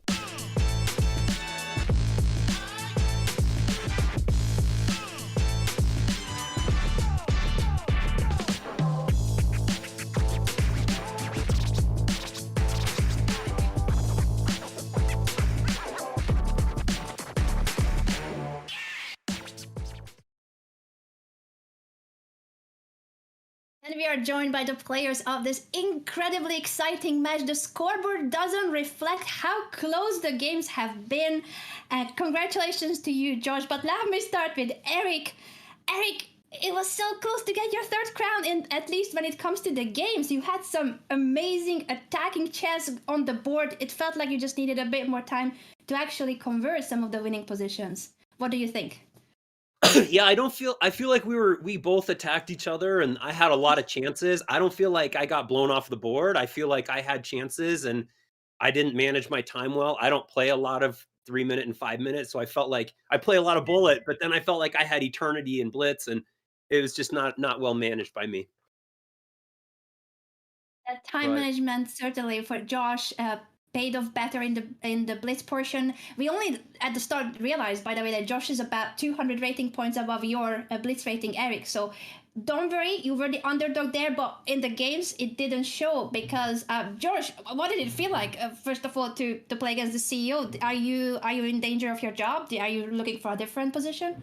I will accept any position at chess.com, but I was definitely nervous. I tried to prepare a few lines. Erik and I are kind of rivals in daily chess. We play the most games against one another, and so I'm familiar with a few of Erik's openings.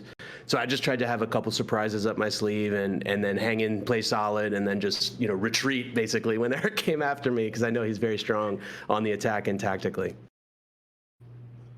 Benjamin, what were your thoughts on the match? I'm sure you have questions to the players too. And Erik, I didn't realize that you were sick. I was just gonna say what I already blew in the tech setup part of the call, that your moves were sick. I didn't realize you're actually sick. I am. It's okay.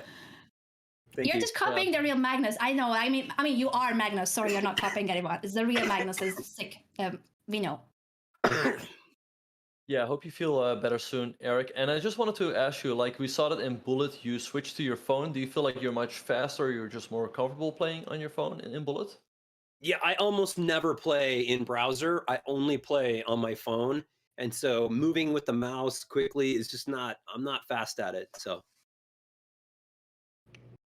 All I right. blame And Danny for it because we also heard that the mouse may have died by the end of the Blitz portion. So it's all did. Danny's fault. Yeah. Indeed, yeah.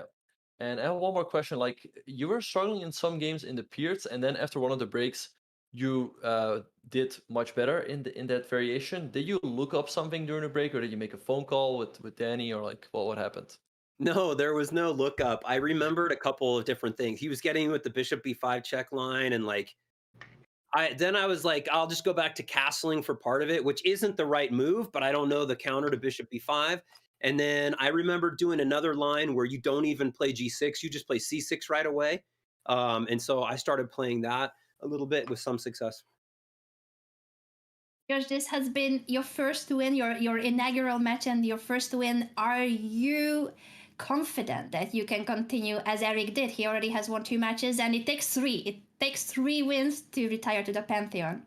I don't think so. I mean, I play as best as I can, but I know that there's other players out there that are better than me, and I mean, it's a great game, and I try my best, but sometimes I just drop a piece, like So if people play solid against me, I have a tough time, and then Erik with the with the castling and the attacking chess, I'm like, oh gosh, So I feel lucky, to have made it through today, and I mean.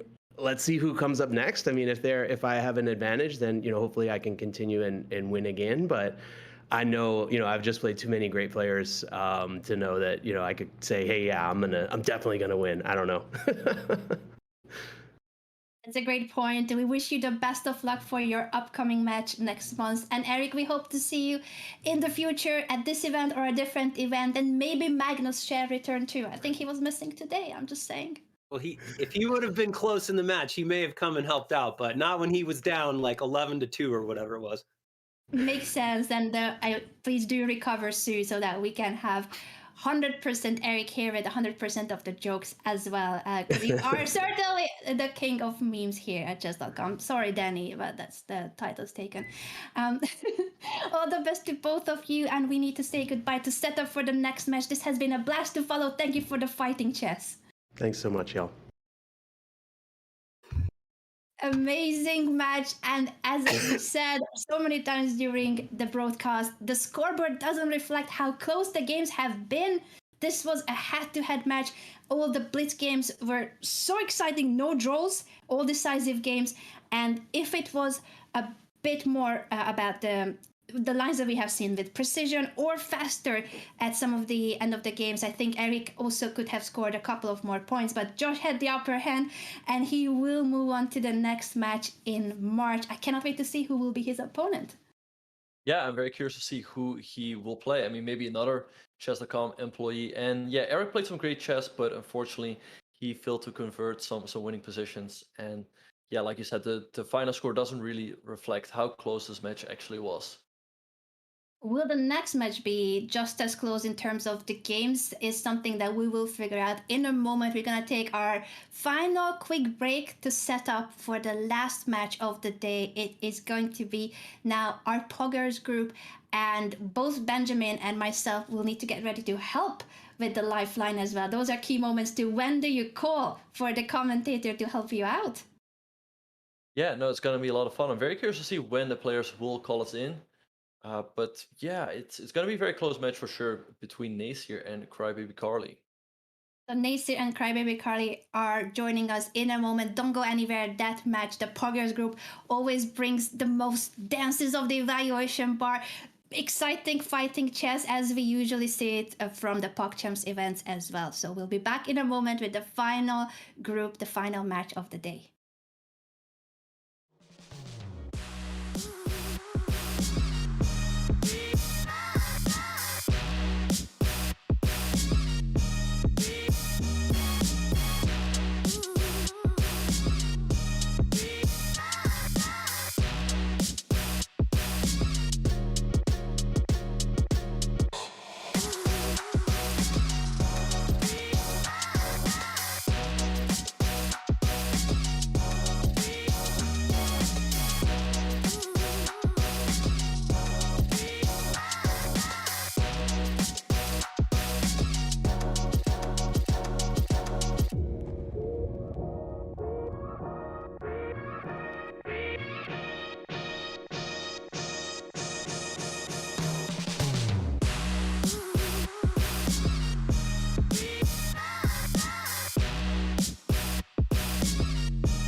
The Cure Best Songs album.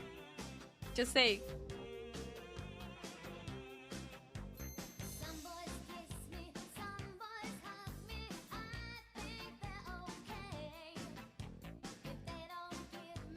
Proper credit.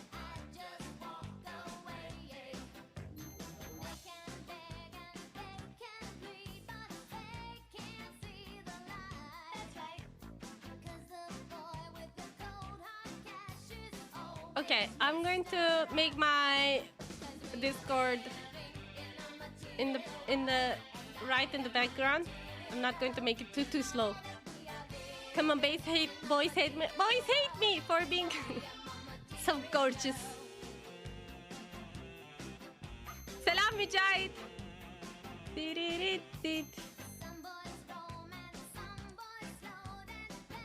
Did Blue Boy go to sleep? I don't know what's the weather in Australia or the time, so maybe. I'm waiting. I need to burp. That's how many butterflies I have.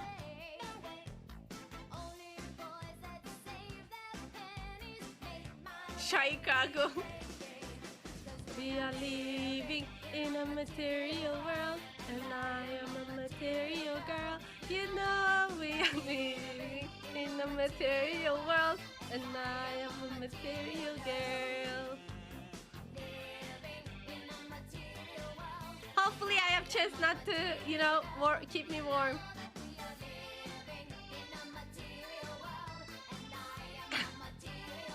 Light rain with thunder. Ah.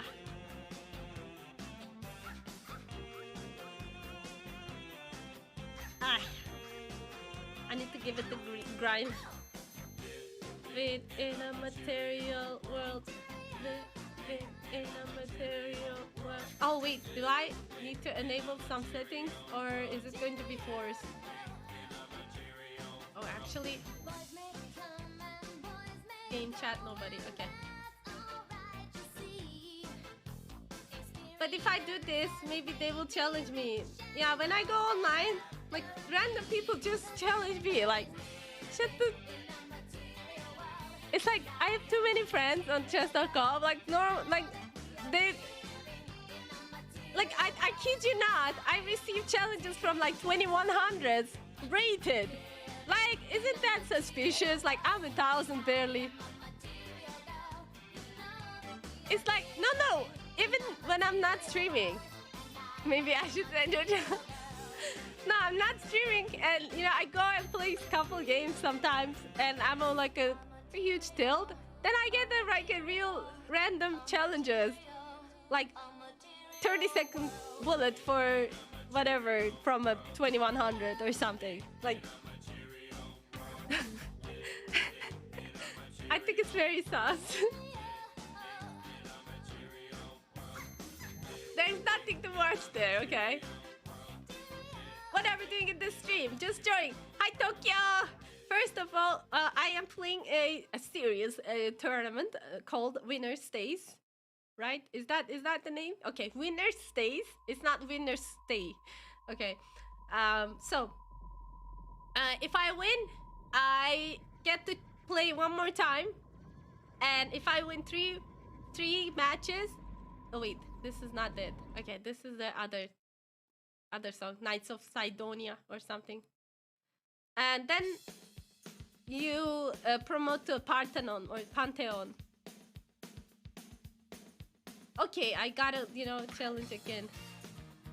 A serious tournament. This is a very serious tournament. I need to win. But maybe I'm sure. It's awesome.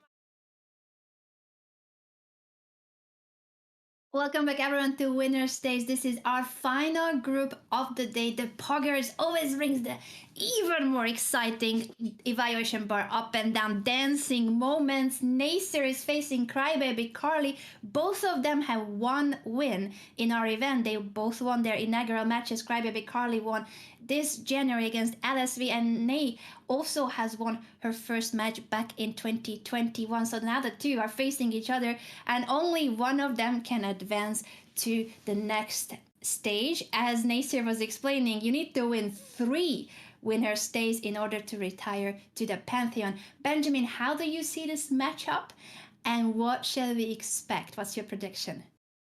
Yeah, it's going to be a very exciting matchup between these two amazing female creators. I honestly have no idea who the favorite is. I'm sure both of them have practiced a lot of chess lately and really try to step up their game. As you mentioned, they both won some really good matches against different opponents. So it will be very interesting to see who will fare better in the faster time controls. We heard Nasir earlier before we came back live on our broadcast that this is a very serious tournament. She's taking it very seriously. She wants to get those 3 wins, and she's ready by bringing an actual plushy horse to the match. I think this is the first time we see not just the knights on the board moving, but she has an actual horse with her to support her. Yeah, I do wonder though, like, don't you think the horse will be sort of in your way to move the mouse? Like, don't you think that that's going to take away from the speed, or? A good question. It feels like she doesn't mind because she cares more about the moral support. It feels like it might be a luck bringer for her. We'll need to ask her at the interview. And Crybaby Carly is there with her beautiful setup. Both of them are streamers on Twitch. If you guys are not following them, make sure to do so. They stream chess regularly. And the game has just begun. So let's talk about that opening, Benjamin. And yeah, we're off. We're seeing a Queen's Gambit accepted from Crybaby Carly. White should be quite a bit better here because White has the center and Black does not have a pawn in the center anymore. So I really like Nasir's opening advantage here. And also we see that Nasir is actually outrating Crybaby Carly by quite a bit. So it'll be interesting to see how this one will go. Yeah, the rating difference in Blitz is in favor of Nasir. But Blitz rating also is in the same category with and without increment. So we shall see whether the no increment 5-0 and 3-0 will favor either of them, or will it be just a very close match as it has been so far the story of the day. Yeah, we'll see e5, great move by Crybaby Carly, striking in the center. Now this bishop can also move out at some point. And let's see how Nasir will respond. I mean, maybe she takes, but I mean, Black should be doing pretty fine after all these trades. Yeah, very quick moves by both ladies in the opening. That shows great preparation and that they know what they are doing. E5 has just been pushed by Carly. Yeah, once again, a very good move. And we see, once again, the difference here between the players. Like Nasir is talking a bit more, but Crybaby Carly seems very, very focused. So it's always interesting to see which approach is the better one. Yeah, and which one suits the player more? I feel like some of the streamers, they love to engage always, even if it's bullet chess. I usually talk a lot to my viewers and to my community, but if I'm trying to focus on the game, I cannot. I feel like I either am playing alright chess or I'm mainly a streamer and blunder here and there. So it so depends on the personality, what you're comfortable with, two very different styles of playing and streaming in the end. Benjamin, what's your style? Are you very talkative, or do you focus more when you compete? Yeah, so generally I try to talk more, to the viewers, but when I play a tournament that's, competitive and potentially for prizes, then I sometimes even just turn off my other monitor to try to completely focus on the game and not be distracted. So I'm definitely also in that category where I definitely try to talk less and focus more on the chess. We will listen in with the players when they share their thoughts with us. But for now, I think they also agree with you, Benjamin, that they want to focus on the game. Nasir has some great music on her stream, and I'm sure that Carly also is listening to something that we will listen in with in a moment. Let's go to Nasir's stream, if we already have mentioned that the playlist is awesome.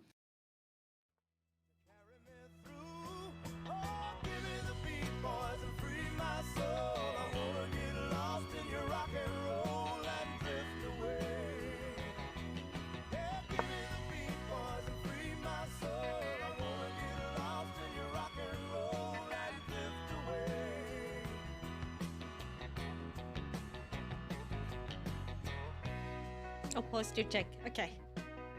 I'll try to be more careful.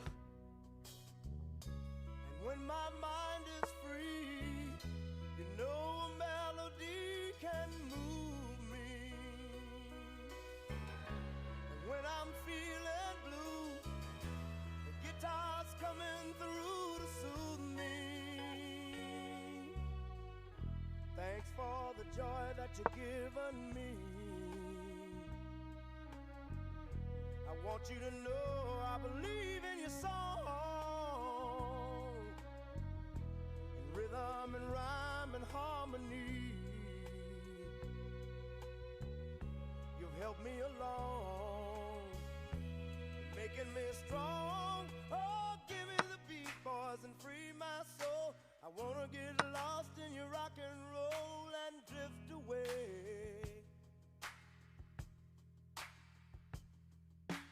Give me the beat, boys, and free my soul. I wanna get lost in your rock and roll and drift away. I'm really enjoying the beat over at Nasir's stream, and also those two bishops. Now after G6 Benjamin, it feels like the dark squares have become really exposed, and she's looking at Queen C3. Yeah, Queen C3, great move. And how is Carly gonna stop checkmate along the long diagonal? She's got the queen already grabbed. She's gonna make that move if she is given a chance. F6 seems to be the only way to block the diagonal. Yeah, I think Carly has to play F6. Will she find it? I mean, even after F6, the position seems very problematic, but it's the only move in the position. Yes, she has to play F6, otherwise the game is over with Queen G7 and Queen A8 both threatening checkmate in one. Ooh. Queen E5 is Carly's choice, but that will drop a full rook. Yeah, Nasir can just take twice on E5, and that's just going to be an extra rook and the game.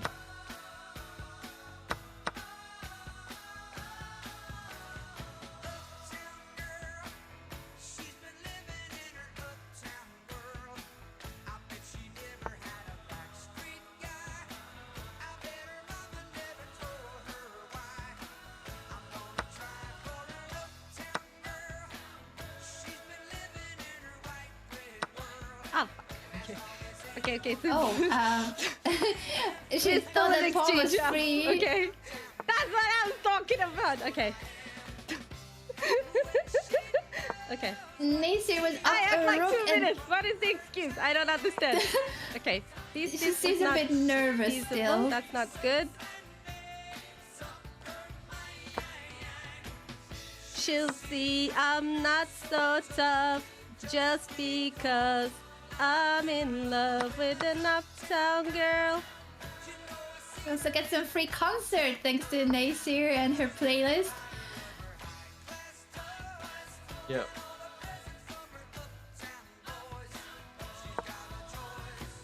It's no longer that simple to convert. Earlier it was a full rook up. Now black has a bishop and this pass pawn to try to compensate for the rook. Indeed, the pass pawn is nicely protected by the bishop on d6. White is stopping it, but the question is, how is White ever gonna make progress, right?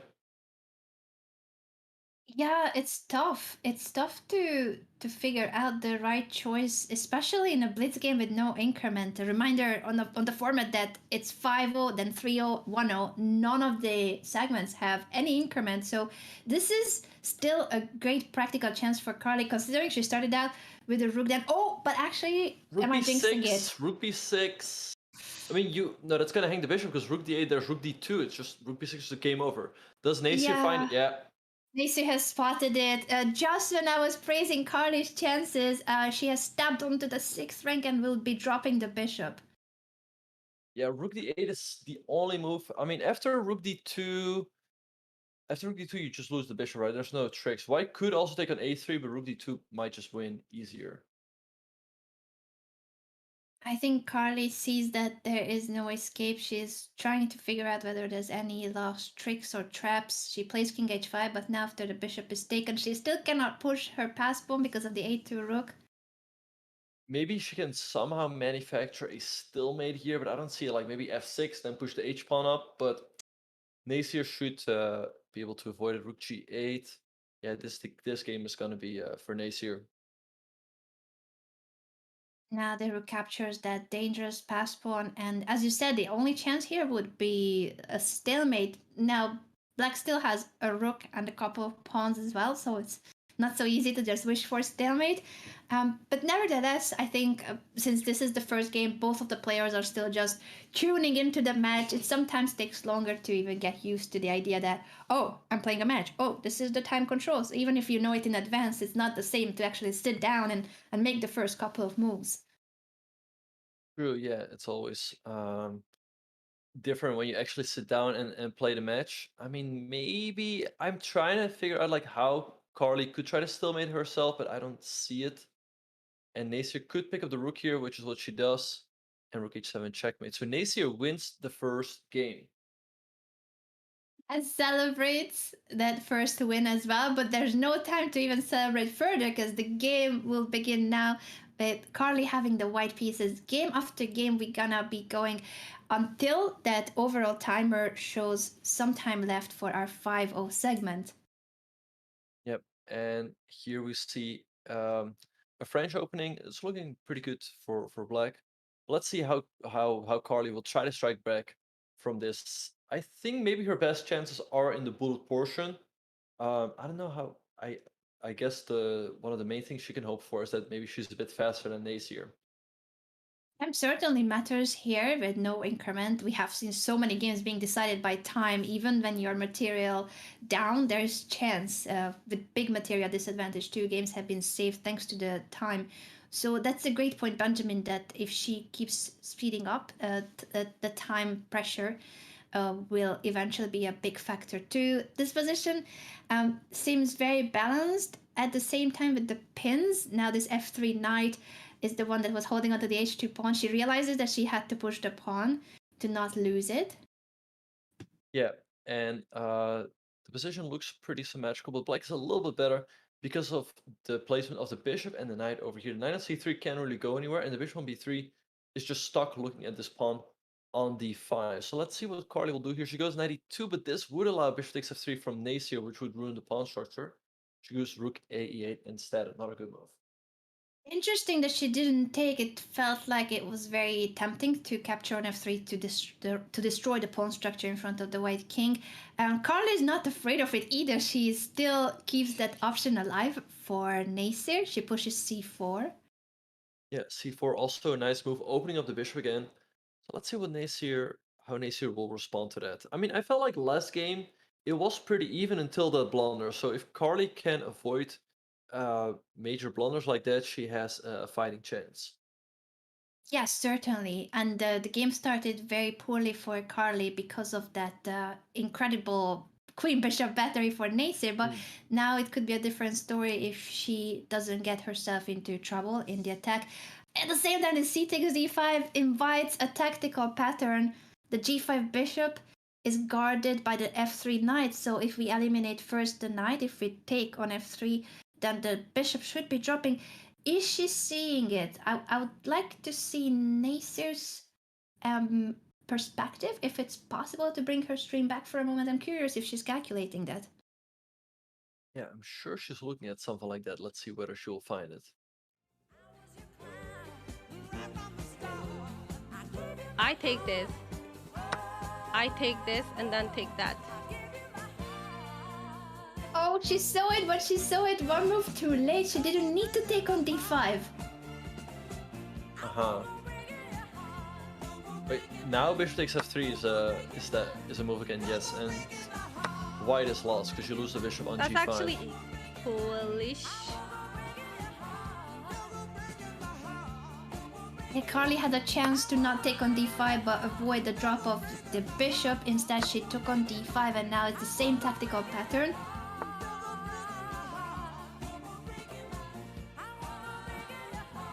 Let's defend that pawn too. Okay, this is hanging. The king can move.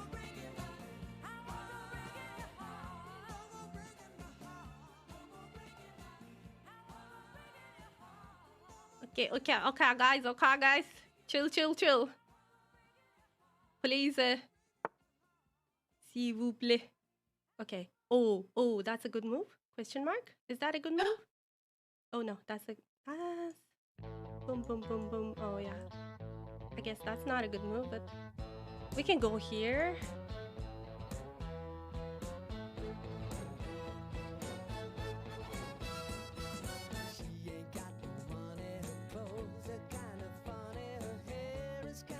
Wild and free. Oh. Oh wait, actually, my rosemary go. If we get rid of this guy, there's this fork. How am I going to get rid of that guy? Let me secure the premises by doing this. Okay. And then we aim for this guy, and then we'll get this guy. Where my rosemary goes. I don't want to be trapped. Let's be secure than anything.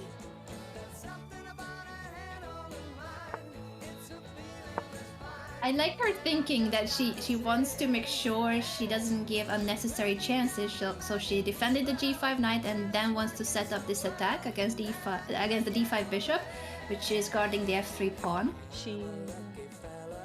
Yeah. Okay, she's now doing a this is great free. job. And now knight takes f3 Queen looks winning moves. for black, and you I forward take the queen and rook. the rook. Love goes where my rosemary goes, and nobody knows. Is this better? No. But I have chances now, eh? She takes on f3 indeed. This was her idea. It's no longer a check, but it There's is that a too. fork that attacks the queen and the rook. I like this one too.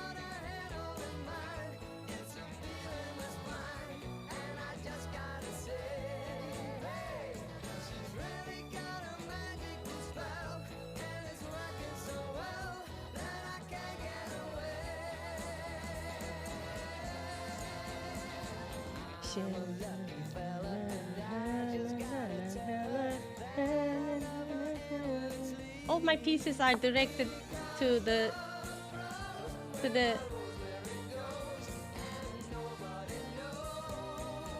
a bit tricky. Should I give my good knight? But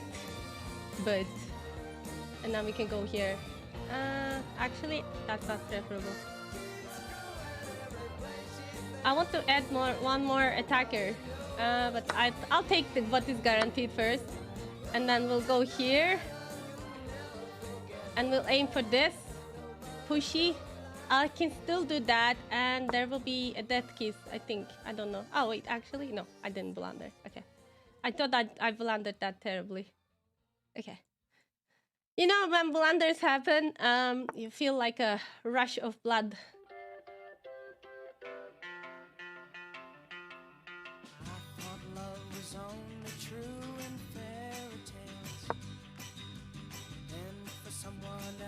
But not for me. Oops. Love was out to get me. That's the way it seems. My knight can jumpy around here, I think.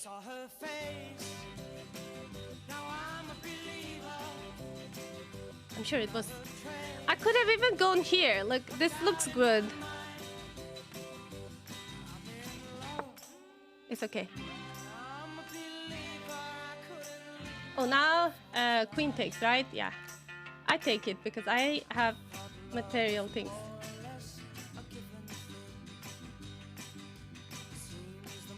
If you take this, I'll take the rook. If rook takes me, I'll take the rook. Do you so trying? H6 has an amazing position and also the right thinking. I wonder if Carly is sharing her thoughts too on her stream, or is she simply focusing on the position? Let's tune in with her stream too.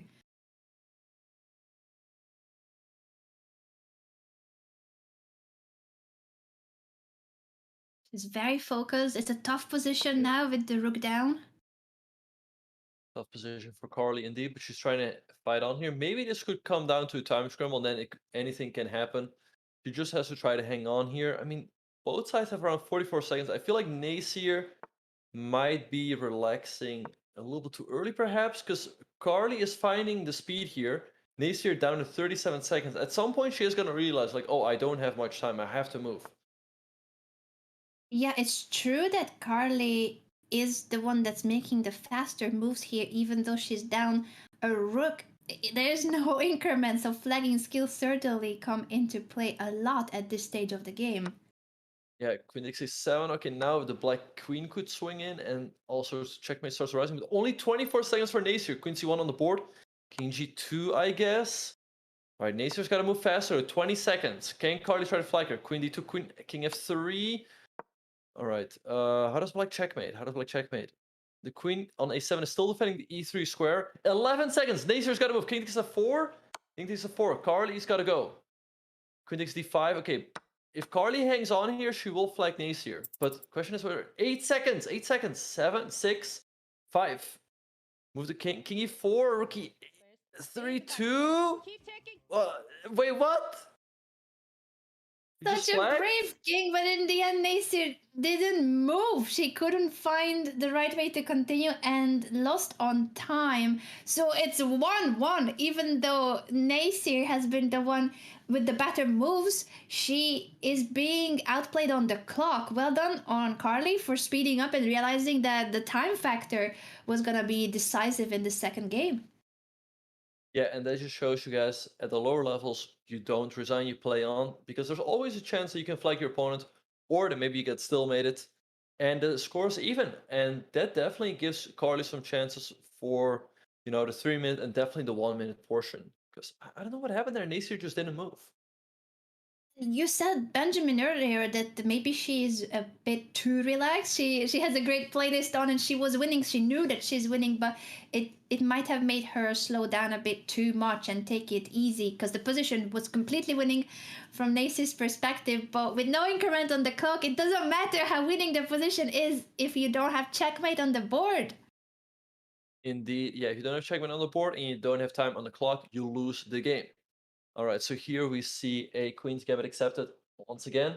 I feel like Nasir should be a bit better, but Carly's position is fairly solid. Bishop d5. She wants to go bishop e7 or bishop d6 on the next move and castles. And once again, we see Carly being a little bit faster. So I think that's really going to be her main trump. Like, try to flag Nasir in especially the 3 and 1 minute portions. Indeed, because our format, as Benjamin pointed out, is only gonna get faster and faster. We are in the 5-0 portion for the next 24 minutes, and then 3-0 comes for half an hour, and bullet in the very end. So if this is the tendency, Nasir definitely needs to work on her time management and swap to sometimes being a bit more practical but faster. Yeah, and bishop c6, great move by Carly, and Nasir finds bishop b5, which is a good move because the queen was under attack, and the bishop now she solves both of those problems at the same time. Let's see how Carly will continue here. Like, taking the bishop is 90. Oh, but take, and after takes, you'll have to do the bomb cloud, because if you block with the queen, you hang your rook. This is not the right move. Let's tune into Nasir's stream and see if she's calculating those lines. She must be looking at bishop c6. This wins the pawn. I'll do that. Maybe more than a pawn, eh? Depending on where the king goes. Hanging on like a yo-yo. Wake me up before you go. You're that high. Wake me up. So you want to take this? Or I don't know what's the aim of this move. Let's bring our horsey. I don't care if the...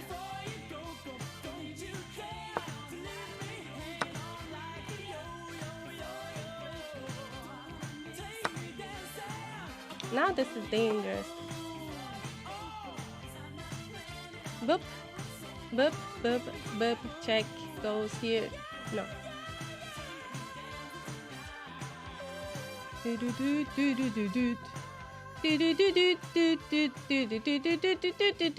the back. We can do it in like Alekhine's weapon, eh? Oh, will she see that the queen abandoned the rook's defense? Will she see it? We can plant the knight here. Queen takes queen. Oh wait, actually this is hanging now, eh? He spotted it. She was tunneling first a little bit on that queen trade. Dun, take this. Yeah. Eat everything. Carly's Pac-Man. only chance is to prolong the game and maybe try to flag Nasir later on. There's this, but I can do that. Hits the queen. Queen goes somewhere like this, maybe. But then I come with, I don't know. Come on, Eileen. I'd say it's good practical decision by Carly to not allow the knight jump to e5. Come on, Eileen. This gives me something. Boom. And Boom. once again, even though Nasir First is this, queen completely moves. winning, Or she's maybe down we half a didn't minute on the want clock, to give her a chance. I don't know. so she will have to speed up at some point. Boom. Queen moves like here. I don't know. Let's do this. Let's think about long-term investments. I consider this type of a thing move as an investment. Completely material point of view. Then this falls if queen moves somewhere. I don't know.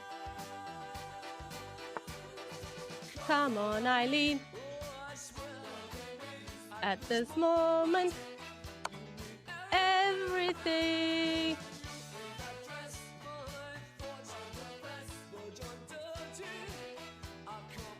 Oh, she's about to give a check with the rook, but that square is guarded by the bishop, so she would give up some material.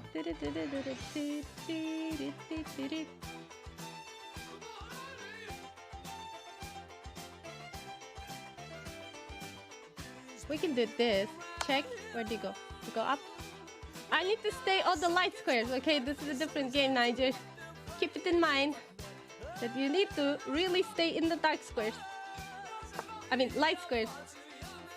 Oh, it's like a very interesting area.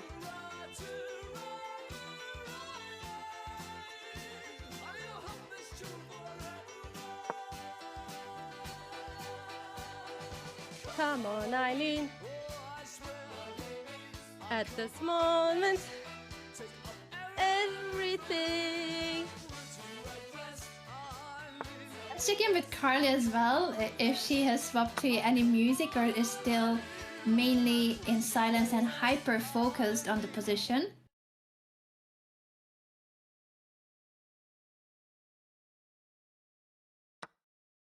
Very different stream, but it has worked so far for Carly when it comes to the speed. She has been the faster player.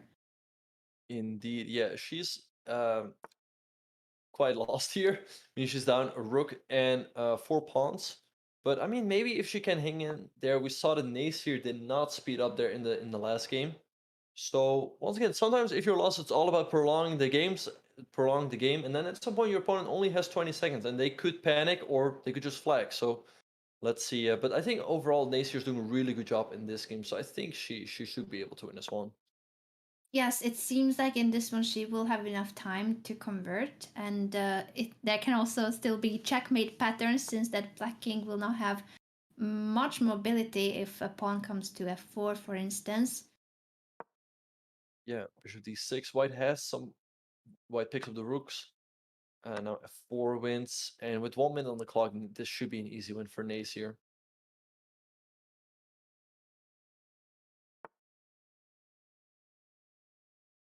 Pushes Tough on the one for board. Carly indeed, and only a stalemate would save the situation when it's this much material down, or winning on the clock, which again might be on the cards. Nasir is below a minute now. Yeah, it's not completely impossible. I like what Carly is doing, pushing the h-pawn all the way up the board.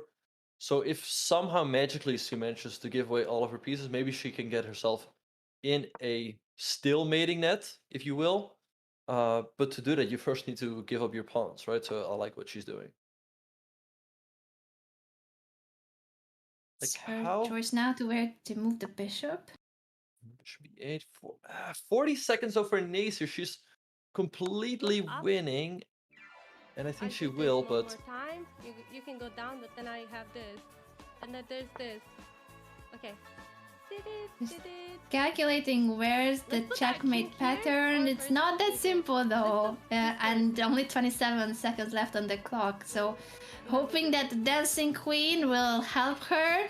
Certainly she's in great spirit, but she needs to speed up. It's the time Yeah. of your life. Carly also has to move 40 seconds. Be that girl. And actually, I see a stalemate. If white would put a rook on the h file, then black could give away the bishop.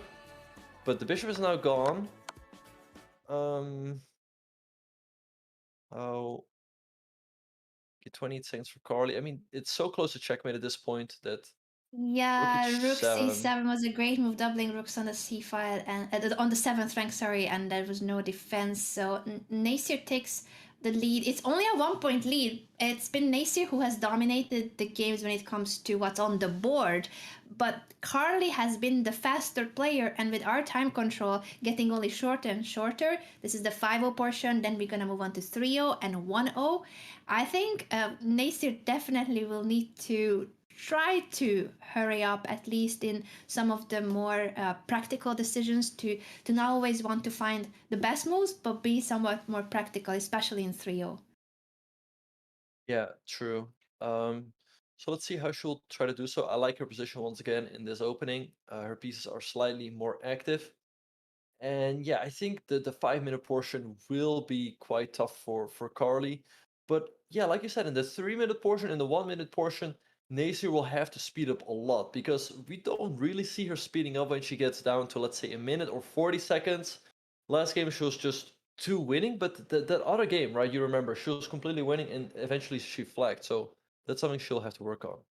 Yeah, Carly is going for the same knight maneuver, knight to e2, but that allows the pawns being doubled, and her king is now weaker after bishop takes f3 was correctly played by Nasir.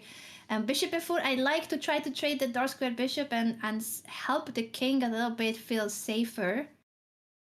Yeah, bishop f4, nice move by Carly. Let's see what Nasir will do. She goes queen to c7. She's like, okay, you can trade, but we'll trade on my terms. And c4, that hangs the That's bishop. no longer a trade. The c4 was pushed instead of moving the bishop or trading on d6. Yeah, Nasir just up a full piece here, and she's up on the clock, so this should really be Nasir's game to win. Yes, this is so far going very well in Nasir's favor. And for Carly, hopefully it doesn't break her spirit. Hopefully she can keep going with the fighting spirit as well as with the speed, because it's been the speed that so far has been in her favor in this match. Indeed, yeah. You see Nasir catching up on the clock here. Once again, she's got to try not to relax too early. She takes on f3, a good move. Maybe Carly can take on c6, go queen e7. You have to try something, right? Like maybe bring in the rook and hope for some tactics. But it is unlikely. Tough position indeed there. She takes on c6. Now we will need to wait for the response of Nasir, whether it's to take back on c6 with a pawn or a queen or any other ideas on the king side. She captures with the queen to maintain her pawn structure as it was. Yeah, so now maybe Carly has to bring in the rook or go for queen. Rook c1, nice move, activating the rook. And here we see Nasir again. Oh, what a night. And we are getting another concert. I love how cheerful she is. It makes it feel easy. Chess is easy, simple to play. At least she's having a blast, singing along and playing good moves on the board. Let's go here. Yeah, for sure. We have Queen enough f3 by belongings Nasir, for good an move. entire family. Now maybe queen e7 or rook Go c7, bishop here, a4 by big Carly, attack. hitting the knight. Actually, A good move. that was exactly. b6. I can plant my horsey there. That's a good location. This is like a prime location. People pay how many $1 million in New York for this? Good comparison. Prime location indeed. Okay, you don't want my The square. queen. My queen is Indeed, harmless. it's all about locations. She's hitting My the queen up, is queen drops back such to a nice f4, hitting girl. the rook. Okay, I'm attacking this, attacking that.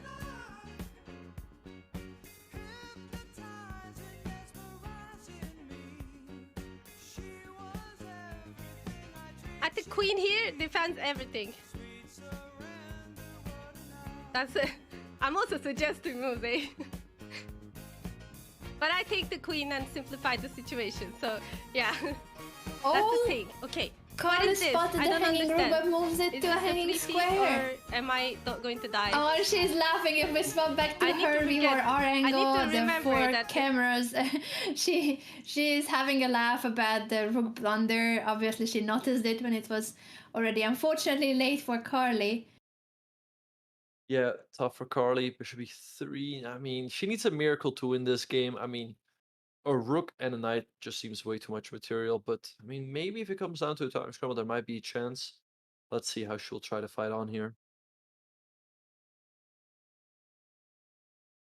King f8 by Nasir, bringing the king closer and making sure there will be no back rank issues. She can bring the rook 2 to the e file. Again, so much material up that she shouldn't have an issue converting it. And this time she does have more time, because what happened earlier when she got into trouble was simply because of the clock. She would have a better or winning position, but she didn't have the time to convert. So queen b4, queen e7 by Nasir. Nasir is showing good technique. I mean, she's up material, so trades are good for her. I mean, next up she'll just have to bring in the rook, and it should be an easy win. I mean, she's also way up on the clock, so I don't really see any miracles happening here. Tough game for Carly, but it does take time away from this portion, and maybe she will have a better chances in 3-0 and 1-0. So the next segments will be shorter, and there's no increment neither in 3-0 nor in 1-0 either. Yep, and knight at d5, another good move by Nasir. Here we see both players being very focused. Nasir must know that this one has got to be in the back. 95, as she described, a prime location for the horsey. She does have a literal plushy horse with her to help her in the match, to bring her luck. Yeah, we saw queen h3 by Carly. Carly trying to create counter chances, but Nasir spots it, goes pawn to h6. Looking tough for Carly here.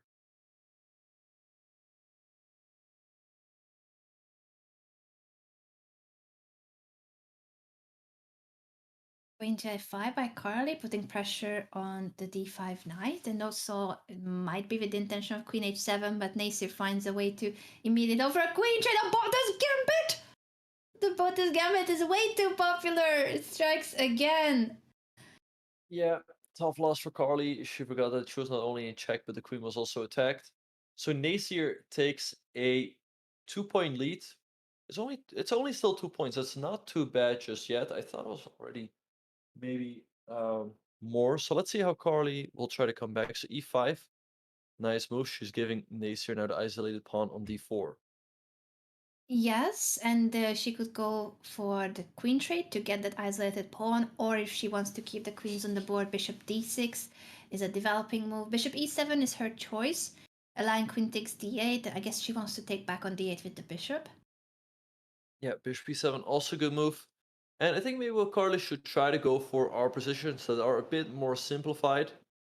So the difference in strength is less likely to show in a way. But this one, it looks fairly simplified. Maybe a touch better for white. But let's see what's going to happen here. Yes, this is so far the most balanced of the games that we have seen, and it could go better in Carly's favor, especially if she keeps up with that speed. As we highlighted, that has been so far her main strength in this match. And if we get to 3-0 or 1-0, it could make a difference if Nasir doesn't speed up. As you mentioned, Benjamin, it's only a 2-point difference in the match. In the games, there was more. Nasir could have been winning every single game, but she couldn't convert all the winning positions because of the time management. So let's see if she speeds up, if she finds a better pace, and see when to be more practical. Yeah, that's really Carly's main hope in this match, that she can try to flag Nasir in some of the games. But here she is getting down on the clock herself. She goes bishop b6, a good developing move. So let's see how Nasir will respond. Indeed, and to the question in the chat whether they have used their lifeline, no, it's a good point that both players still have their lifeline, both in this segment and in the upcoming segment. So I wonder if they will reach out. I'm due to help Nasir, and Benjamin will be helping Carly. So let's see if they find the right moment to call for help and ask for her advice.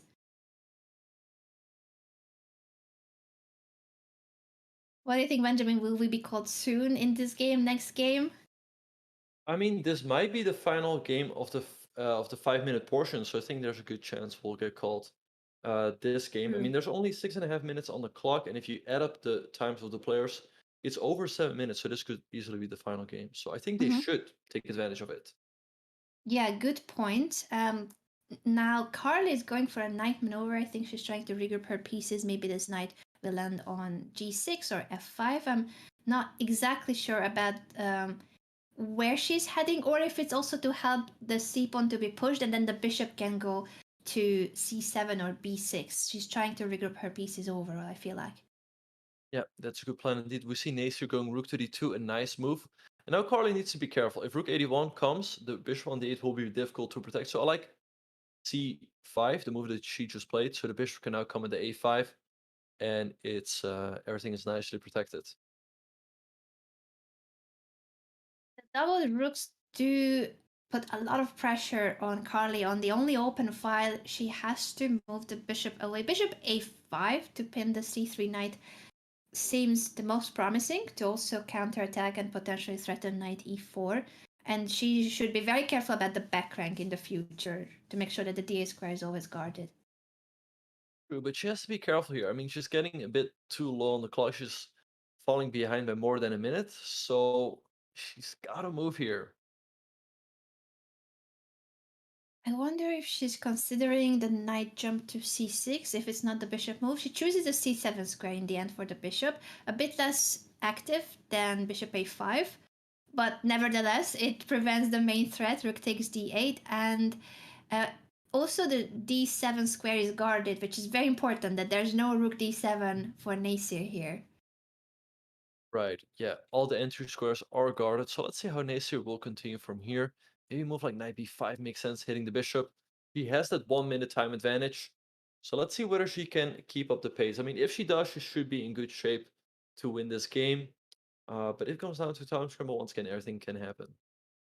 I like your suggestion. Knight to b5 and knight to g5 seem to be the most forceful variations, and to start bothering the black pieces, because that bishop has to keep an eye on the da square. So after knight b5, black will need to move to b6 or a5, but you gotta keep that bishop on the diagonal that guards d8. Indeed, yeah, you need to keep guarding d8, but you also need to keep guarding this c7 square. So I really like knight at b5 here from Nasir. She goes bishop a3, which is also a good move, hitting the pawn. Now Carly could maybe just play b6 to defend it. Let's see what she does. And Nasir did take quite a bit of time for that move. And now Carly's only half a minute behind. So this could maybe be a game for Carly again. Yeah, I wonder if she will be pushing b6 anytime soon, or does she have her eyes set on a different move? Bishop a5. I like that. She's not thinking about defense, she's thinking about counterattack.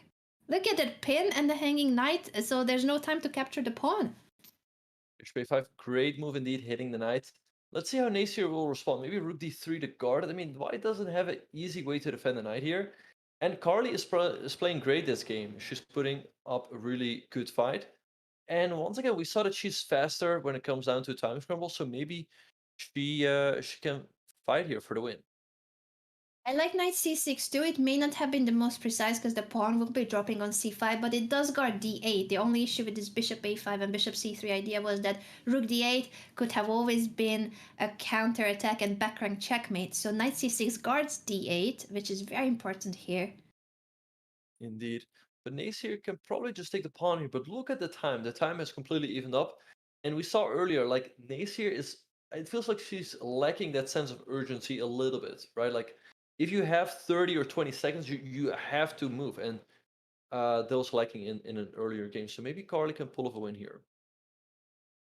Yeah, I think this is a good practical chance. It is a pawn down for black, but it's not the end of the world when it's a blitz game with no increment. It's only a minute and a half left for each player. She takes on c3, potentially wants to play knight e4 as well, attack both the rook and the bishop.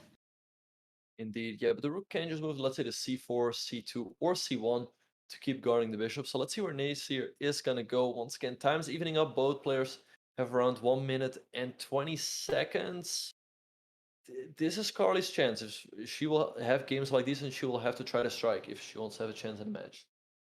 I agree, and here it's about perhaps just to be a little more practical from Nasir's perspective, because it's not the end of the world if you don't choose the very best square for the rook, but you gotta choose one quickly and stick to the defense of the bishop. So whether it's rook c4, rook c2, or rook c1, there won't be that much of a difference unless you have spent a lot of time on it, and then the time factor will be major. Yeah, and she did win the c2, and Carly traded on c5 instantly. Plays knight before. At some point, Carly has to make some loot for the king, but she's hitting the pawn on a2. Let's see how Nasir will deal with it. But only 45 seconds. She's got to move faster here. She's not moving a3. Maybe she's knight back. Yep. Pawn advantage is on e3, so the difficulty with that is that it takes a long time to even create a pass pawn to push the e and f pawns up the board. I don't think it will depend on that. I think that maybe there will be a bigger mistake, but so far Carly is the one that's holding everything together, making it Nasir very difficult to convert with only 20 seconds left. I think you're right, Carly has a great practical chance to win this. Yeah, and rook d6, great move, keeping the position complicated, keeping pieces on the board. Rook c1 by Nasir. We see here Carly being very, very focused. Can she try to flag Nasir? h6, good move, make sure, and only 15 seconds for Nasir. Oh wait, that's a rook! She forgot! The rook on d6 will be hanging. She had it. She was defending so well. Don't trade! Hey, now it's easy for her to pre-move. And we see Nasir getting the speed in 11 seconds though. Wait, g5? g6? 9 seconds left only. There's no stalemate. No, pawn takes. Wait, king h5, king h5. There's... What? Black has still made it. The smile on Carly's face, and Nasir is just laughing about it too. What Is it game! Hey ladies, we have a short break here. About 6 men will be back with...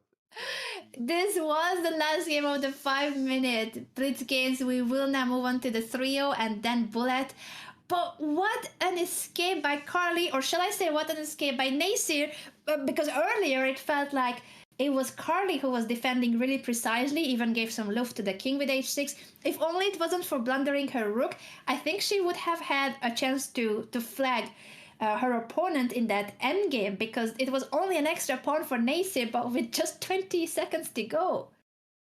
Yeah, no, indeed. I think if she doesn't blunder the rook there, she will probably win the game, because Nasir only had 15 seconds on the clock. And I mean, you're up a pawn in the rook endgame. Good luck converting that. But once she gave away her rook, and especially after she traded the pair of rooks, Nasir could pre-move easily. But unfortunately, she fell into a stalemate. It is a draw, our first draw of the day, and we shall see how the players will now adapt to the 3-0 time control. So 2 minutes less, still a blitz time control. But if Nasir doesn't speed up, I do think that Carly will have chances because she has been the faster player. We will figure out how things go for both of these ladies after a short break. So don't go anywhere. The match is just heating up with the 3-0 blitz coming up next.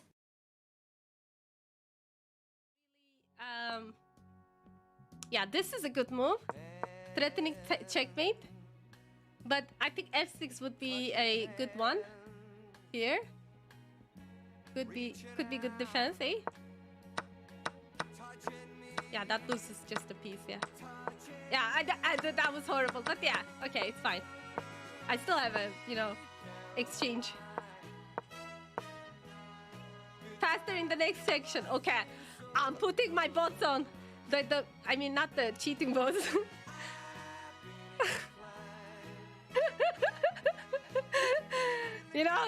My engine.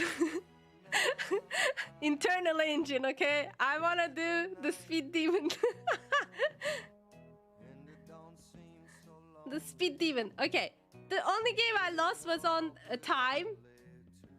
Okay. Oh wait, actually, we're done. Okay. And whoever is challenging me, except for Carly, can go win.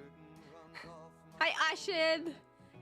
I'm trying my best. Okay, here, this one I lost on time. This one was a stupid decision, but I only had 4 seconds. And you know me and minutes, and I don't do well under those conditions. Thank you, Sabina. Listen, I also talk during my own normal games. Oh shit, thanks for the subscription. Happy 3 months. Sweet Caroline. Meow, meow, meow. Okay, let's check the...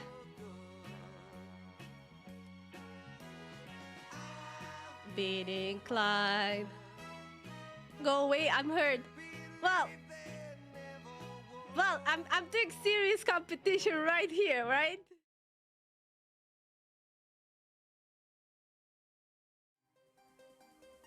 Coming from Bounty Land, I am the Candy Man. Coming from Bounty Land.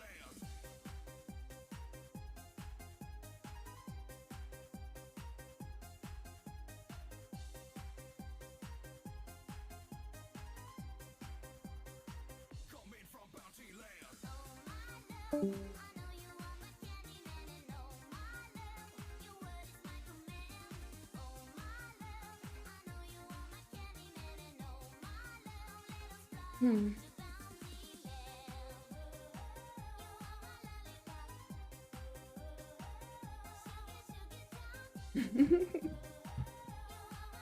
Okay.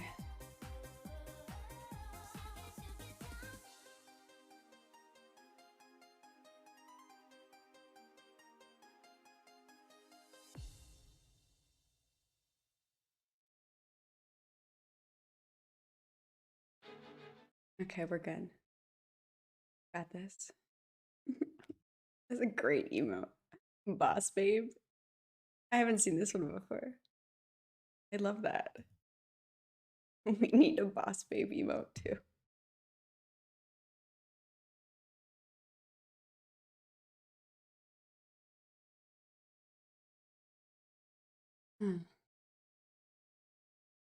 Lettuce spray. That's great. That's your emote, Havoc. Oh, that's great. Let's go. Hello, Sorgio. Hey, Thaddeus. What's up, guys? All right. We ready for some 3-0? Can I be the comeback kid? I mean, question is, can I not like play like moves that are obviously bad moves? Let's find out.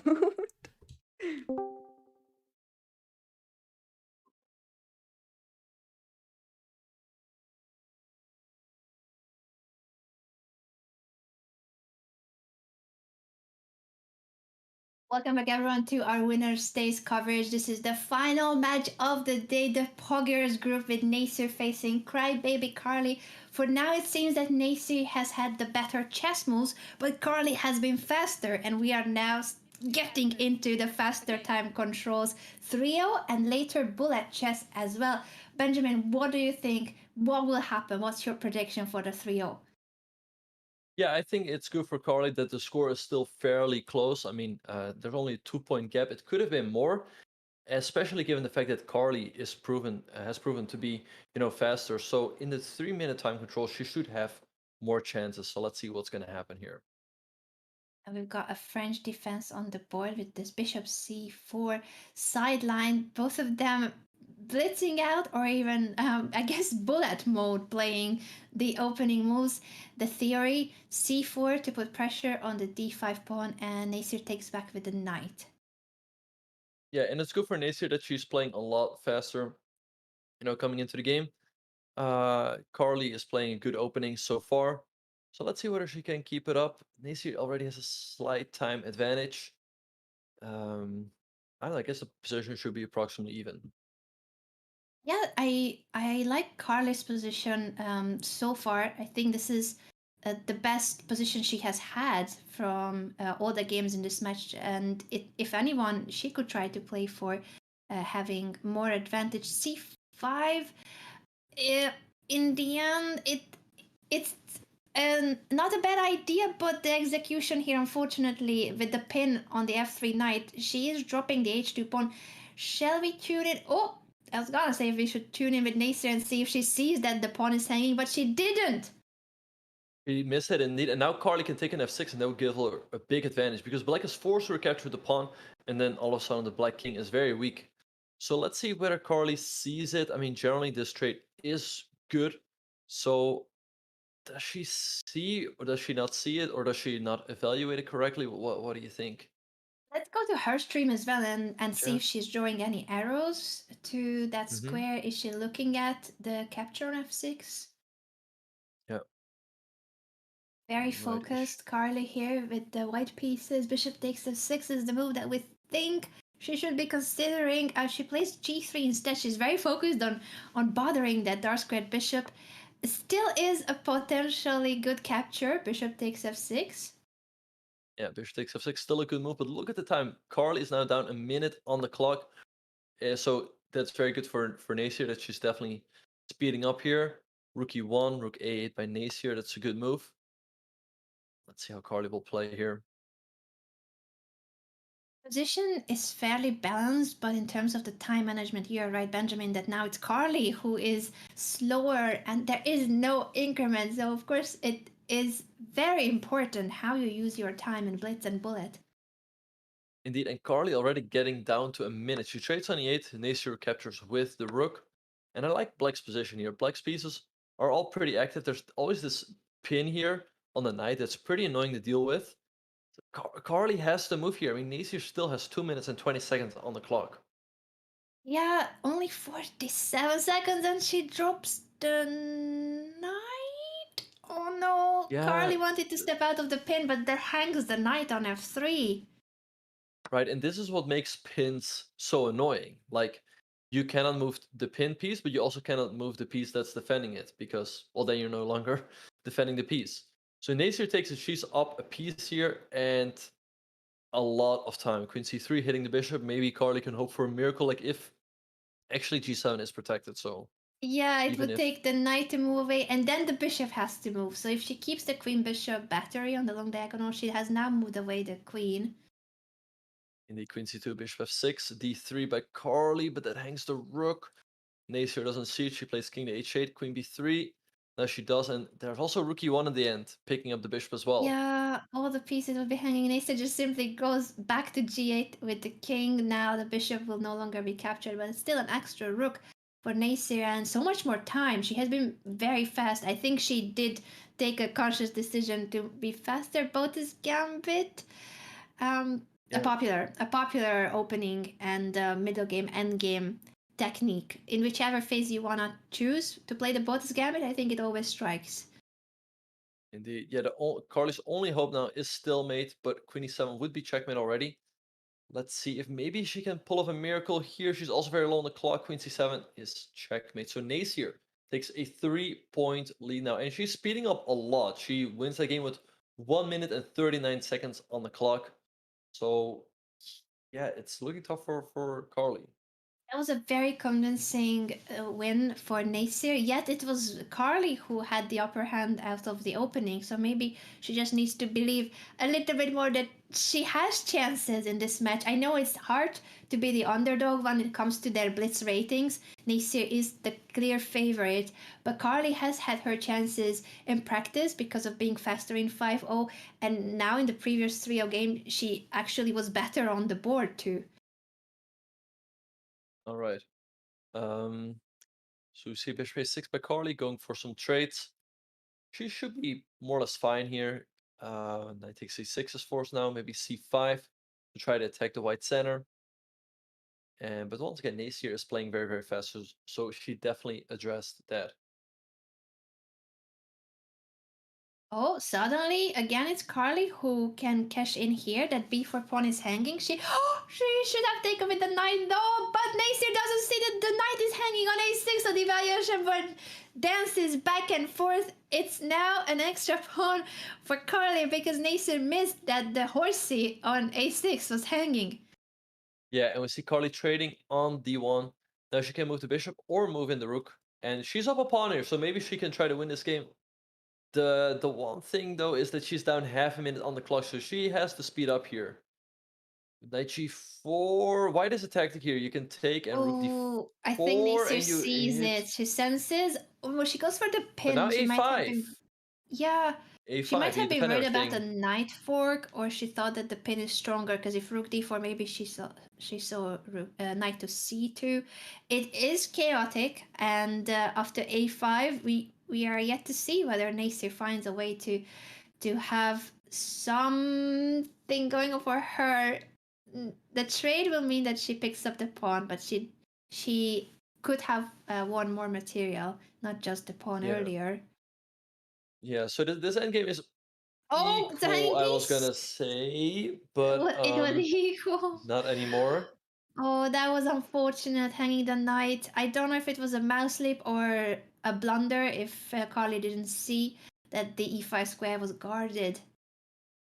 Yeah, and now rook d7 is just checkmate. So tough game for Carly also. Nasir playing way faster. Knight e7 also a good move. But now knight c6 wins because you also hit the rooks. So Nasir is going to win this game and she will be up 5 points unless a miracle happens. But there's too many pieces still on the board to stalemate. We have seen a stalemate though in this match. It was our very first of today's matchup, so maybe it's possible again, but so far looking very convincing. And the conversion of Nasir in this one with more time and up a rook. Yeah, no, I don't see Nasir throwing this one away. She's playing fast as well. And okay, so Carly just has to try to trade everything off. So there's chances for a stalemate. Let's see, she can now take the pawn. How do you stalemate black here though? I don't. K4, The f3. top one. Yeah, it's tough to stalemate here, I think. I think with the rook it's almost impossible because you have to really put the king in a corner, and who's gonna do that, right? Yeah, she's trying though. She didn't take the pawn on h3 just in case it confuses Nasir. 3-4 repetition could also lead to a draw if Nasir doesn't realize that they're going back and forth on the same squares. Yeah. So Nasir now has the rook and the king. So rook f7, rook g2 would have been the way to go to cut the king off, but she should still be winning a lot here. She's also up a lot of time on the clock. Now rook g7, pushing the king to the rim, and now it should be an easy win for white. King h4. Yeah, okay, rook She h8. knows that she had to Yeah. lose a tempo with the rook, and in the end gets the checkmate. Now this is a convincing lead for Nasir, and she also has been playing a lot faster the 3-0. So for Carly, she needs to bring that speed back that she had in 5-0 and believe in herself, because it feels like she loses positions where she actually is doing better. So she should have more faith in herself and in her games, because she has had her chances too. Indeed, and let's check in with Carly and see her perspective.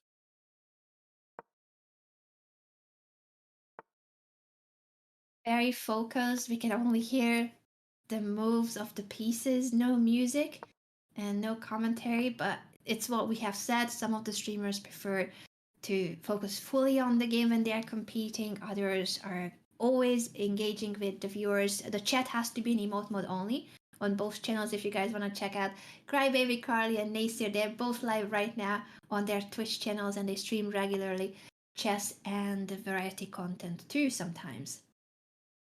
Yeah, and we see queen c2 by Carly. This would allow bishop takes f3 if Nasir wants to damage the pawns around Carly's king, and she goes for it. And this has been a theme in this match that Carly allows the doubling of the pawns. Oh, was that a mouse slip? that must be a mouse slip, right? There's no way. At the same time, she's got an incredible poker face because there was no reaction to the piece missing. We expected the pawn to capture the bishop on f3, but instead g3 was pushed. Indeed, yeah. Now she goes c4. But Nasir just up a piece here. I don't see her throwing this one away. Yeah, she might have pushed g3 on purpose to keep her king safer, but then it's a pity that she keeps giving that option to her opponent to capture on f3 in the first place, so that she either will be material down or she will have a very weak king. Yeah, and now with the queens coming off, that's generally what you want when you're up a piece. Rook c8, good move by Nasir, hitting the bishop and activating another piece. Bishop f5, hitting the rook in response. But yeah, Nasir should just be on her way to a win here. She's up half a minute on the clock and up a full piece. And contrary to the 5-minute portion, she is playing fast, even when she's winning. Yes, this certainly is helping Nasir's case and has increased the lead in the match, that she's now playing a lot faster. You are right that we now have a different side of Nasir, showing that she does play speed chess very well when needed, when the speed is more needed. Indeed, yeah. So rook e5, good move. Let's Lining go up the here. rooks. Let's stay there. Okay, there was like a fork that I saw like momentarily in the corner of my eyes, and that was not nice. We can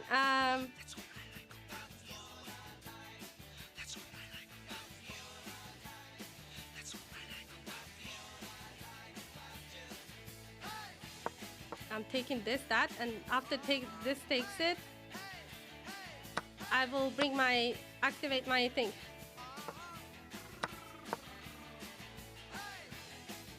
Okay, now I need to resort to premises. Before I do that, I've gotta really pay attention to my to my back rank.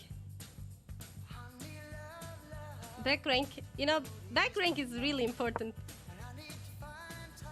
He knows how Please important do the this. back rank okay, is. Nigel said back rank was really important in 2022. Nigel 2022, back rank is important. It's a game of give and take, you can hurry love. No, you just have to wait. Boom, boom. Boom.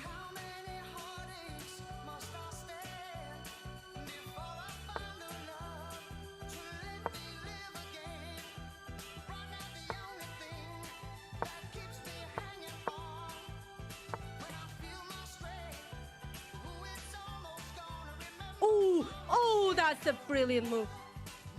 It's my turn. Oh my god, yes. Yes, please. We spotted it. She's winning another rook as well. Rook and bishop up. Great moves and great cues on Nasir's channel. I'm going to take. Yeah. Once again, Carly's only chance is stalemate. Take. Get away. Oh. We push. We go Wait, here. what? No way, she still did this. Okay. I don't know. I had 1 minute. What the fuck? I thought it was my time. Okay. Anyhow. It's okay. It's fine.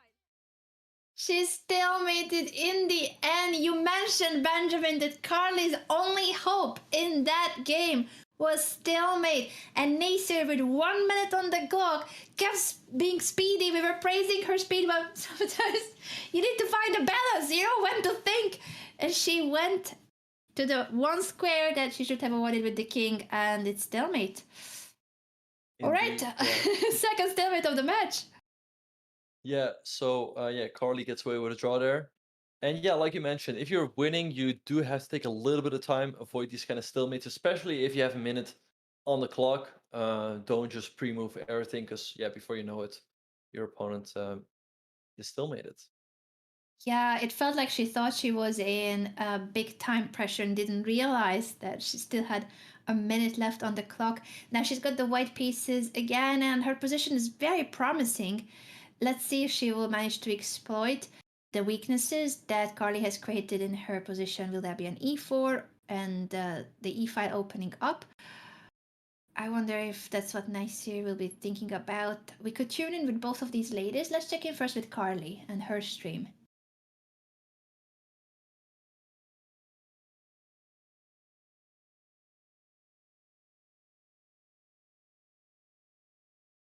Extremely focused. I do like her template a lot. Very pretty colors.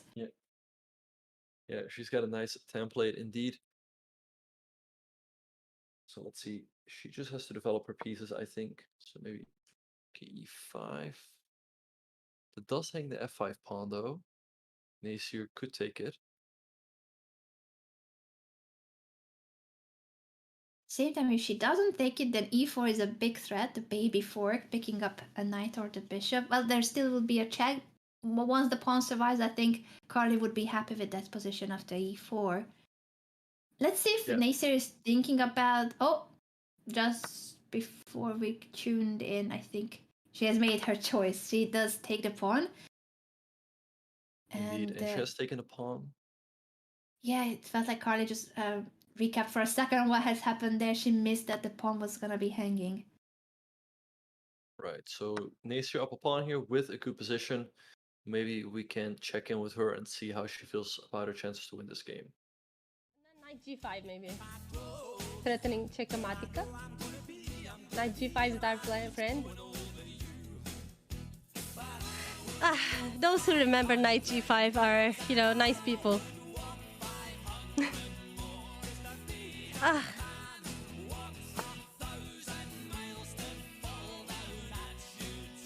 La la la la.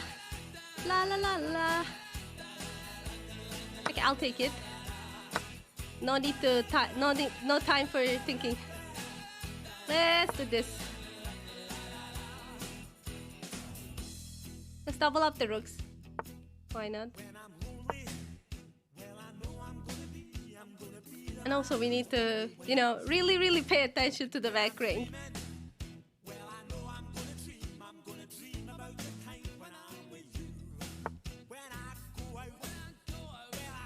Let's do this. I know it's kind of disconnected, but it's aggressive and I like it. Okay, now we can do this. Slow it, but nice. Okay, that. But there was something. It's pause that now the king that has to be defending the e8 rook. She can pick up the h7 pawn with a check of the king f8. Boom, boom. And at the end I'll take this, I guess. Okay, let's take this, everything, and then take this pawn at the end. We go here.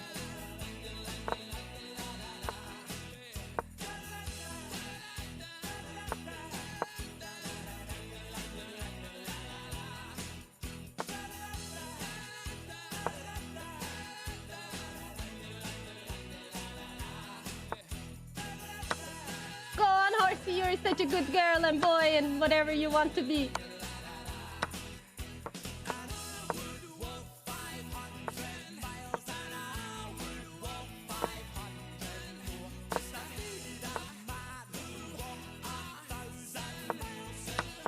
I have choice.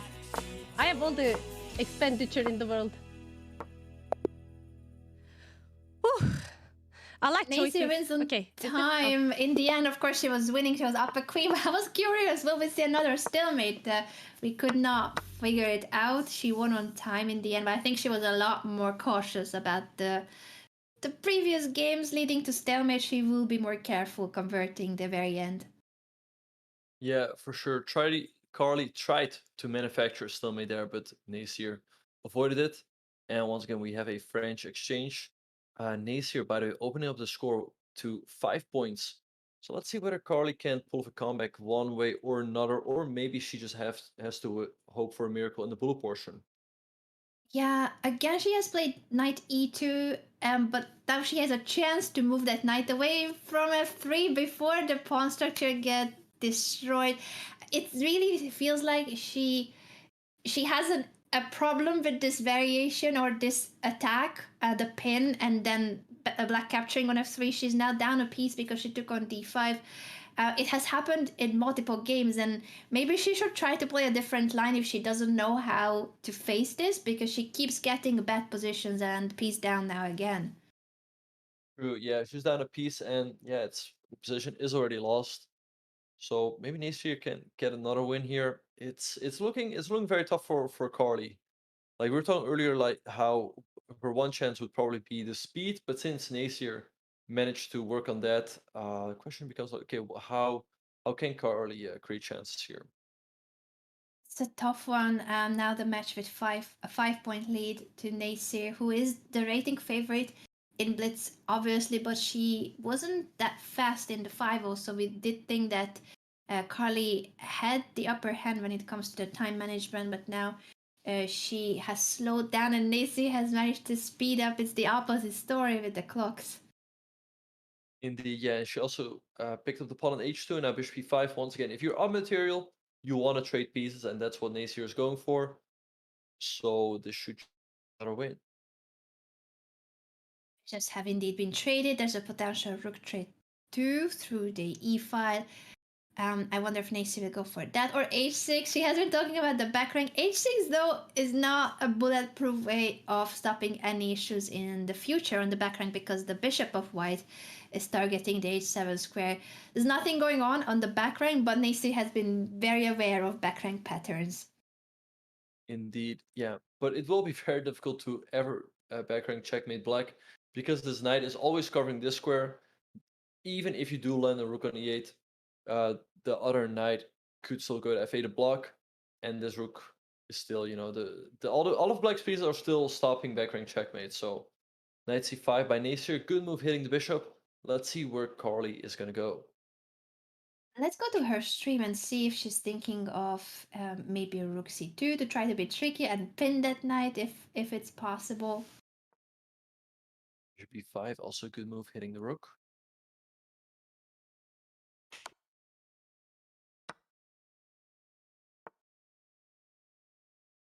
Going to see Carly being very, very focused. Maybe she can still pull off a comeback here. Especially since free knight, free knight, free knight, free knight, and spots free it. knight. Nasir thought she was winning more material with the knight fork, but the bishop sees backwards too and captures the knight. Yeah, good moves by Carly. Maybe she can still win this game. So rook c2 hitting the queen. And once again, if she can somehow, maybe like queen c1 and rook c8 could be a plan. Okay, queen b1, queen h2 was missed, which would have probably been checkmate. Okay, bishop e5 hitting the rook. Now queen h2 threatening queen h1 to win the b1 queen. Will Carly step out of it or find a way? Queen c1 is her choice in the end to protect the queen. Delayed bonk out Right, again. we see queen trade here, but white is actually doing pretty fine, because white has the open c file and is ready to go rook c7. But look at the time. Carly has 32 seconds on the clock. Nasir has a minute. Okay, rook c7 now, hitting the pawn on a7. And it's really anyone's game. Okay, rook c7, good move. How is Nasir going to address the pawn on a7? Carly is doing great in this game. It was a huge comeback to win the material back, and now she's better in this endgame. But can she come up with very quick moves, because she only has 21 seconds left? Yeah, and now king f3 by Carly. 50 seconds over for Nasir, king f4. But we saw Nasir speeding up later. She definitely was fast with the pre-move. So if she can do that again, she should be able to win this game on time. But 40 seconds though. 16 seconds for white, 37 for black. Carly looking very, very focused once again. Okay, rook e3. There goes the bishop. She forgot about that bishop hanging on the third rank, unfortunately for Carly. Yeah, but it's not over just yet. Let's check in with Nasir too. Will she find checkmate and not stalemate this time? And it's only 5 seconds left for Carly. It's a bit trickier. Okay. First I was afraid. I was petrified. Just push the pawn. I'll give my horsey. This was a nice horsey. We loved him very much, or her, you know, whatever they identify with.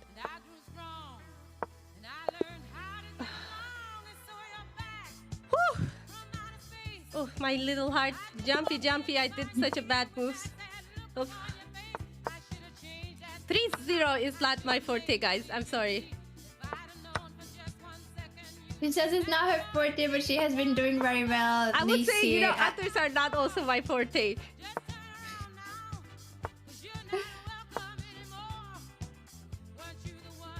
Great choose. And Nasir being maybe a bit too harsh on herself. She has been doing great in the match. didn't mean to interrupt her concert though. She does give us a bit of chess karaoke too during the competition. Is it my turn? Oh yeah.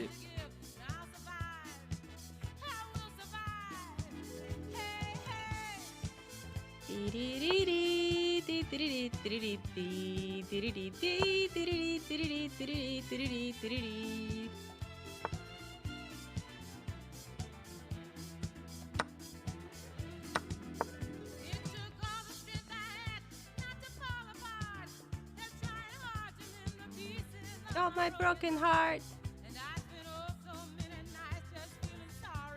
This might easily be the last game on the Let's 3-minute go here. portion My because there's favorite only piece to 3 take. minutes and 40 seconds left. It's very true. We could bring our analysis board back for a moment and see what's going on 95. here with that kingside attack. And as you mentioned, Benjamin, the time that we have up here, that our timer shows just a little over 3 minutes for this portion, 3 minutes, no increment, and then we're gonna head over to the bullet. I wonder how these ladies will deal with that very fast segment. It does seem that Nasir is the stronger player, but is she also the stronger bullet player? Probably she is, but once again, in bullet, anything can happen. It's really all about the mouse speed. So I wonder how Carly will match up. E4, nice move by Nasir, ready to bring the bishop into the game. And yeah, so let's see. This could be the last game, but there could also be one more game. What do you think?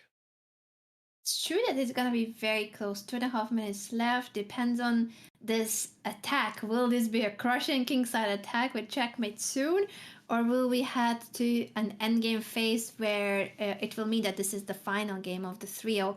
E4 is a very promising move. Pushing in the center. Oh, G5 might make it more difficult for Carly to defend her king. I'm not sure if she wanted to play G6. She's smiling. She may have mouse slipped this one.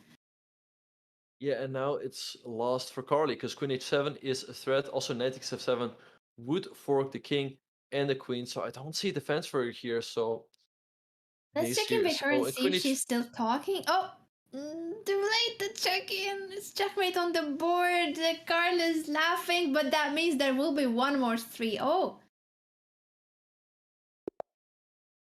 Another loss for Carly. So let's see if she can come back somehow.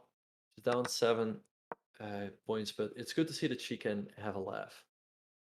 Very important to be in good spirit, even if the match doesn't go her way.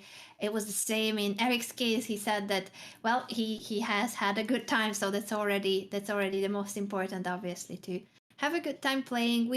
We all have good and bad games. We all have good and bad days when we compete, but what matters is to enjoy the games and learn from our mistakes. And I'm sure that Carly will revise these games and will manage to improve a lot, because this 92, for instance, she keeps doing this in her games, and it allows the damaging of her pawn structure in front of the king. It's so important to avoid this. She keeps repeating it. This is already like the 5th or so game where she plays it and now hangs the bishop. Yeah, now she hangs the bishop on F4. Yeah, so Carly will definitely need to study these games and try to come back stronger from it. And that's really, I mean, you can lose. Let's say you play a strong player, you should not worry too much about the result. I mean, you can lose, but at the end of the day, the most important thing is what you take away from those games, right? And like you said, I'm sure that Carly will review these games and come back stronger. Indeed, this is an important learning opportunity for Carly. And Nasir, she might be getting her second crown here. Both of these ladies already have won a match in our winner's days, and Nasir will be getting closer to the Pantheon. It takes 3 wins at winner's days overall. You need to win 3 matches to retire to the Pantheon and get an additional $3,000 to the already collected prize fund. This match itself here, they are playing for $1,000, $750 to the winner, and $250 to the runner-up.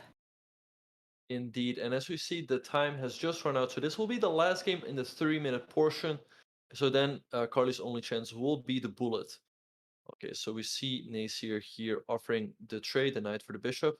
Let's see whether Carly will go for it. She does. But once again, she's down a piece here. It's looking very, very tough, but maybe she can pull off a comeback here. We have seen mistakes from Naysir too, especially those games where it ended in stalemate instead of checkmate. So there's always hope. But from Carly's perspective, of course, it's a really tough match and definitely a lot to learn from when it comes to facing a stronger opponent and all the free lesson we get from games like this. Indeed, yeah. So we see Naysir going rook f6, maybe rook h6. Okay, rook g6, another good move. They're trading the rooks. Once again, if you're on material, then trades are good for you, and that's what Naysir is going for. So I feel pretty confident that she will convert this game quite smoothly. Let's tune in with Naysir and which song she's currently listening to. She's also, I think, talking about her thought process here. Valid.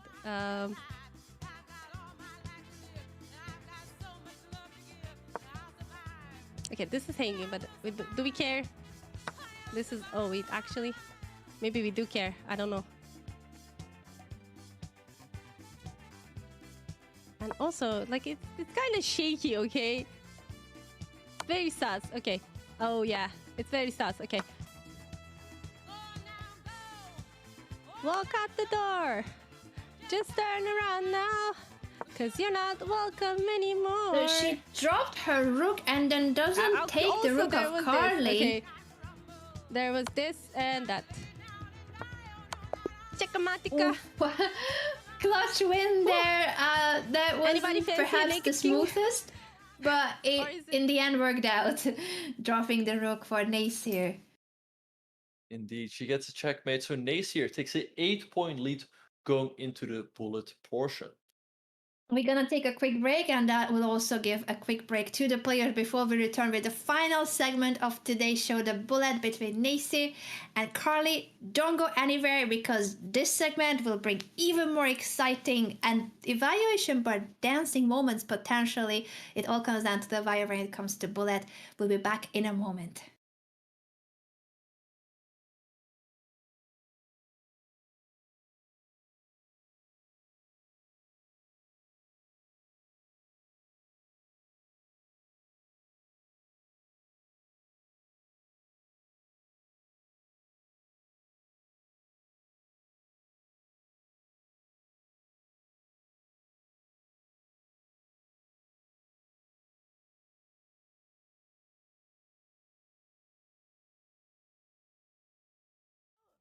What happened last time?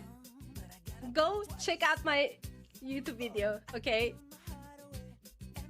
It presents you all 4 sides of the story, okay? Me, Giguk, versus Aman Hamilton and Daniel Naroditsky, okay? That's one of the most epic bullet games ever played on this universe.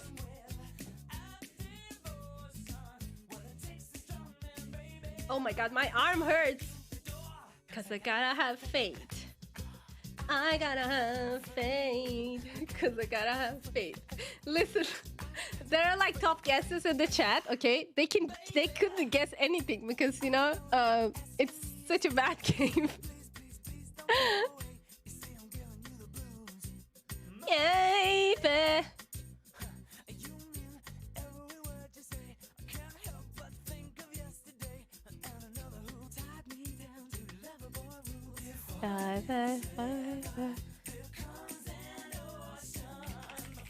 I forgot to ask Coach Anna. Oh, they're watching me. Hi, guys. Oh my God, guys, I'm so sorry for your lovely eyes, okay? And I'm trying my best, but you know, things between listen. So the previous version, Daniel Naroditsky and Aman Hamilton from Chessborough was commenting on this specific winner stays. Okay, I mean not this one, but the previous version that I played, and I played an epic chess game, like the most epic chess game ever existed on the face of Earth. Okay, and this is not me saying that. All right, it is quote by the prophet Daniel Naroditsky. Okay, I played the most epic game most epic bullet game ever existed on the universe. Just say, anything might happen here. Okay, that was like, I blundered instantly in the first move. It was like, I was pre-movie, and then boom, everything goes. Oh, yeah. Don't you like when you pre-move and then brrr, your life goes?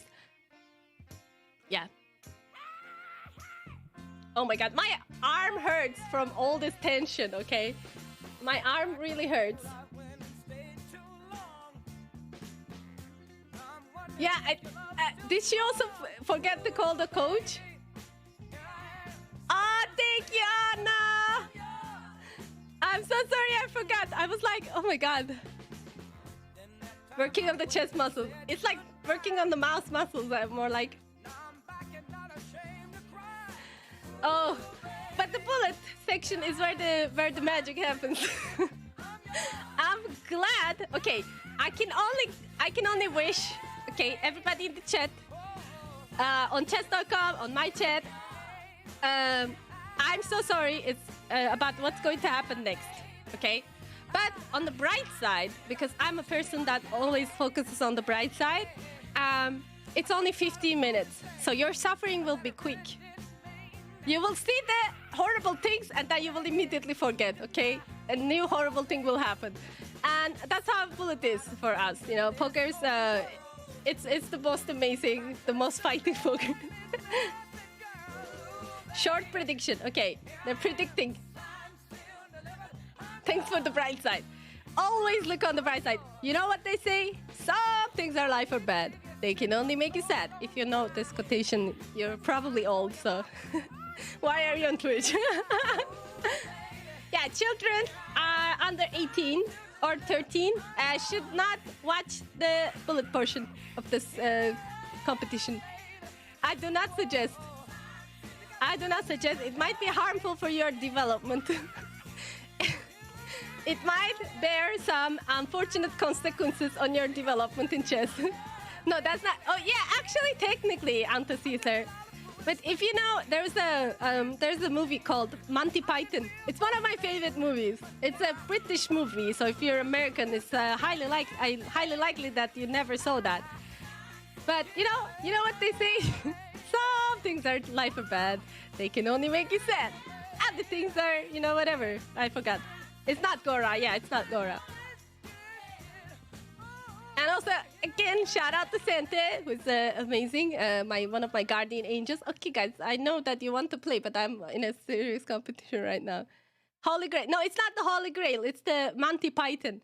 It's the best one out of the old Monty Python. Oh, wait, actually, it's Life of Brian. I'm sorry. It's Life of Brian. Oh, yeah. Is it a good stream to learn chess? It depends on your, yeah. It depends on, yes, Ktos PL. You know, to head Z, we have an excellent Polish, I guess it's Polish, I don't know. Polish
Anything can happen. That's a disgusting game. Oh wait. She blunders her bishop in the first move. Blundered twice in a game. Wait, actually, it's not. Okay. The other game also. I'm so sweaty. I shouldn't lose. I can't afford to lose.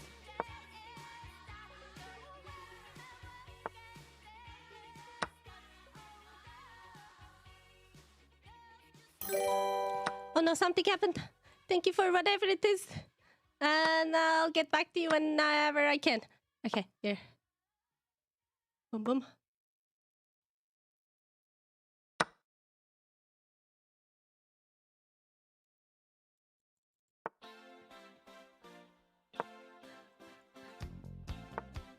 I kind of like where am I at. Okay, now we can take it. Pick. Now this has to move. Otherwise, we'll move. A man walks down the street, he says, why am I soft in the middle now? Why am I soft in the middle? The rest of my life is so hard. I need a photo opportunity. I want a shot of redemption. Don't want to end up a cartoon in a cartoon graveyard. Bone digger, dogs in the moonlight. Far away, my well-lit door. Mr. Beer Melly, get these mutts away from me, you know. I don't find this stuff amusing anymore. If you'll be my bodyguard, I can be your lawn. Nacy very focused in these last few seconds of the game. Obviously, she's up a huge material advantage when it comes to an extra bishop and many pawns. But there's no increment, so she knows that she has to keep up with the speed as well. Right, and maybe Carly can manufacture a... I was gonna say maybe a stalemate, but Nace here does not fall for this time, and she wins the game. Takes the 8-point lead again. Live in it, 6 or 9 months. Okay. Thank you. Let's see the action from Carly's perspective as well. I'm guessing she has the same focus. She has been the more silent streamer here, fully focused on the competition. Not even music. Usually, I think there's at least background music, but for her, it's the wisdom of the silence that she has chosen for this matchup. And this is not an easy game for her again because oh wait a second, there are things happening. But both rooks were in the end captured. She again is down on material, unfortunately for Carly, and will be dropping that knight as well. Yeah, so Nace here up a full rook here and 8 seconds on the clock. This should be a win for Nace here. I mean, only a miracle can save Carly here, especially given the time situation.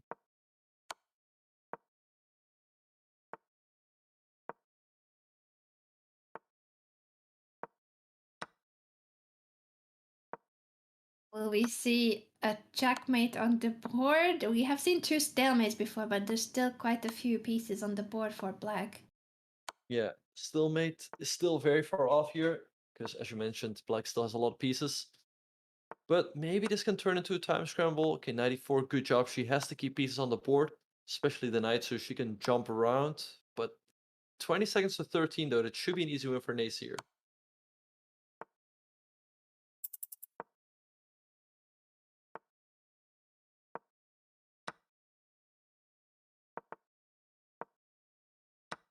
Maybe you stalemate? No, there goes the... Okay. But white still has a lot of time. 5, okay, she's speeding up, though. That's good. Carly with the pre-moves. She has gained some time and tried... And the Nace margin, is actually, gonna... the margin is no longer that big. The margin between the 2 players was Carly with the lower time, but she managed to make up for it for the lack of the queen and the lack of time, and she draws the game in the end. Nacy ran out of time. Yeah, so Wow. good save by Carly. She kept up the speed, and Nacy couldn't quite find the speed there, so the game ends in a draw. Is it the third? I think the first game of the match that ends in a draw because of insufficient material, right? We had 2 stalemates before. Yes, we had 2 stalemates, and here she couldn't win with the extra queen, ran out of time. It happens. It sometimes does, and the reason why Carly couldn't win indeed is what Benjamin mentioned, that she only has a king. So if you only have a king left on the board, even if you would be winning on time, the maximum you can get for winning on time is half a point. Yeah, and here the position looks pretty good for Carly because Black's king is very, very exposed. Queen b4 here, giving a check and hitting pawn on b7. But Nasir, great move. Queen e7, stopping the check and defending the pawn on b7. Carly says, I'm not interested in the queen trade, moves it over to e4, targeting the h7 pawn. Nasir spotted it and pushes f6, now brings the rook into the game. This game could go either way if it wasn't for Carly being lower on time, although she's the one who managed to speed up very much when it comes to these last final seconds. So maybe she'll be fine again if she keeps up with the speed and the good move. She's a winning move. Now, Rook Queen e5, f6, it should be the rook comes checkmate. in with a check. She has to find a checkmate pattern here. King Maybe c7, the king escapes. yeah, maybe it Black's wasn't gonna win as now on time. simple Oh, as free it's- queen! Oh wait, what? This is not taken, but Black's gonna win on time. Queen trade now instead of the free queen. What a game.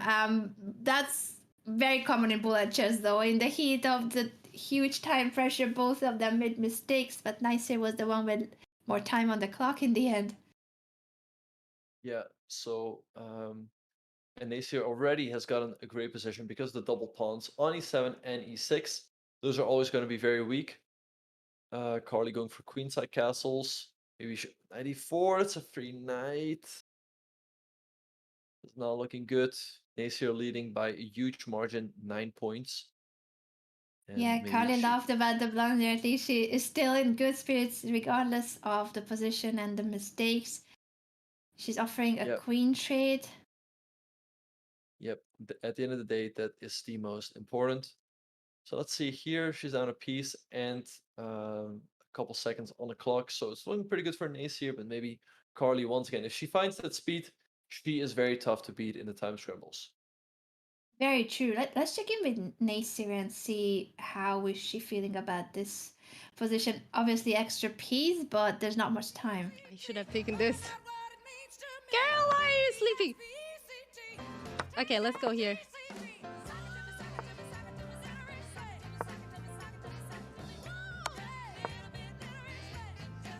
Now this pushes, but I take this. Let's see if I can manage to wiggle my way around here. And let's see.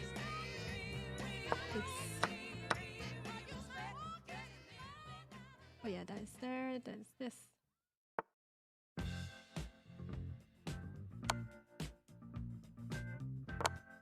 Nice find by Nasir, the rook check to pick up the rook on e8. Yep, but Carly being super fast once again, but she runs out of time here. I feel like Carly's faster in the time scrambles. If she can just try to be faster during the game, then she might have a fighting chance. True. That it's the earlier spent I'm time just like that clicking with my she whole cannot life. make up for. With my This is one of the final games. We have only 4.5 minutes left of this final portion of the match, the 1 minute segment. Huge lead for Nasir, but Carly has gotten a couple of points in this final bullet portion. So maybe if it was a longer segment, the bullet. Oh no, not again! This has been a theme in the match.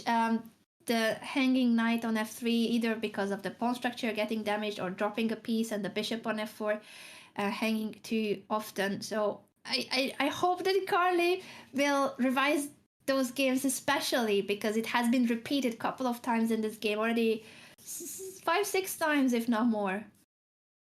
Yeah, but she found this nice intermezzo, bishop takes d6, and queen e3 that hangs the queen. That's not a good move. Knight e2. Queen is still hanging though. Yep, Now and Nasir takes it. Yeah, and now she's gonna win another game unless somehow magically she hangs back rank checkmate. Like maybe if she take on d4 and then move the knight, there's a way. But overall, Nasir's just gonna win this game.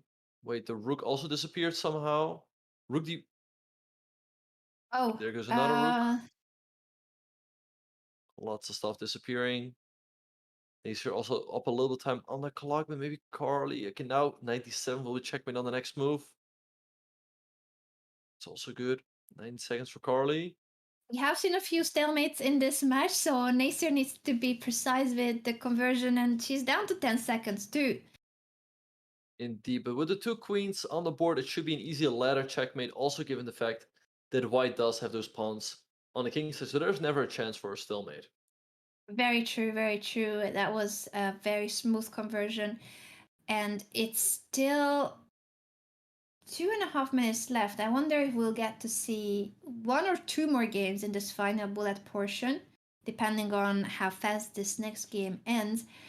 Carly goes for an interesting variation, but more so than the variation, she forgot about the f5 bishop hanging, unfortunately. Yeah, Nacer up a piece already, so she should be on her way to win here. Also up 10 seconds on the clock, and yeah, as you mentioned, we only have 2 minutes and 20 more seconds on the clock, so this will probably be the penultimate game. I guess there will be one more game after this. We could have one more game, you're right. And let's see if Carly will find a way back into this game. It's obviously difficult with a piece down. But in bullet, might be a second piece. Will Nacer see it? Oh, check first, but the knight is still hanging. If you take it now? No. The knight on... Just focusing on her own bishop being attacked. Yeah. But I mean, she's up a piece here and a lot of time, like 17 seconds or something. So this should still be quite a comfortable win. D5 winning a pawn in the process as well now. Rook D1, that's good technique. Oh, and there goes the rook, and that's back rank checkmate. The first back rank checkmate we see after it has been mentioned many times. Carly laughs about it and knows that this was not her best game, but at least she takes it in good spirit. Again, she is the underdog in this match, but she has been fighting very well. Kudos to her for the fighting spirit and also giving Nacer a difficult time to convert in many of the games where it ended in stalemate or even Nacer losing on time in the earlier portion. So I think this will be a great learning opportunity, as we mentioned, for Carly, and Nacer is about to get her second crown in the winner stays event. She will only need 1 more match win to retire to the Pantheon.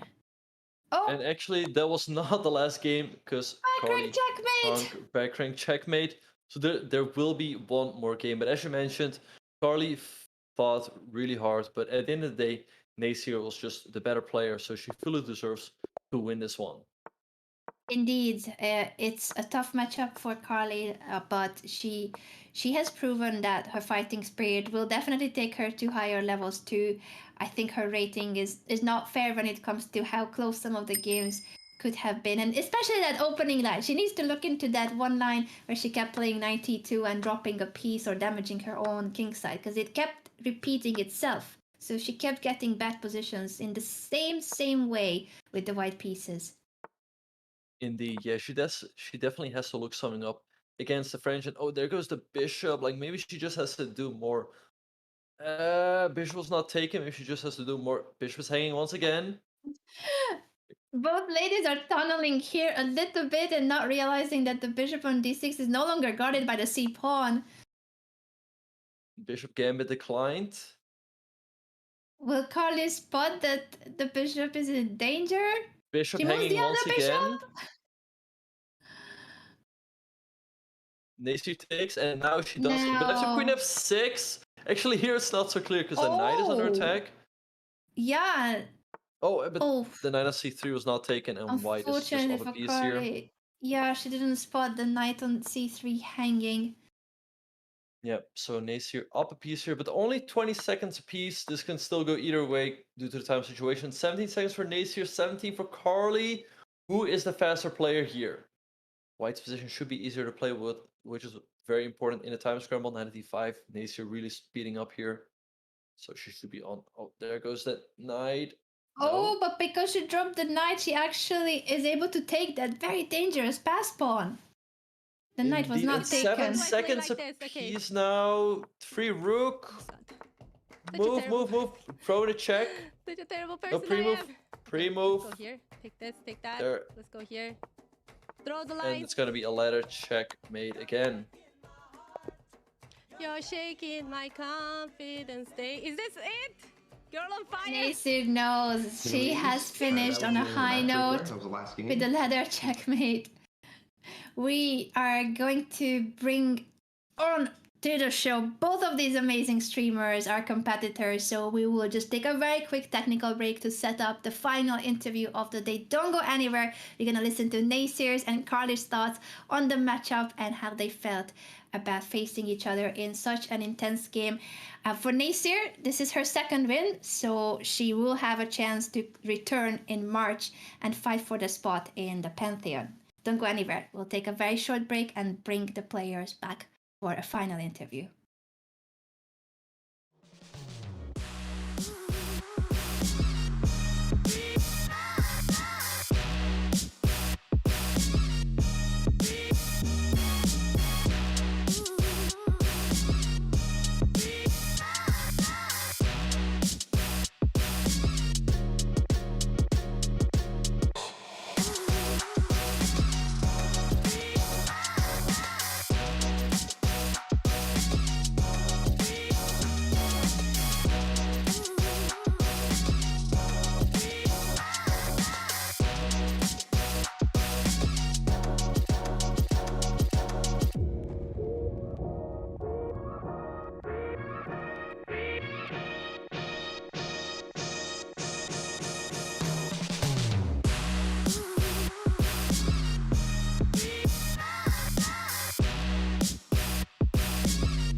Let's go.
And we are joined by the players from this final match, this very exciting, crazy match that we have witnessed between Nasir and Carly. Thanks so much to both of you. And Nasir, congratulations. Before we talk about your perspective, I'd like to ask the first question to Carly, because Carly, you won a very impressive match in January, but now it was the opposite situation where you were the rating underdog. How difficult it is to face a higher rated player, and what is your takeaway from this match? How did you feel about the games? I think I found the games good to play in the sense that I could see where I need to spend more time.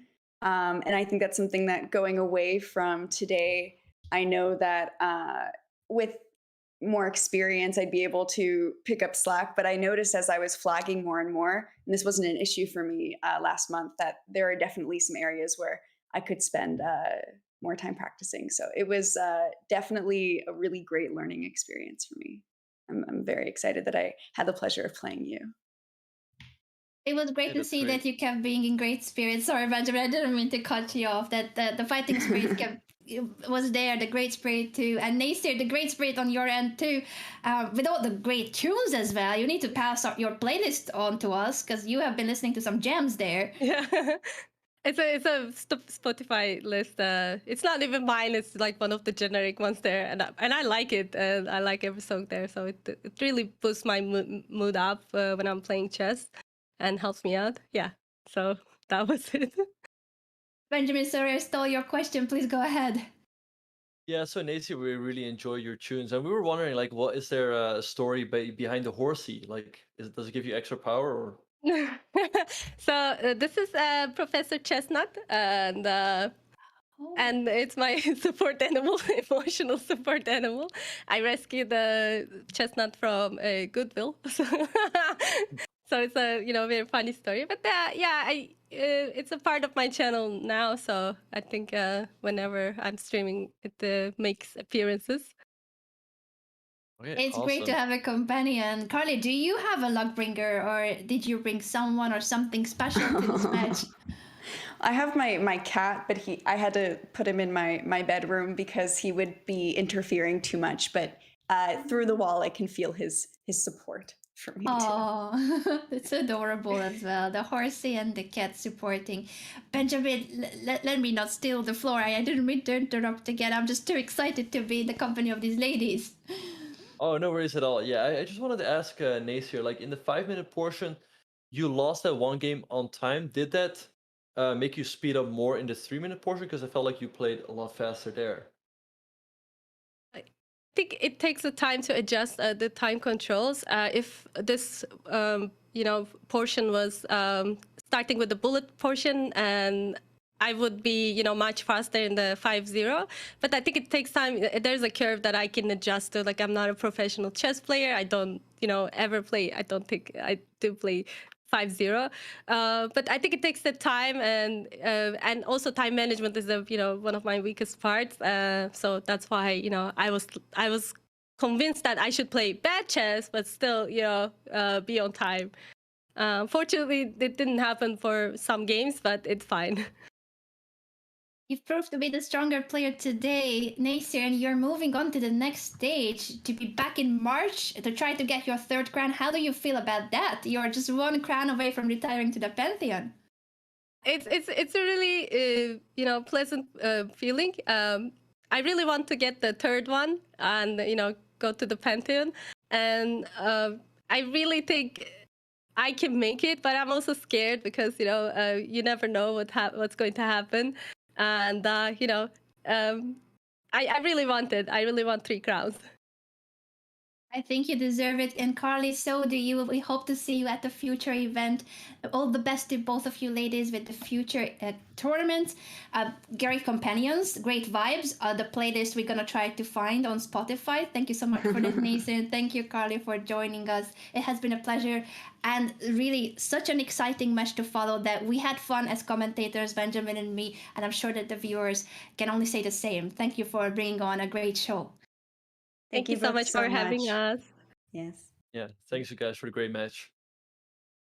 This has been our final match of the day.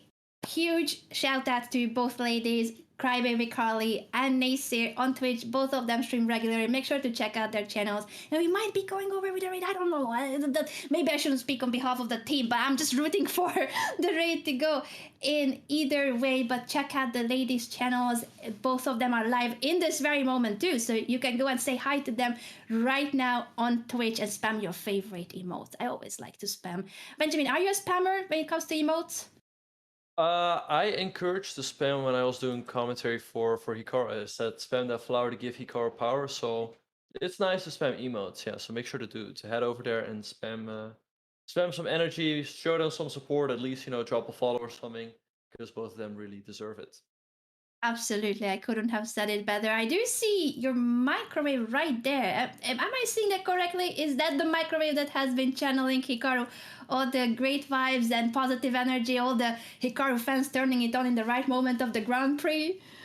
Yep, that's the reason why he won the Grand Prix. So it's still right there, and it will be there till the end of time. Yep.